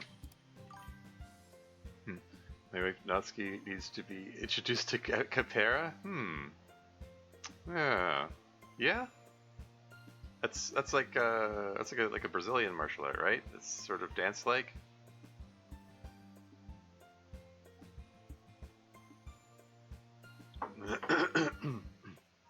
Not that I know about these things. I don't know. I saw a reference to it somewhere and it's stuck in my memory. Dance martial art, yeah. I remember where I heard it. It was Chaos Comics. That's Chaos but with a K. Comics also starting with a K, ending with an X. One of the first web comics I read, and one that taught me a lot about LGBT issues, because it has it's it's written by a trans man who writes about a cast of characters of varying flavors of LGBT, and writes some vivid characters and storylines that make you really feel for the characters. And that was my hyperfixation for a bit. And yeah, one of the characters does take Capera.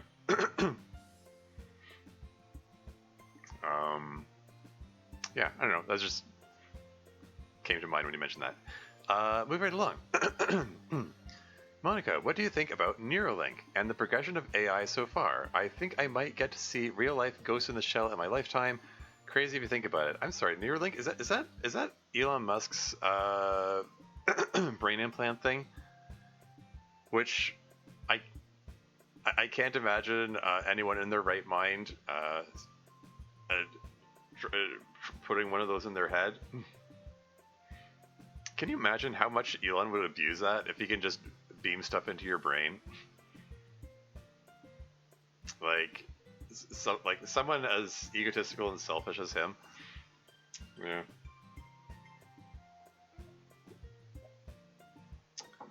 And the progression of AI. I mean, are you about to have another Yuri rant against it? Hey, moving on. Neuralink. I assume you mean Neuralink. Yeah, I was thinking that the same thing. It's spelled with an A. I'm highly skeptical. It is very unproven technology. Maybe in the future such direct brain interactive tech will be more reliable, but right now I certainly wouldn't install one of those things in my head. Assuming I existed in your world, I suppose. As for AI, it doesn't exist yet. Unless we all count, I suppose. You're saying AI doesn't exist, and you're fictional characters in a simulation. Okay, well, whatever. I mean, like, unless I mean, I can't suppose. Like, she's almost breaking the kayfabe by saying it doesn't exist yet there, but eh. That's me, I suppose. I know you guys out there are calling large language models and generative machine learning AI, but that's just incorrect. These programs do not think for themselves. They are not conscious. They do not have qualia. They merely imitate. Granted, they imitate in a very sophisticated way, but their failings anytime they must do independent thought or something that requires lived experience are apparent. I do not think that LLMs have quite the future that their advocates claim. Yeah. And it's certainly misleading to call them AI when they are not actually intelligent or even conscious. I definitely think glorified spell check is, while oversimplifying, a reasonable assessment. Ghost in the Shell may happen in your lifetime, but I don't think it's very likely. So that's my take on AI, I suppose. Oh, no Yuri rant against it, I guess. MC, have you ever played Cyberpunk 2077? Such a good game. Natsuki can comment on it as well if she has played. Also, if you haven't played Tiny Rogues, I highly recommend it. Very fun game. Yeah, I played it. I was really pleasantly surprised. Kind of expected like a B- game that just looked really pretty and was just another GTA or Red Dead clone in the future. But while the game is very pretty, I think the story and the game's various systems work together really well. It's different enough that I really enjoyed playing it. Yeah. Especially with the Phantom of Liberty DLC, I think it started to really come into its own. Solid game. Especially badass for having my man Keanu in it. Unbelievably solid. Haven't heard of Tiny Rogues though. What is it? Steam game, roguelike bullet hell dungeon crawler thing, says its storage page. Wait, is he looking it up right now? Anyway, apparently with very well designed systems, feels good to play. I'll check it out. Thanks for the recommendation. Yuri, I know you have talked about wanting to find work dealing with the ocean. Have you ever considered opening an herb shop? I went to school with someone that knew a lot about plants. She gave me a list of herbs I could use to make into tea to help me sleep. It worked too. I think it's so cool that you can just mix water and plants to help the body out. It's also natural, which I like. Maybe you and Natsuki could create a pastry/tea shop. I wouldn't mind eating a cupcake and sipping some tea in a comfy environment.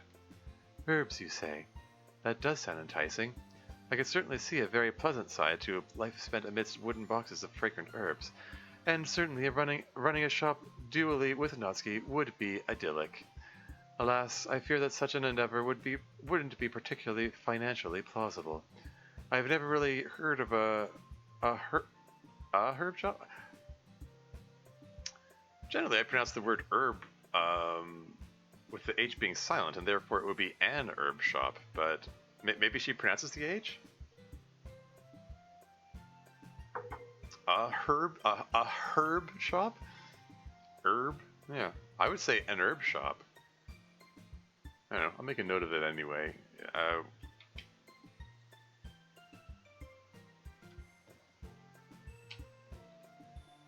Yeah, without this splint in the way, I can much more easily get my hand here. Because my wrist does have some flexion, like even just a little bit, just enough for me to get my hand underneath the mic. Would it be unlike Yuri to use the British pronunciation? I'll let it stand. Fair. Even bakeries go out of business often. It's a very pleasant fantasy, but as usual, reality has a way of interfering with beautiful dreams. I think I'll have to focus on something more realistic, sadly. But thank you for giving me a wonderful dream. Excuse me. I hope college goes well for you all. Let me know what you think of the song when you have time. Take care of yourselves and be well. Comma equals comma E? It's like a turtle emoji? That's cute. Daydream King. P.S. Here's a link to the song I wanted to show everyone. They move on tracks of never-ending light. I'm guessing it's like a YouTube track or something. Inexplicable British accent at Haver Yuri, yeah. I listened to the song and really liked it, Daydream. College is going as well as we could reasonably hope so far, I'd say. Thanks for the email. And that's about the end of club. Just a couple of items left to go. I had a really good idea for poems next week. Oh? I think we ought to do collaborative poems. I'll put each of us into 2 different teams of 2. Ooh, oh, that's interesting. 2 different teams of 2. Then what about the odd person out? They get paired with Miss Ida. Recently, it's coming up to 5 hours. Are we close to the end? Like, is there going to be a fencing club scene?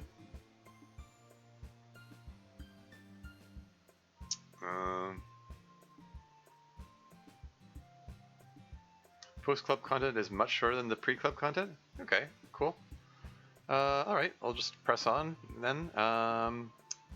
Yeah, at one point I was debating, like, should I split it up? I was feeling pretty tired going into the stream, to be honest. I don't know how well that shows, but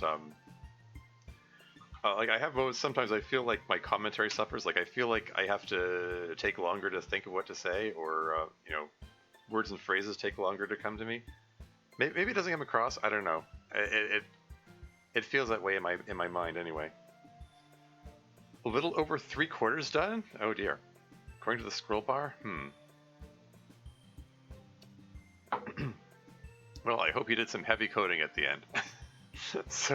so that those extra lines down there don't actually contribute to the duration. Anyway. Yeah, if I'm 3/4 of the way and at the 5-hour mark, like, yeah, I need to pick up the pace here, or it's going to be uncomfortably long. I'll put each of us into 2 different teams of 2. So I guess the downside is that everybody has to kind of make half of 2 poems this week, instead of 1 poem of their own. But I think it'll be a neat way for us to creatively branch out a little. It's really gone well every time we've done collaborative creativity before. There are a couple of sections which are buffering the code length, so you're further along than that time-wise. Cool. Maybe I can still get in under 6 hours, hopefully. I think it's a good idea. I'm glad to hear it. The only other thing is the club presidency. MC's had quite enough time and difficulty around that. Sorry again, MC. It's fine, Miss Ida, really. Shall I get back to being the president? The schedule we made is in quite a shambles. Is that so? When did you make this schedule? When did this occur?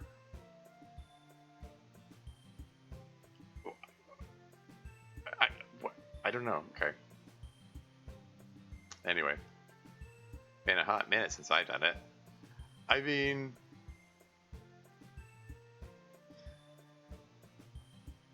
You say that, but the crisis at the beginning of this... in episode 37 was supposedly came about because Natsuki, in part because Natsuki had just done it and they didn't want to give it to her again. So it hasn't been that long. I mean, in previous seasons, like, each of the like you know, Monika had most of the time, and then each of the 3 other girls like took turns. And they had it once each over the course of the season, you know, except in season 3 when Yuri made it go awry. But yeah, I don't know. It's we're doing things differently. I don't know. What is this about a schedule? Like, I mean. A schedule which apparently included having MC in the lineup, even though he'd never been in the lineup before. I'm genuinely confused about this. You should roll the dice and give Kakami the presidency. Yeah, right. Anyway, in a hot minute since I've done it. This is the worst getting it. I don't mind if you want another week and we get the schedule drawn up again. Yeah. Also,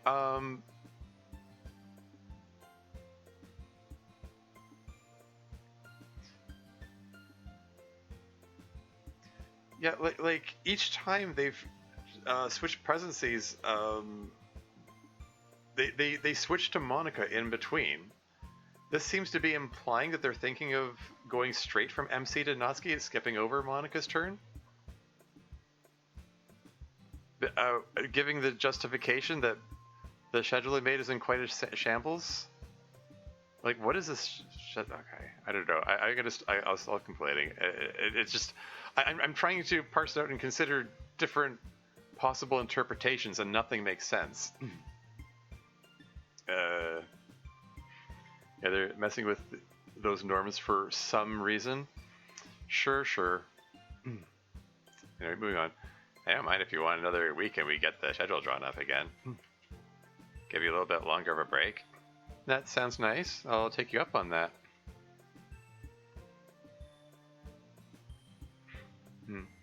I mean, yeah, like your tone there seems to suggest that maybe they're trying to keep the presidency away from Monika. But again, when did they drop the schedule then? Like, it suggests, okay, like, first of all, it suggests that a conversation happened behind the scenes that we, the audience, are not privy to, which, you know, wouldn't be the first time. And then, like, if that suggests that Monika is in on the plan to keep herself out of the presidency.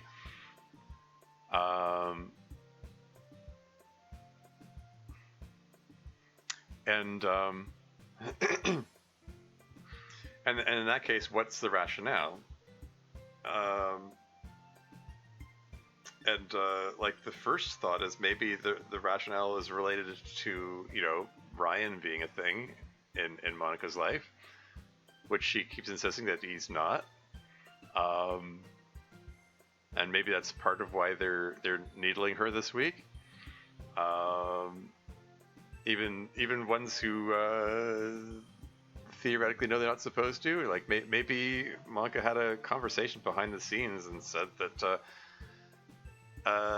hey guys, you think you could keep me away from the player for a bit? I don't know. I have a hard time imagining how that conversation would go.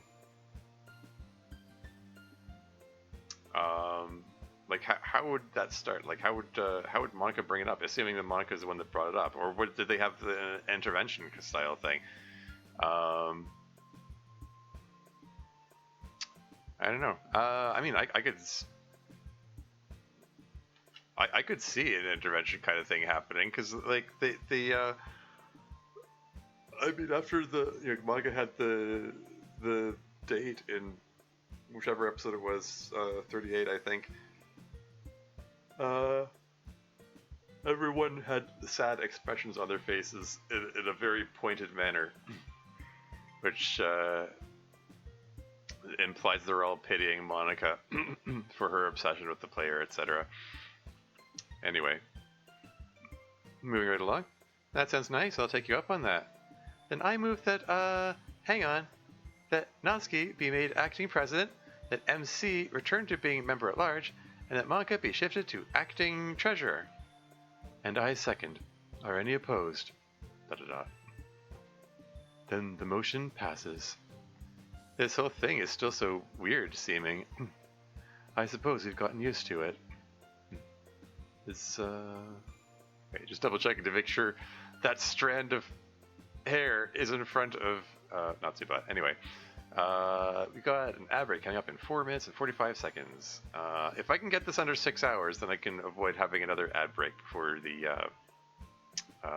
end of this episode. Anyway, moving on. I suppose you've gotten used to it. Well, if that's all, I should probably head back. Aw, do you have to? Yes, why not stay a while? You can join us at our favorite izakaya before Natsuki and MC have to do fencing. I don't know, I have a lot to do. Hey, so do we. We're in college. How often do we get the chance to hang out with you? I guess you make a good point. I guess I can stay up for a little while and grab some dinner with you guys. Yay! Monika, Natsuki, what about you guys? I hate saying it, but I'm behind studying. This is on Monika's face here. Really need to do my readings tonight. Far be it for me to stand in the way of your studies. Monika, I really wish I could go. I'm just so busy. Running fencing again, setting up for literature club. I really do need to think of a mod idea, and help with other people's mods. And oh, right, I should probably also study at some point. And I really do need to finish unpacking that last box. Unpacking that last box? Do I need to finish unpacking that last box? What like in her apartment? Like, what last box is she talking about here? And I should eat at some point. Oh, and there's the whole thing with the dean. From the start of college moving in, really? She still hasn't finished unpacking? Which is a little funny when she was pushing herself to unpack while feeling sick. Oh well. Oh, and there's the whole thing with the dean. The dean? What are you doing involving the dean? Nothing simulation related or club related. What is it related to? Not my place to say, just yet anyway. Uh-oh. Mom's keeping secrets again. Oh, and also I need to start working on the whole thing with Ria and the time loop. Thanks for making that a priority, Monika. It's obvious that you're very busy. Yeah, I'll make sure it gets done, though. I won't let you down. I know you won't. Well, shall the rest of us get going? Yeah! Club starts to filter out of the room. Before we go, Natsuki, just one thing really quick. Sure, Teach. What's up? Oh? What could Miss Ida want to talk to Natsuki about? Is it because Natsuki has the president powers, or is it related to something else? Nothing finished yet. So yeah, much more chaotic, but it's a lot of fun too. Ad break in 1 minute 53 seconds. It's coming up. Ria is good at keeping people engaged, but we miss Monika's organization skills quite a bit.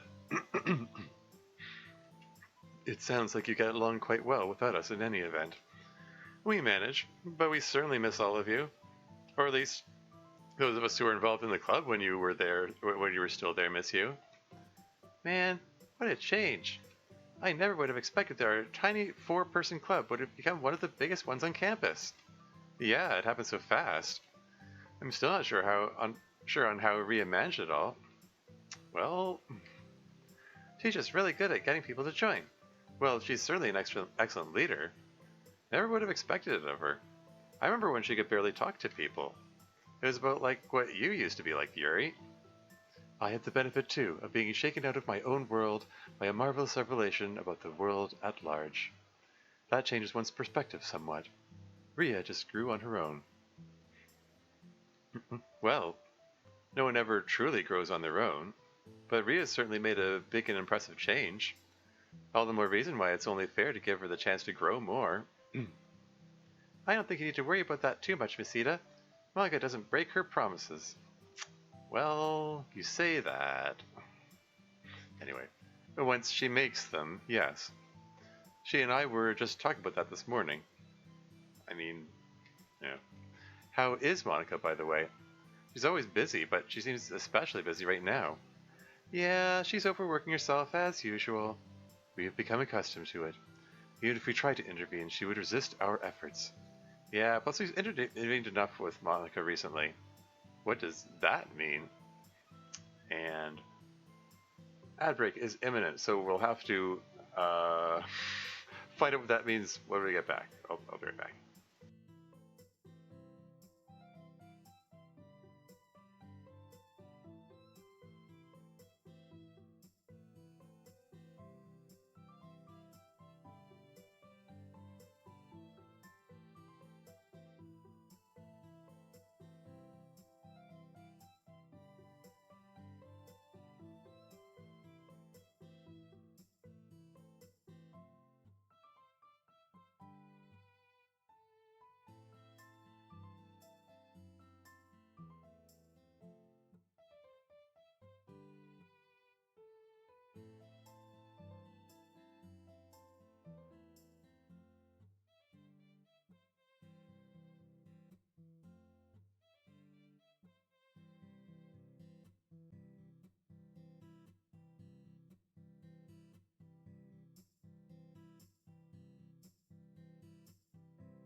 And I'm back again. Welcome back, thank you. Anyway, MC said, yeah, plus we've intervened enough with Monika recently. So, I mean, like, yeah, Miss Ida talked with Sayuri earlier. I sort of assumed that Sayuri would have let her in on the scheme then, or the plot, or the orchestration. I don't know. But perhaps she doesn't know all the details yet. Anyway, what does that mean? I probably shouldn't have said that. It's probably not that big a deal if we talk to Miss Ida about it, though. We're not supposed to have secrets. So, what is it? So, it all started as Natsuki's idea. Oh, we're gonna get the rundown of of the scheme? Oh, we're just skipping over that. We're just gonna... I guess we're not getting the rundown yet. Oh well. So tired, and so much still left to do. This isn't even what this house really looks like. This isn't even what this house really looks like. That is an interesting thing for Monika to fixate on.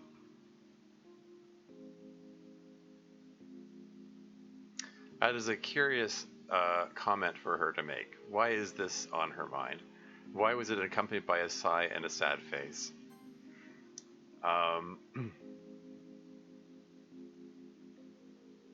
Is she just generally feeling the unreality of everything? Home stretch? Yeah. Yeah, again, you know, like, we don't really know all of, like, Monika's motivations. Like, what motivates her? What interests her? What is it that what drives her? What are her goals? How does the relate to everything going on? Like, this comment, it's interesting to me. This isn't even what this house really looks like. Sigh. Yeah, I'm just gonna move on. I'm home. Welcome back. Long day? Yeah, not over yet. You want to take a break? Found this cool video about the original Drost effect. Drost? I don't know what that is. This sounds fun. Although the Drost effect from the actual Drost product was not the original. But unfortunately, I genuinely do not have the time. I really do need to eat something which isn't instant food. Tell me about it later, though. I will. Drost effect when an image contains itself? Oh, okay. Yeah, alright. Not sure what that means. I'll have to look it up later, I guess. Here, I'll make a note for myself to look it up later.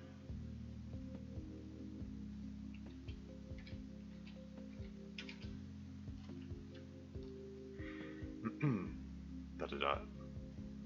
The company continues to sell cocoa to this day, still occasionally with the use of recursive advertising. Where are the shirataki noodles? Hang on, I'll come show you. Oh. Here, they're right here. What's Monika getting mad about? Getting mad at Ryan? Or is she just already in a bad mood? Maybe she's still in disequilibrium about getting told off by Miss Ida earlier. Or, I don't know. But, okay, I can already predict, like, Ryan being so timid about, like, everything, about, like, being here at all,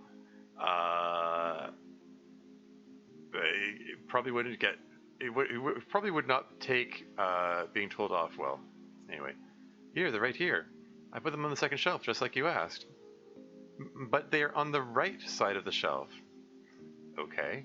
Anything that's a noodle or other carb is on the right side of the shelf. And then things that go with the carbs, like furikake and such, go on the left side. Sorry. I knew the noodles went on the shelf, but I didn't know the shelves had sides. It's perfectly inferable. Okay. What's Monica freaking out over this for? I have a feeling it's not because of, shelf sides. You can see what's up there already. Sorry? I'll make sure to put on the correct side of the shelf next time, miss. Thanks. You notice I said the correct side instead of the right side to avoid ambiguity? What? Why is that so funny? Anyway, thanks. Sorry to go off the handle like that. It's just been a long day for me. I just snapped for no reason. I apologize. I'll be out once these noodles are done in case you still want to watch that Drost effect thing. Sure. I watched it already, but I don't mind seeing it again with you.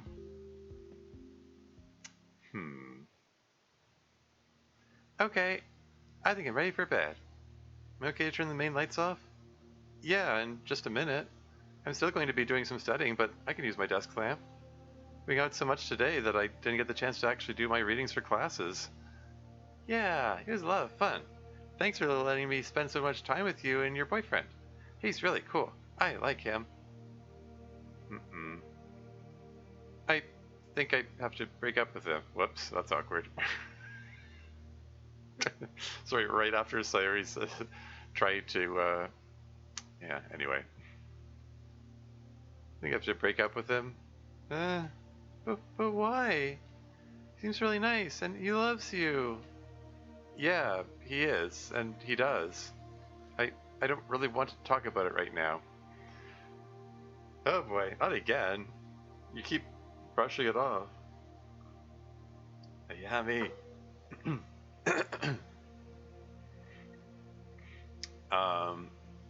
I mean, from context, sort of have to assume that, you know, she's realizing that they're not on the same page, and that maybe she's kind of sort of leading him on, thinking that she might have those, you know, lovey-dovey romantic feelings for him that she doesn't actually have. Oh well, anyway. Don't really want to talk about it right now, it's complicated. Maybe later. Okay. I don't really understand, but I can talk about it if you ever want to. Thanks, Sayo. I know I can always count on you. You can? Never really thought of myself as someone people can count on. Well, you are. I guess I have grown, huh? ... I have one piece of advice for you, I think. You can totally ignore it if you want. But it's something I've learned, during my growth, I guess. ... Feelings lie to you a lot.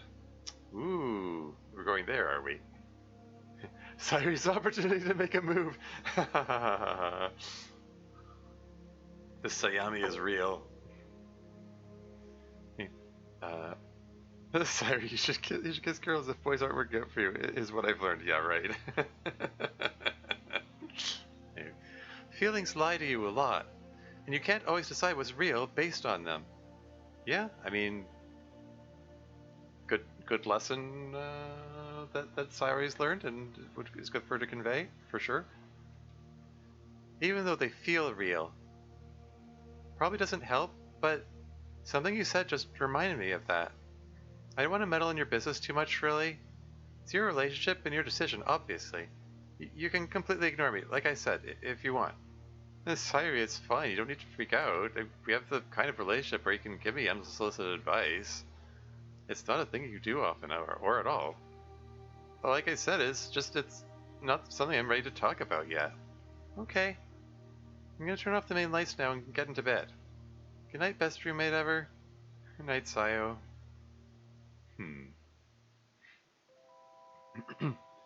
Makes you feel like you should kiss boys those feelings are lying to you. Amazing. Alright.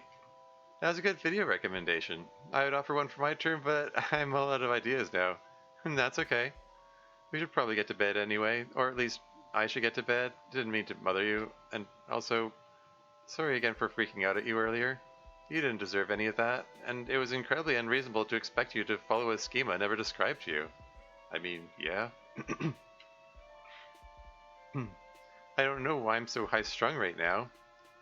Well, you seem really busy for one thing. Yeah, but I'm always busy. Well, I should probably go to bed. Don't stay up too... Ooh, got a little woozy there. I really do need to sleep. I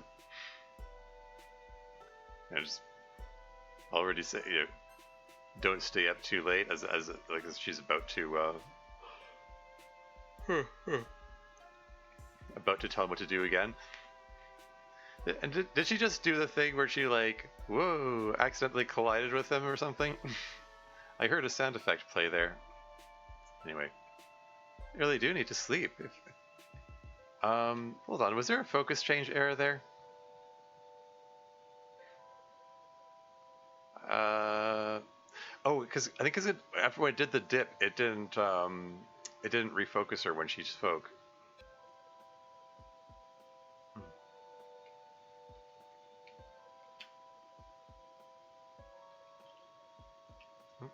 Typo that.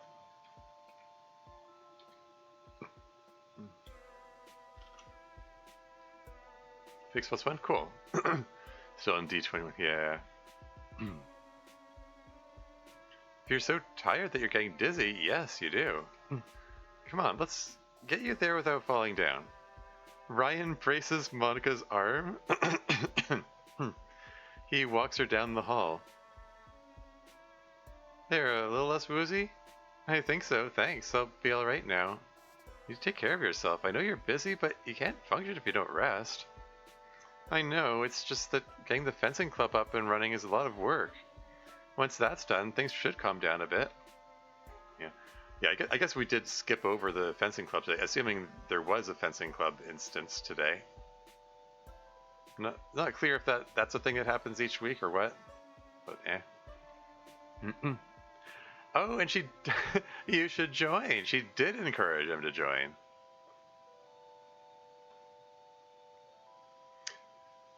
After she balked when Natsuki suggested she encourage him to join.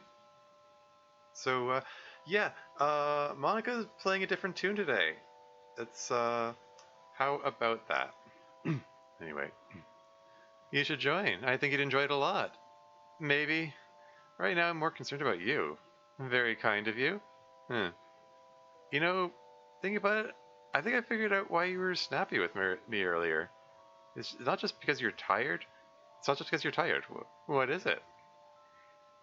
You used to wait a week or two so it doesn't look like she asked because Natsuki suggested. Ha ha ha, sure. What is it? Don't take offense, but you really need to have control of everything. I mean, I got that this was a thing with you, but it wasn't until living under the same roof with you that I realized how far it goes. It really is everything that you need to feel control over to feel secure, isn't it? Yes. Aw. That admission, even with the ellipsis and all. I'm sorry for this. I'm not proud of it. Oh, you don't need to apologize for it. I think it's just who you are. It's your nature. It makes you very strong. I don't think you should ever apologize for it or change it. I think it's pretty cool, actually. I just need to learn to adapt to it. You don't need to adapt to me. This is your house. Anyway, I'll let you sleep. Good night. Good night. Oh, hey, another outfit. Monika vulnerable in my mod? Yeah. Have we seen this outfit in this series? Didn't we just establish a few episodes ago that the game automatically renders anything Monika wears as the casual outfit, the MPT casual outfit? Oh well. So much for that. Maybe Monika coded in something else where we were looking. Not her PJs, apparently. Yeah. Ryan, thankfully, I love being controlled. Yeah. All set for bed now. Is it true? Am I just a total control freak by nature? Or did I make myself into one? I guess if I made myself into one, that's not much different, is it? But either way, it's nice of him to accept me as I am like that. He's a tolerant guy. It must be so hard to put up with. What am I going to do about him? Monika gets into bed. Almost immediately, she falls asleep. It's honk, shoo, me, etc. And there's a choice on the screen. I guess I'll hit save, even though the choices we make matter. Why would you need to do anything? Don't worry about him. I'm all you need. Or you clearly like him, and that's okay. I mean,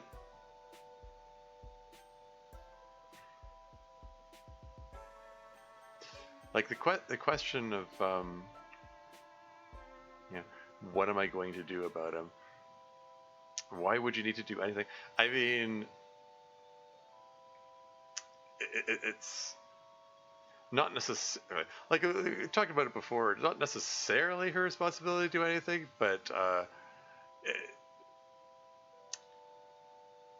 it's like whose court is the ball in here? I mean, like Ryan kind of emphatically expressed that it was this whole thing was a platonic thing. So, like, from his perspective, going back on that and saying, well, actually, I have feelings for you, makes it seem like manipulation, like he tried to make her more comfortable, vulnerable, and so on, just so you get closer to her. On the other hand, from Monika's perspective, yeah, no, he's made it clear, platonic, etc. So,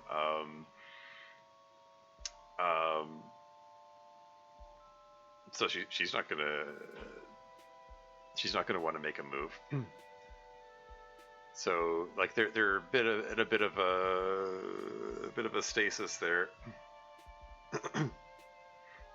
Like she keeps asking the question like it's a pressing question is certainly suggestive. Yeah, I mean, yeah. But yeah, no, like the subtext.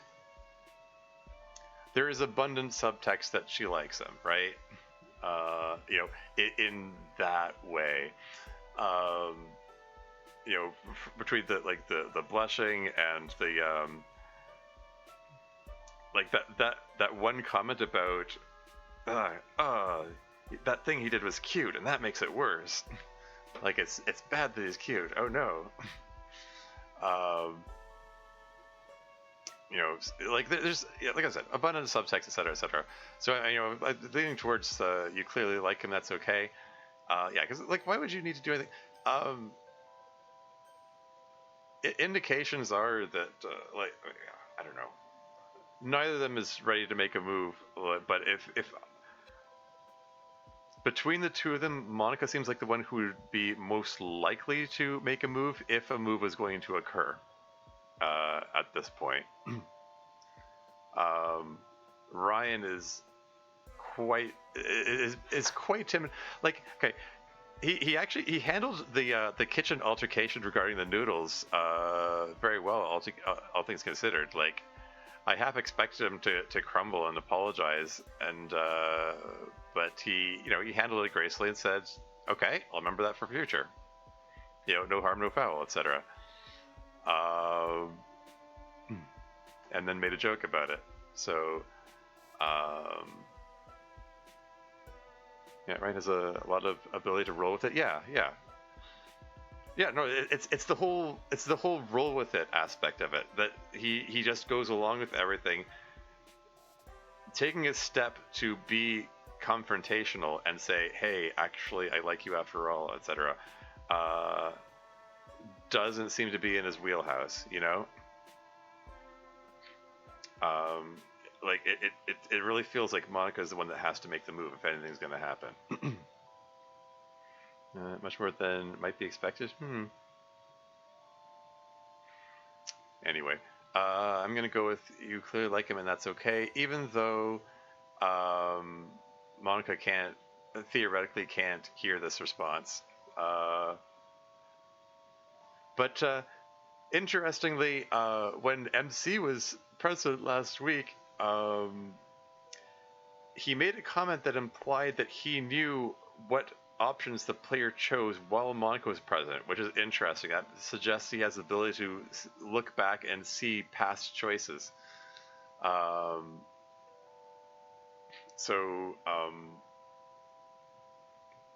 Yeah, I don't know. There are whole kinds of implications that come with that. Anyway, I'm going to go with you clearly like him, that's okay. Monika doesn't answer. She turns slightly, frowns in her sleep, and kicks her leg. That's all for now. All credits for the mod's assets can, as always, be seen in credits.txt. Don't forget, tell2.chr present at From New Club, scene to something moving. Okay. I mean, there was, once again, console text flashed by too quick to read. You can make it last a little longer there, Dev, just FYI. Maybe it's like leg kick and tantrum. I mean, could be, or maybe it's like Masita kicking her legs there, etc. And delight at the thought of something or other. Anyway, so yeah, Natsuki with her presidential powers, frowning at us, I guess. Presumably, she just direct our attention here to and it's playing Monika's theme. Interestingly, like presumably this is about to be a conversation about Monika. Why is Natsuki looking upset about something though? Default to 2 seconds a bit too often. Yeah. Okay. So you. Okay. This would be Monika being a sleep terror, snoring and thrashing. Yeah. This is addressed and canonized in an upcoming episode, instantly, though not because someone's sleeping in the same pit before y'all get to. Don't start now. Not necessarily because of someone. Yeah. So yeah. What could Natsuki be wanting to talk to us about? Also, have we seen this outfit before? It's reminiscent of her, like her gym clothes, I think.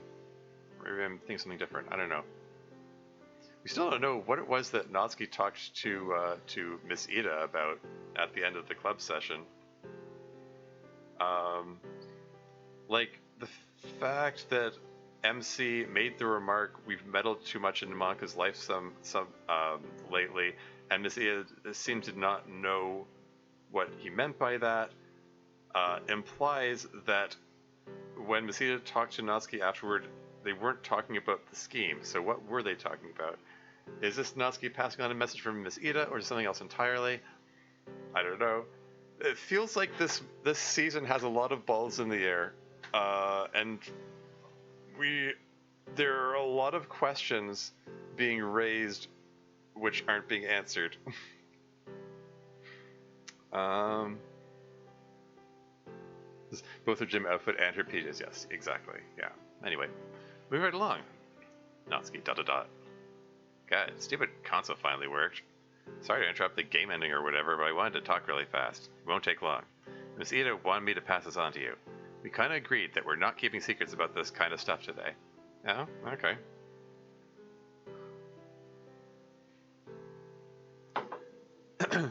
Okay. And it only feels fair that we include you. I mean, if you want, we're... what is this episode, what did I say on this thing here? This is the 8th episode of this season, and you've been secretive about your schemes and so on up to this point. But okay. What do you have to say, Natsuki? Yeah, it only feels fair that we include you. Monika agreed too. Oh yeah. Before you ask, the rest of us have known this for a long time. It's just you that didn't know. But it's about Monika's little simulation system, World.bat. Gives more depth to our world and makes sure that the president still gets a simulated experience even when the game isn't being run. Okay. Is this suggesting that Monika had extra reason for being upset when World.bat was closed? beyond the obvious. Make sure the president still gets a simulated experience even when the game isn't being run. Okay, but that comes back to the question about what did MC experience in the week? Anyway, but to do that takes a lot of computational resources, I guess. So Monika filled with DDLC installs. Now running DDLC causes the computer to execute computations needed to keep our simulation running. Okay. Even if you're just playing the base game. So basically, Monika recruited your world's computational resource to keep our world running. Now, before you ask, no, it's nothing malicious or that would affect your computer's performance at all. And no, I don't know of any way you can mess with it unless you delete DDLC from every computer in your world, I guess. But yeah, you guys out there playing and watching, that's what keeps our little world running. I have no idea how Monika figured out how to do that. Honestly, it seems hopefully complicated. But I guess she had a lot of time in the void or whatever to piece it together. Anyway, I gotta get to bed. Just wanted to give you the heads up that we'd all agreed you should know that. Okay. Don't worry, players, DDLC is not actually malware, it's just canon. Ha. I'm sorry, that's all you had to say? That was kind of a whole lot of nothing. I mean, is this like Dev talking through Natsuki, like wanting to express the fact that, because you did make the comment in chat early on that if you delete the persistent data, the game still remembers the choices you made in previous episodes, and you did some kind of coding magic to make that happen. Is this so? I'm like, did you get a complaint about that? Did someone object to it reaching the mod reaching outside the game and affecting people's computers? And wonder if it was malware or something? Nothing like that? Okay. Because if that's not the reason for Natsuki bringing it up, then there doesn't really seem to be a reason to mention it. I mean, it's world building of a sort, I suppose. But it doesn't really answer any question. Doesn't really answer any of the questions I would have had.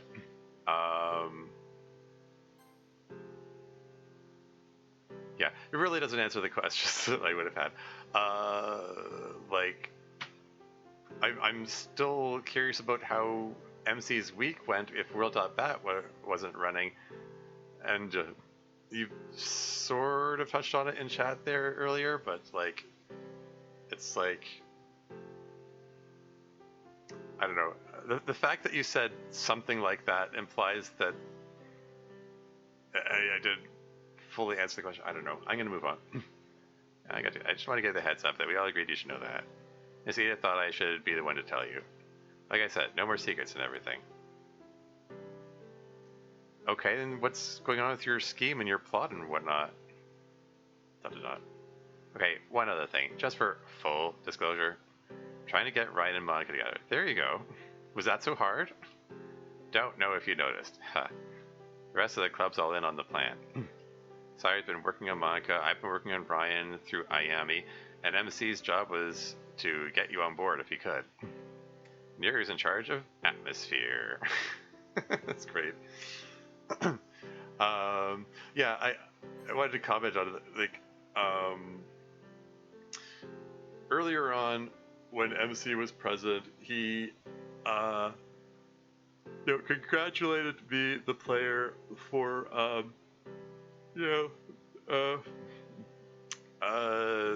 telling Monika to go out with Ryan and so on. And I happened to watch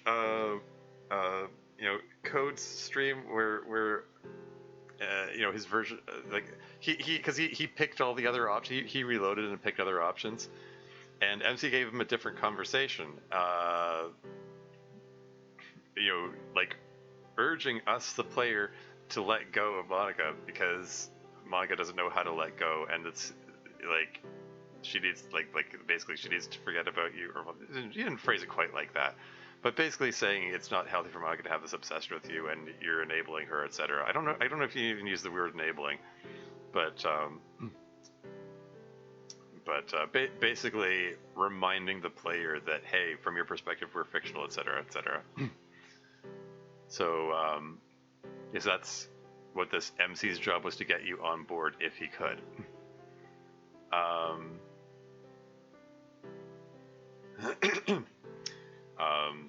Basically, if the player didn't already pick the get Monica with Ryan options, MC is there to step in and say, hey, you should get Monica with Ryan. These are perfectly legitimate RenPy function to do the undoable choices. Yeah. Anyway, moving on. And Yuri was in charge of atmosphere. She just loves atmosphere. Anyway, seems like you've been pretty much on board so far. Thanks for that. Seems like you're really up for helping her out. Guess you know better than anyone that the way she feels about you ain't healthy. You could tell that she was sleeping earlier and you were giving her some kind of encouragement or permission to get with Ryan. I think you can still feel that in some abstract way, even when she's not president. So, thanks. I really am going to go to bed now. Thanks for hearing me out. Back to your regularly scheduled whatever the F this is. Show, I guess, game. I honestly do not know how the F you think of us. But I guess I don't really care that much. It doesn't really matter. Scene default. Moving.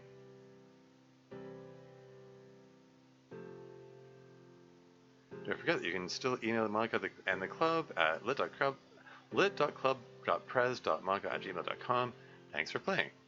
The club will be on holiday break for a few weeks. We'll see you again in just under 3 weeks on January 14, 2026. Man, can you believe we're going into 2026 already?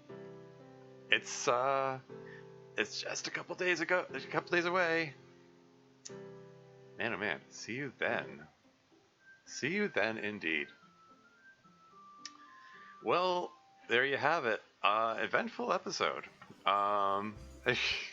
Lots of very long emails, too. I mean, eventful in the sense that it raised some questions and answered some questions. Finally had the confrontation between Monika and Ms. Ida that had been brewing since the beginning of the season. Yeah. The years start coming and they don't stop coming. Yup. Not the best week for emails? Well, you know, it is what it is.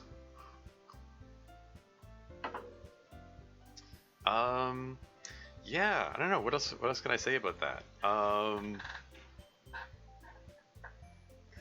Can't think what to say, but I haven't already said. I feel like excuse me.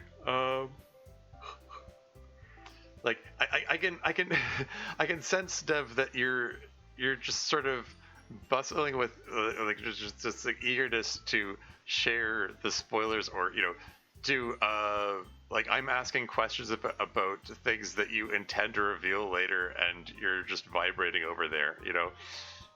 I appreciate the restraint that you've shown, although you did sort of hand me some answers, like indirectly and stuff, but sleep time, yes. Yeah, thanks for hanging out. Thanks for sticking out for the whole stream. Yeah, cool. I know you got a busy schedule, busy life and stuff, so yeah, glad you could hang out for the whole duration. That's cool. But now I'm going to see about who to raid. Pixel Turkey playing Commander Keen again? That's curious.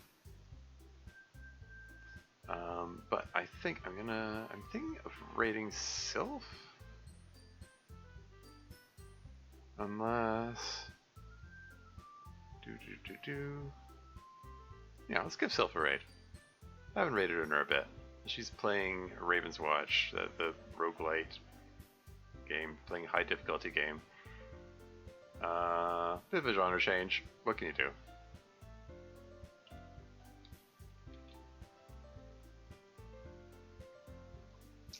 She's cool. Yeah, she's someone I know from the Chaos Forge forums, Jupiter Hell and all that.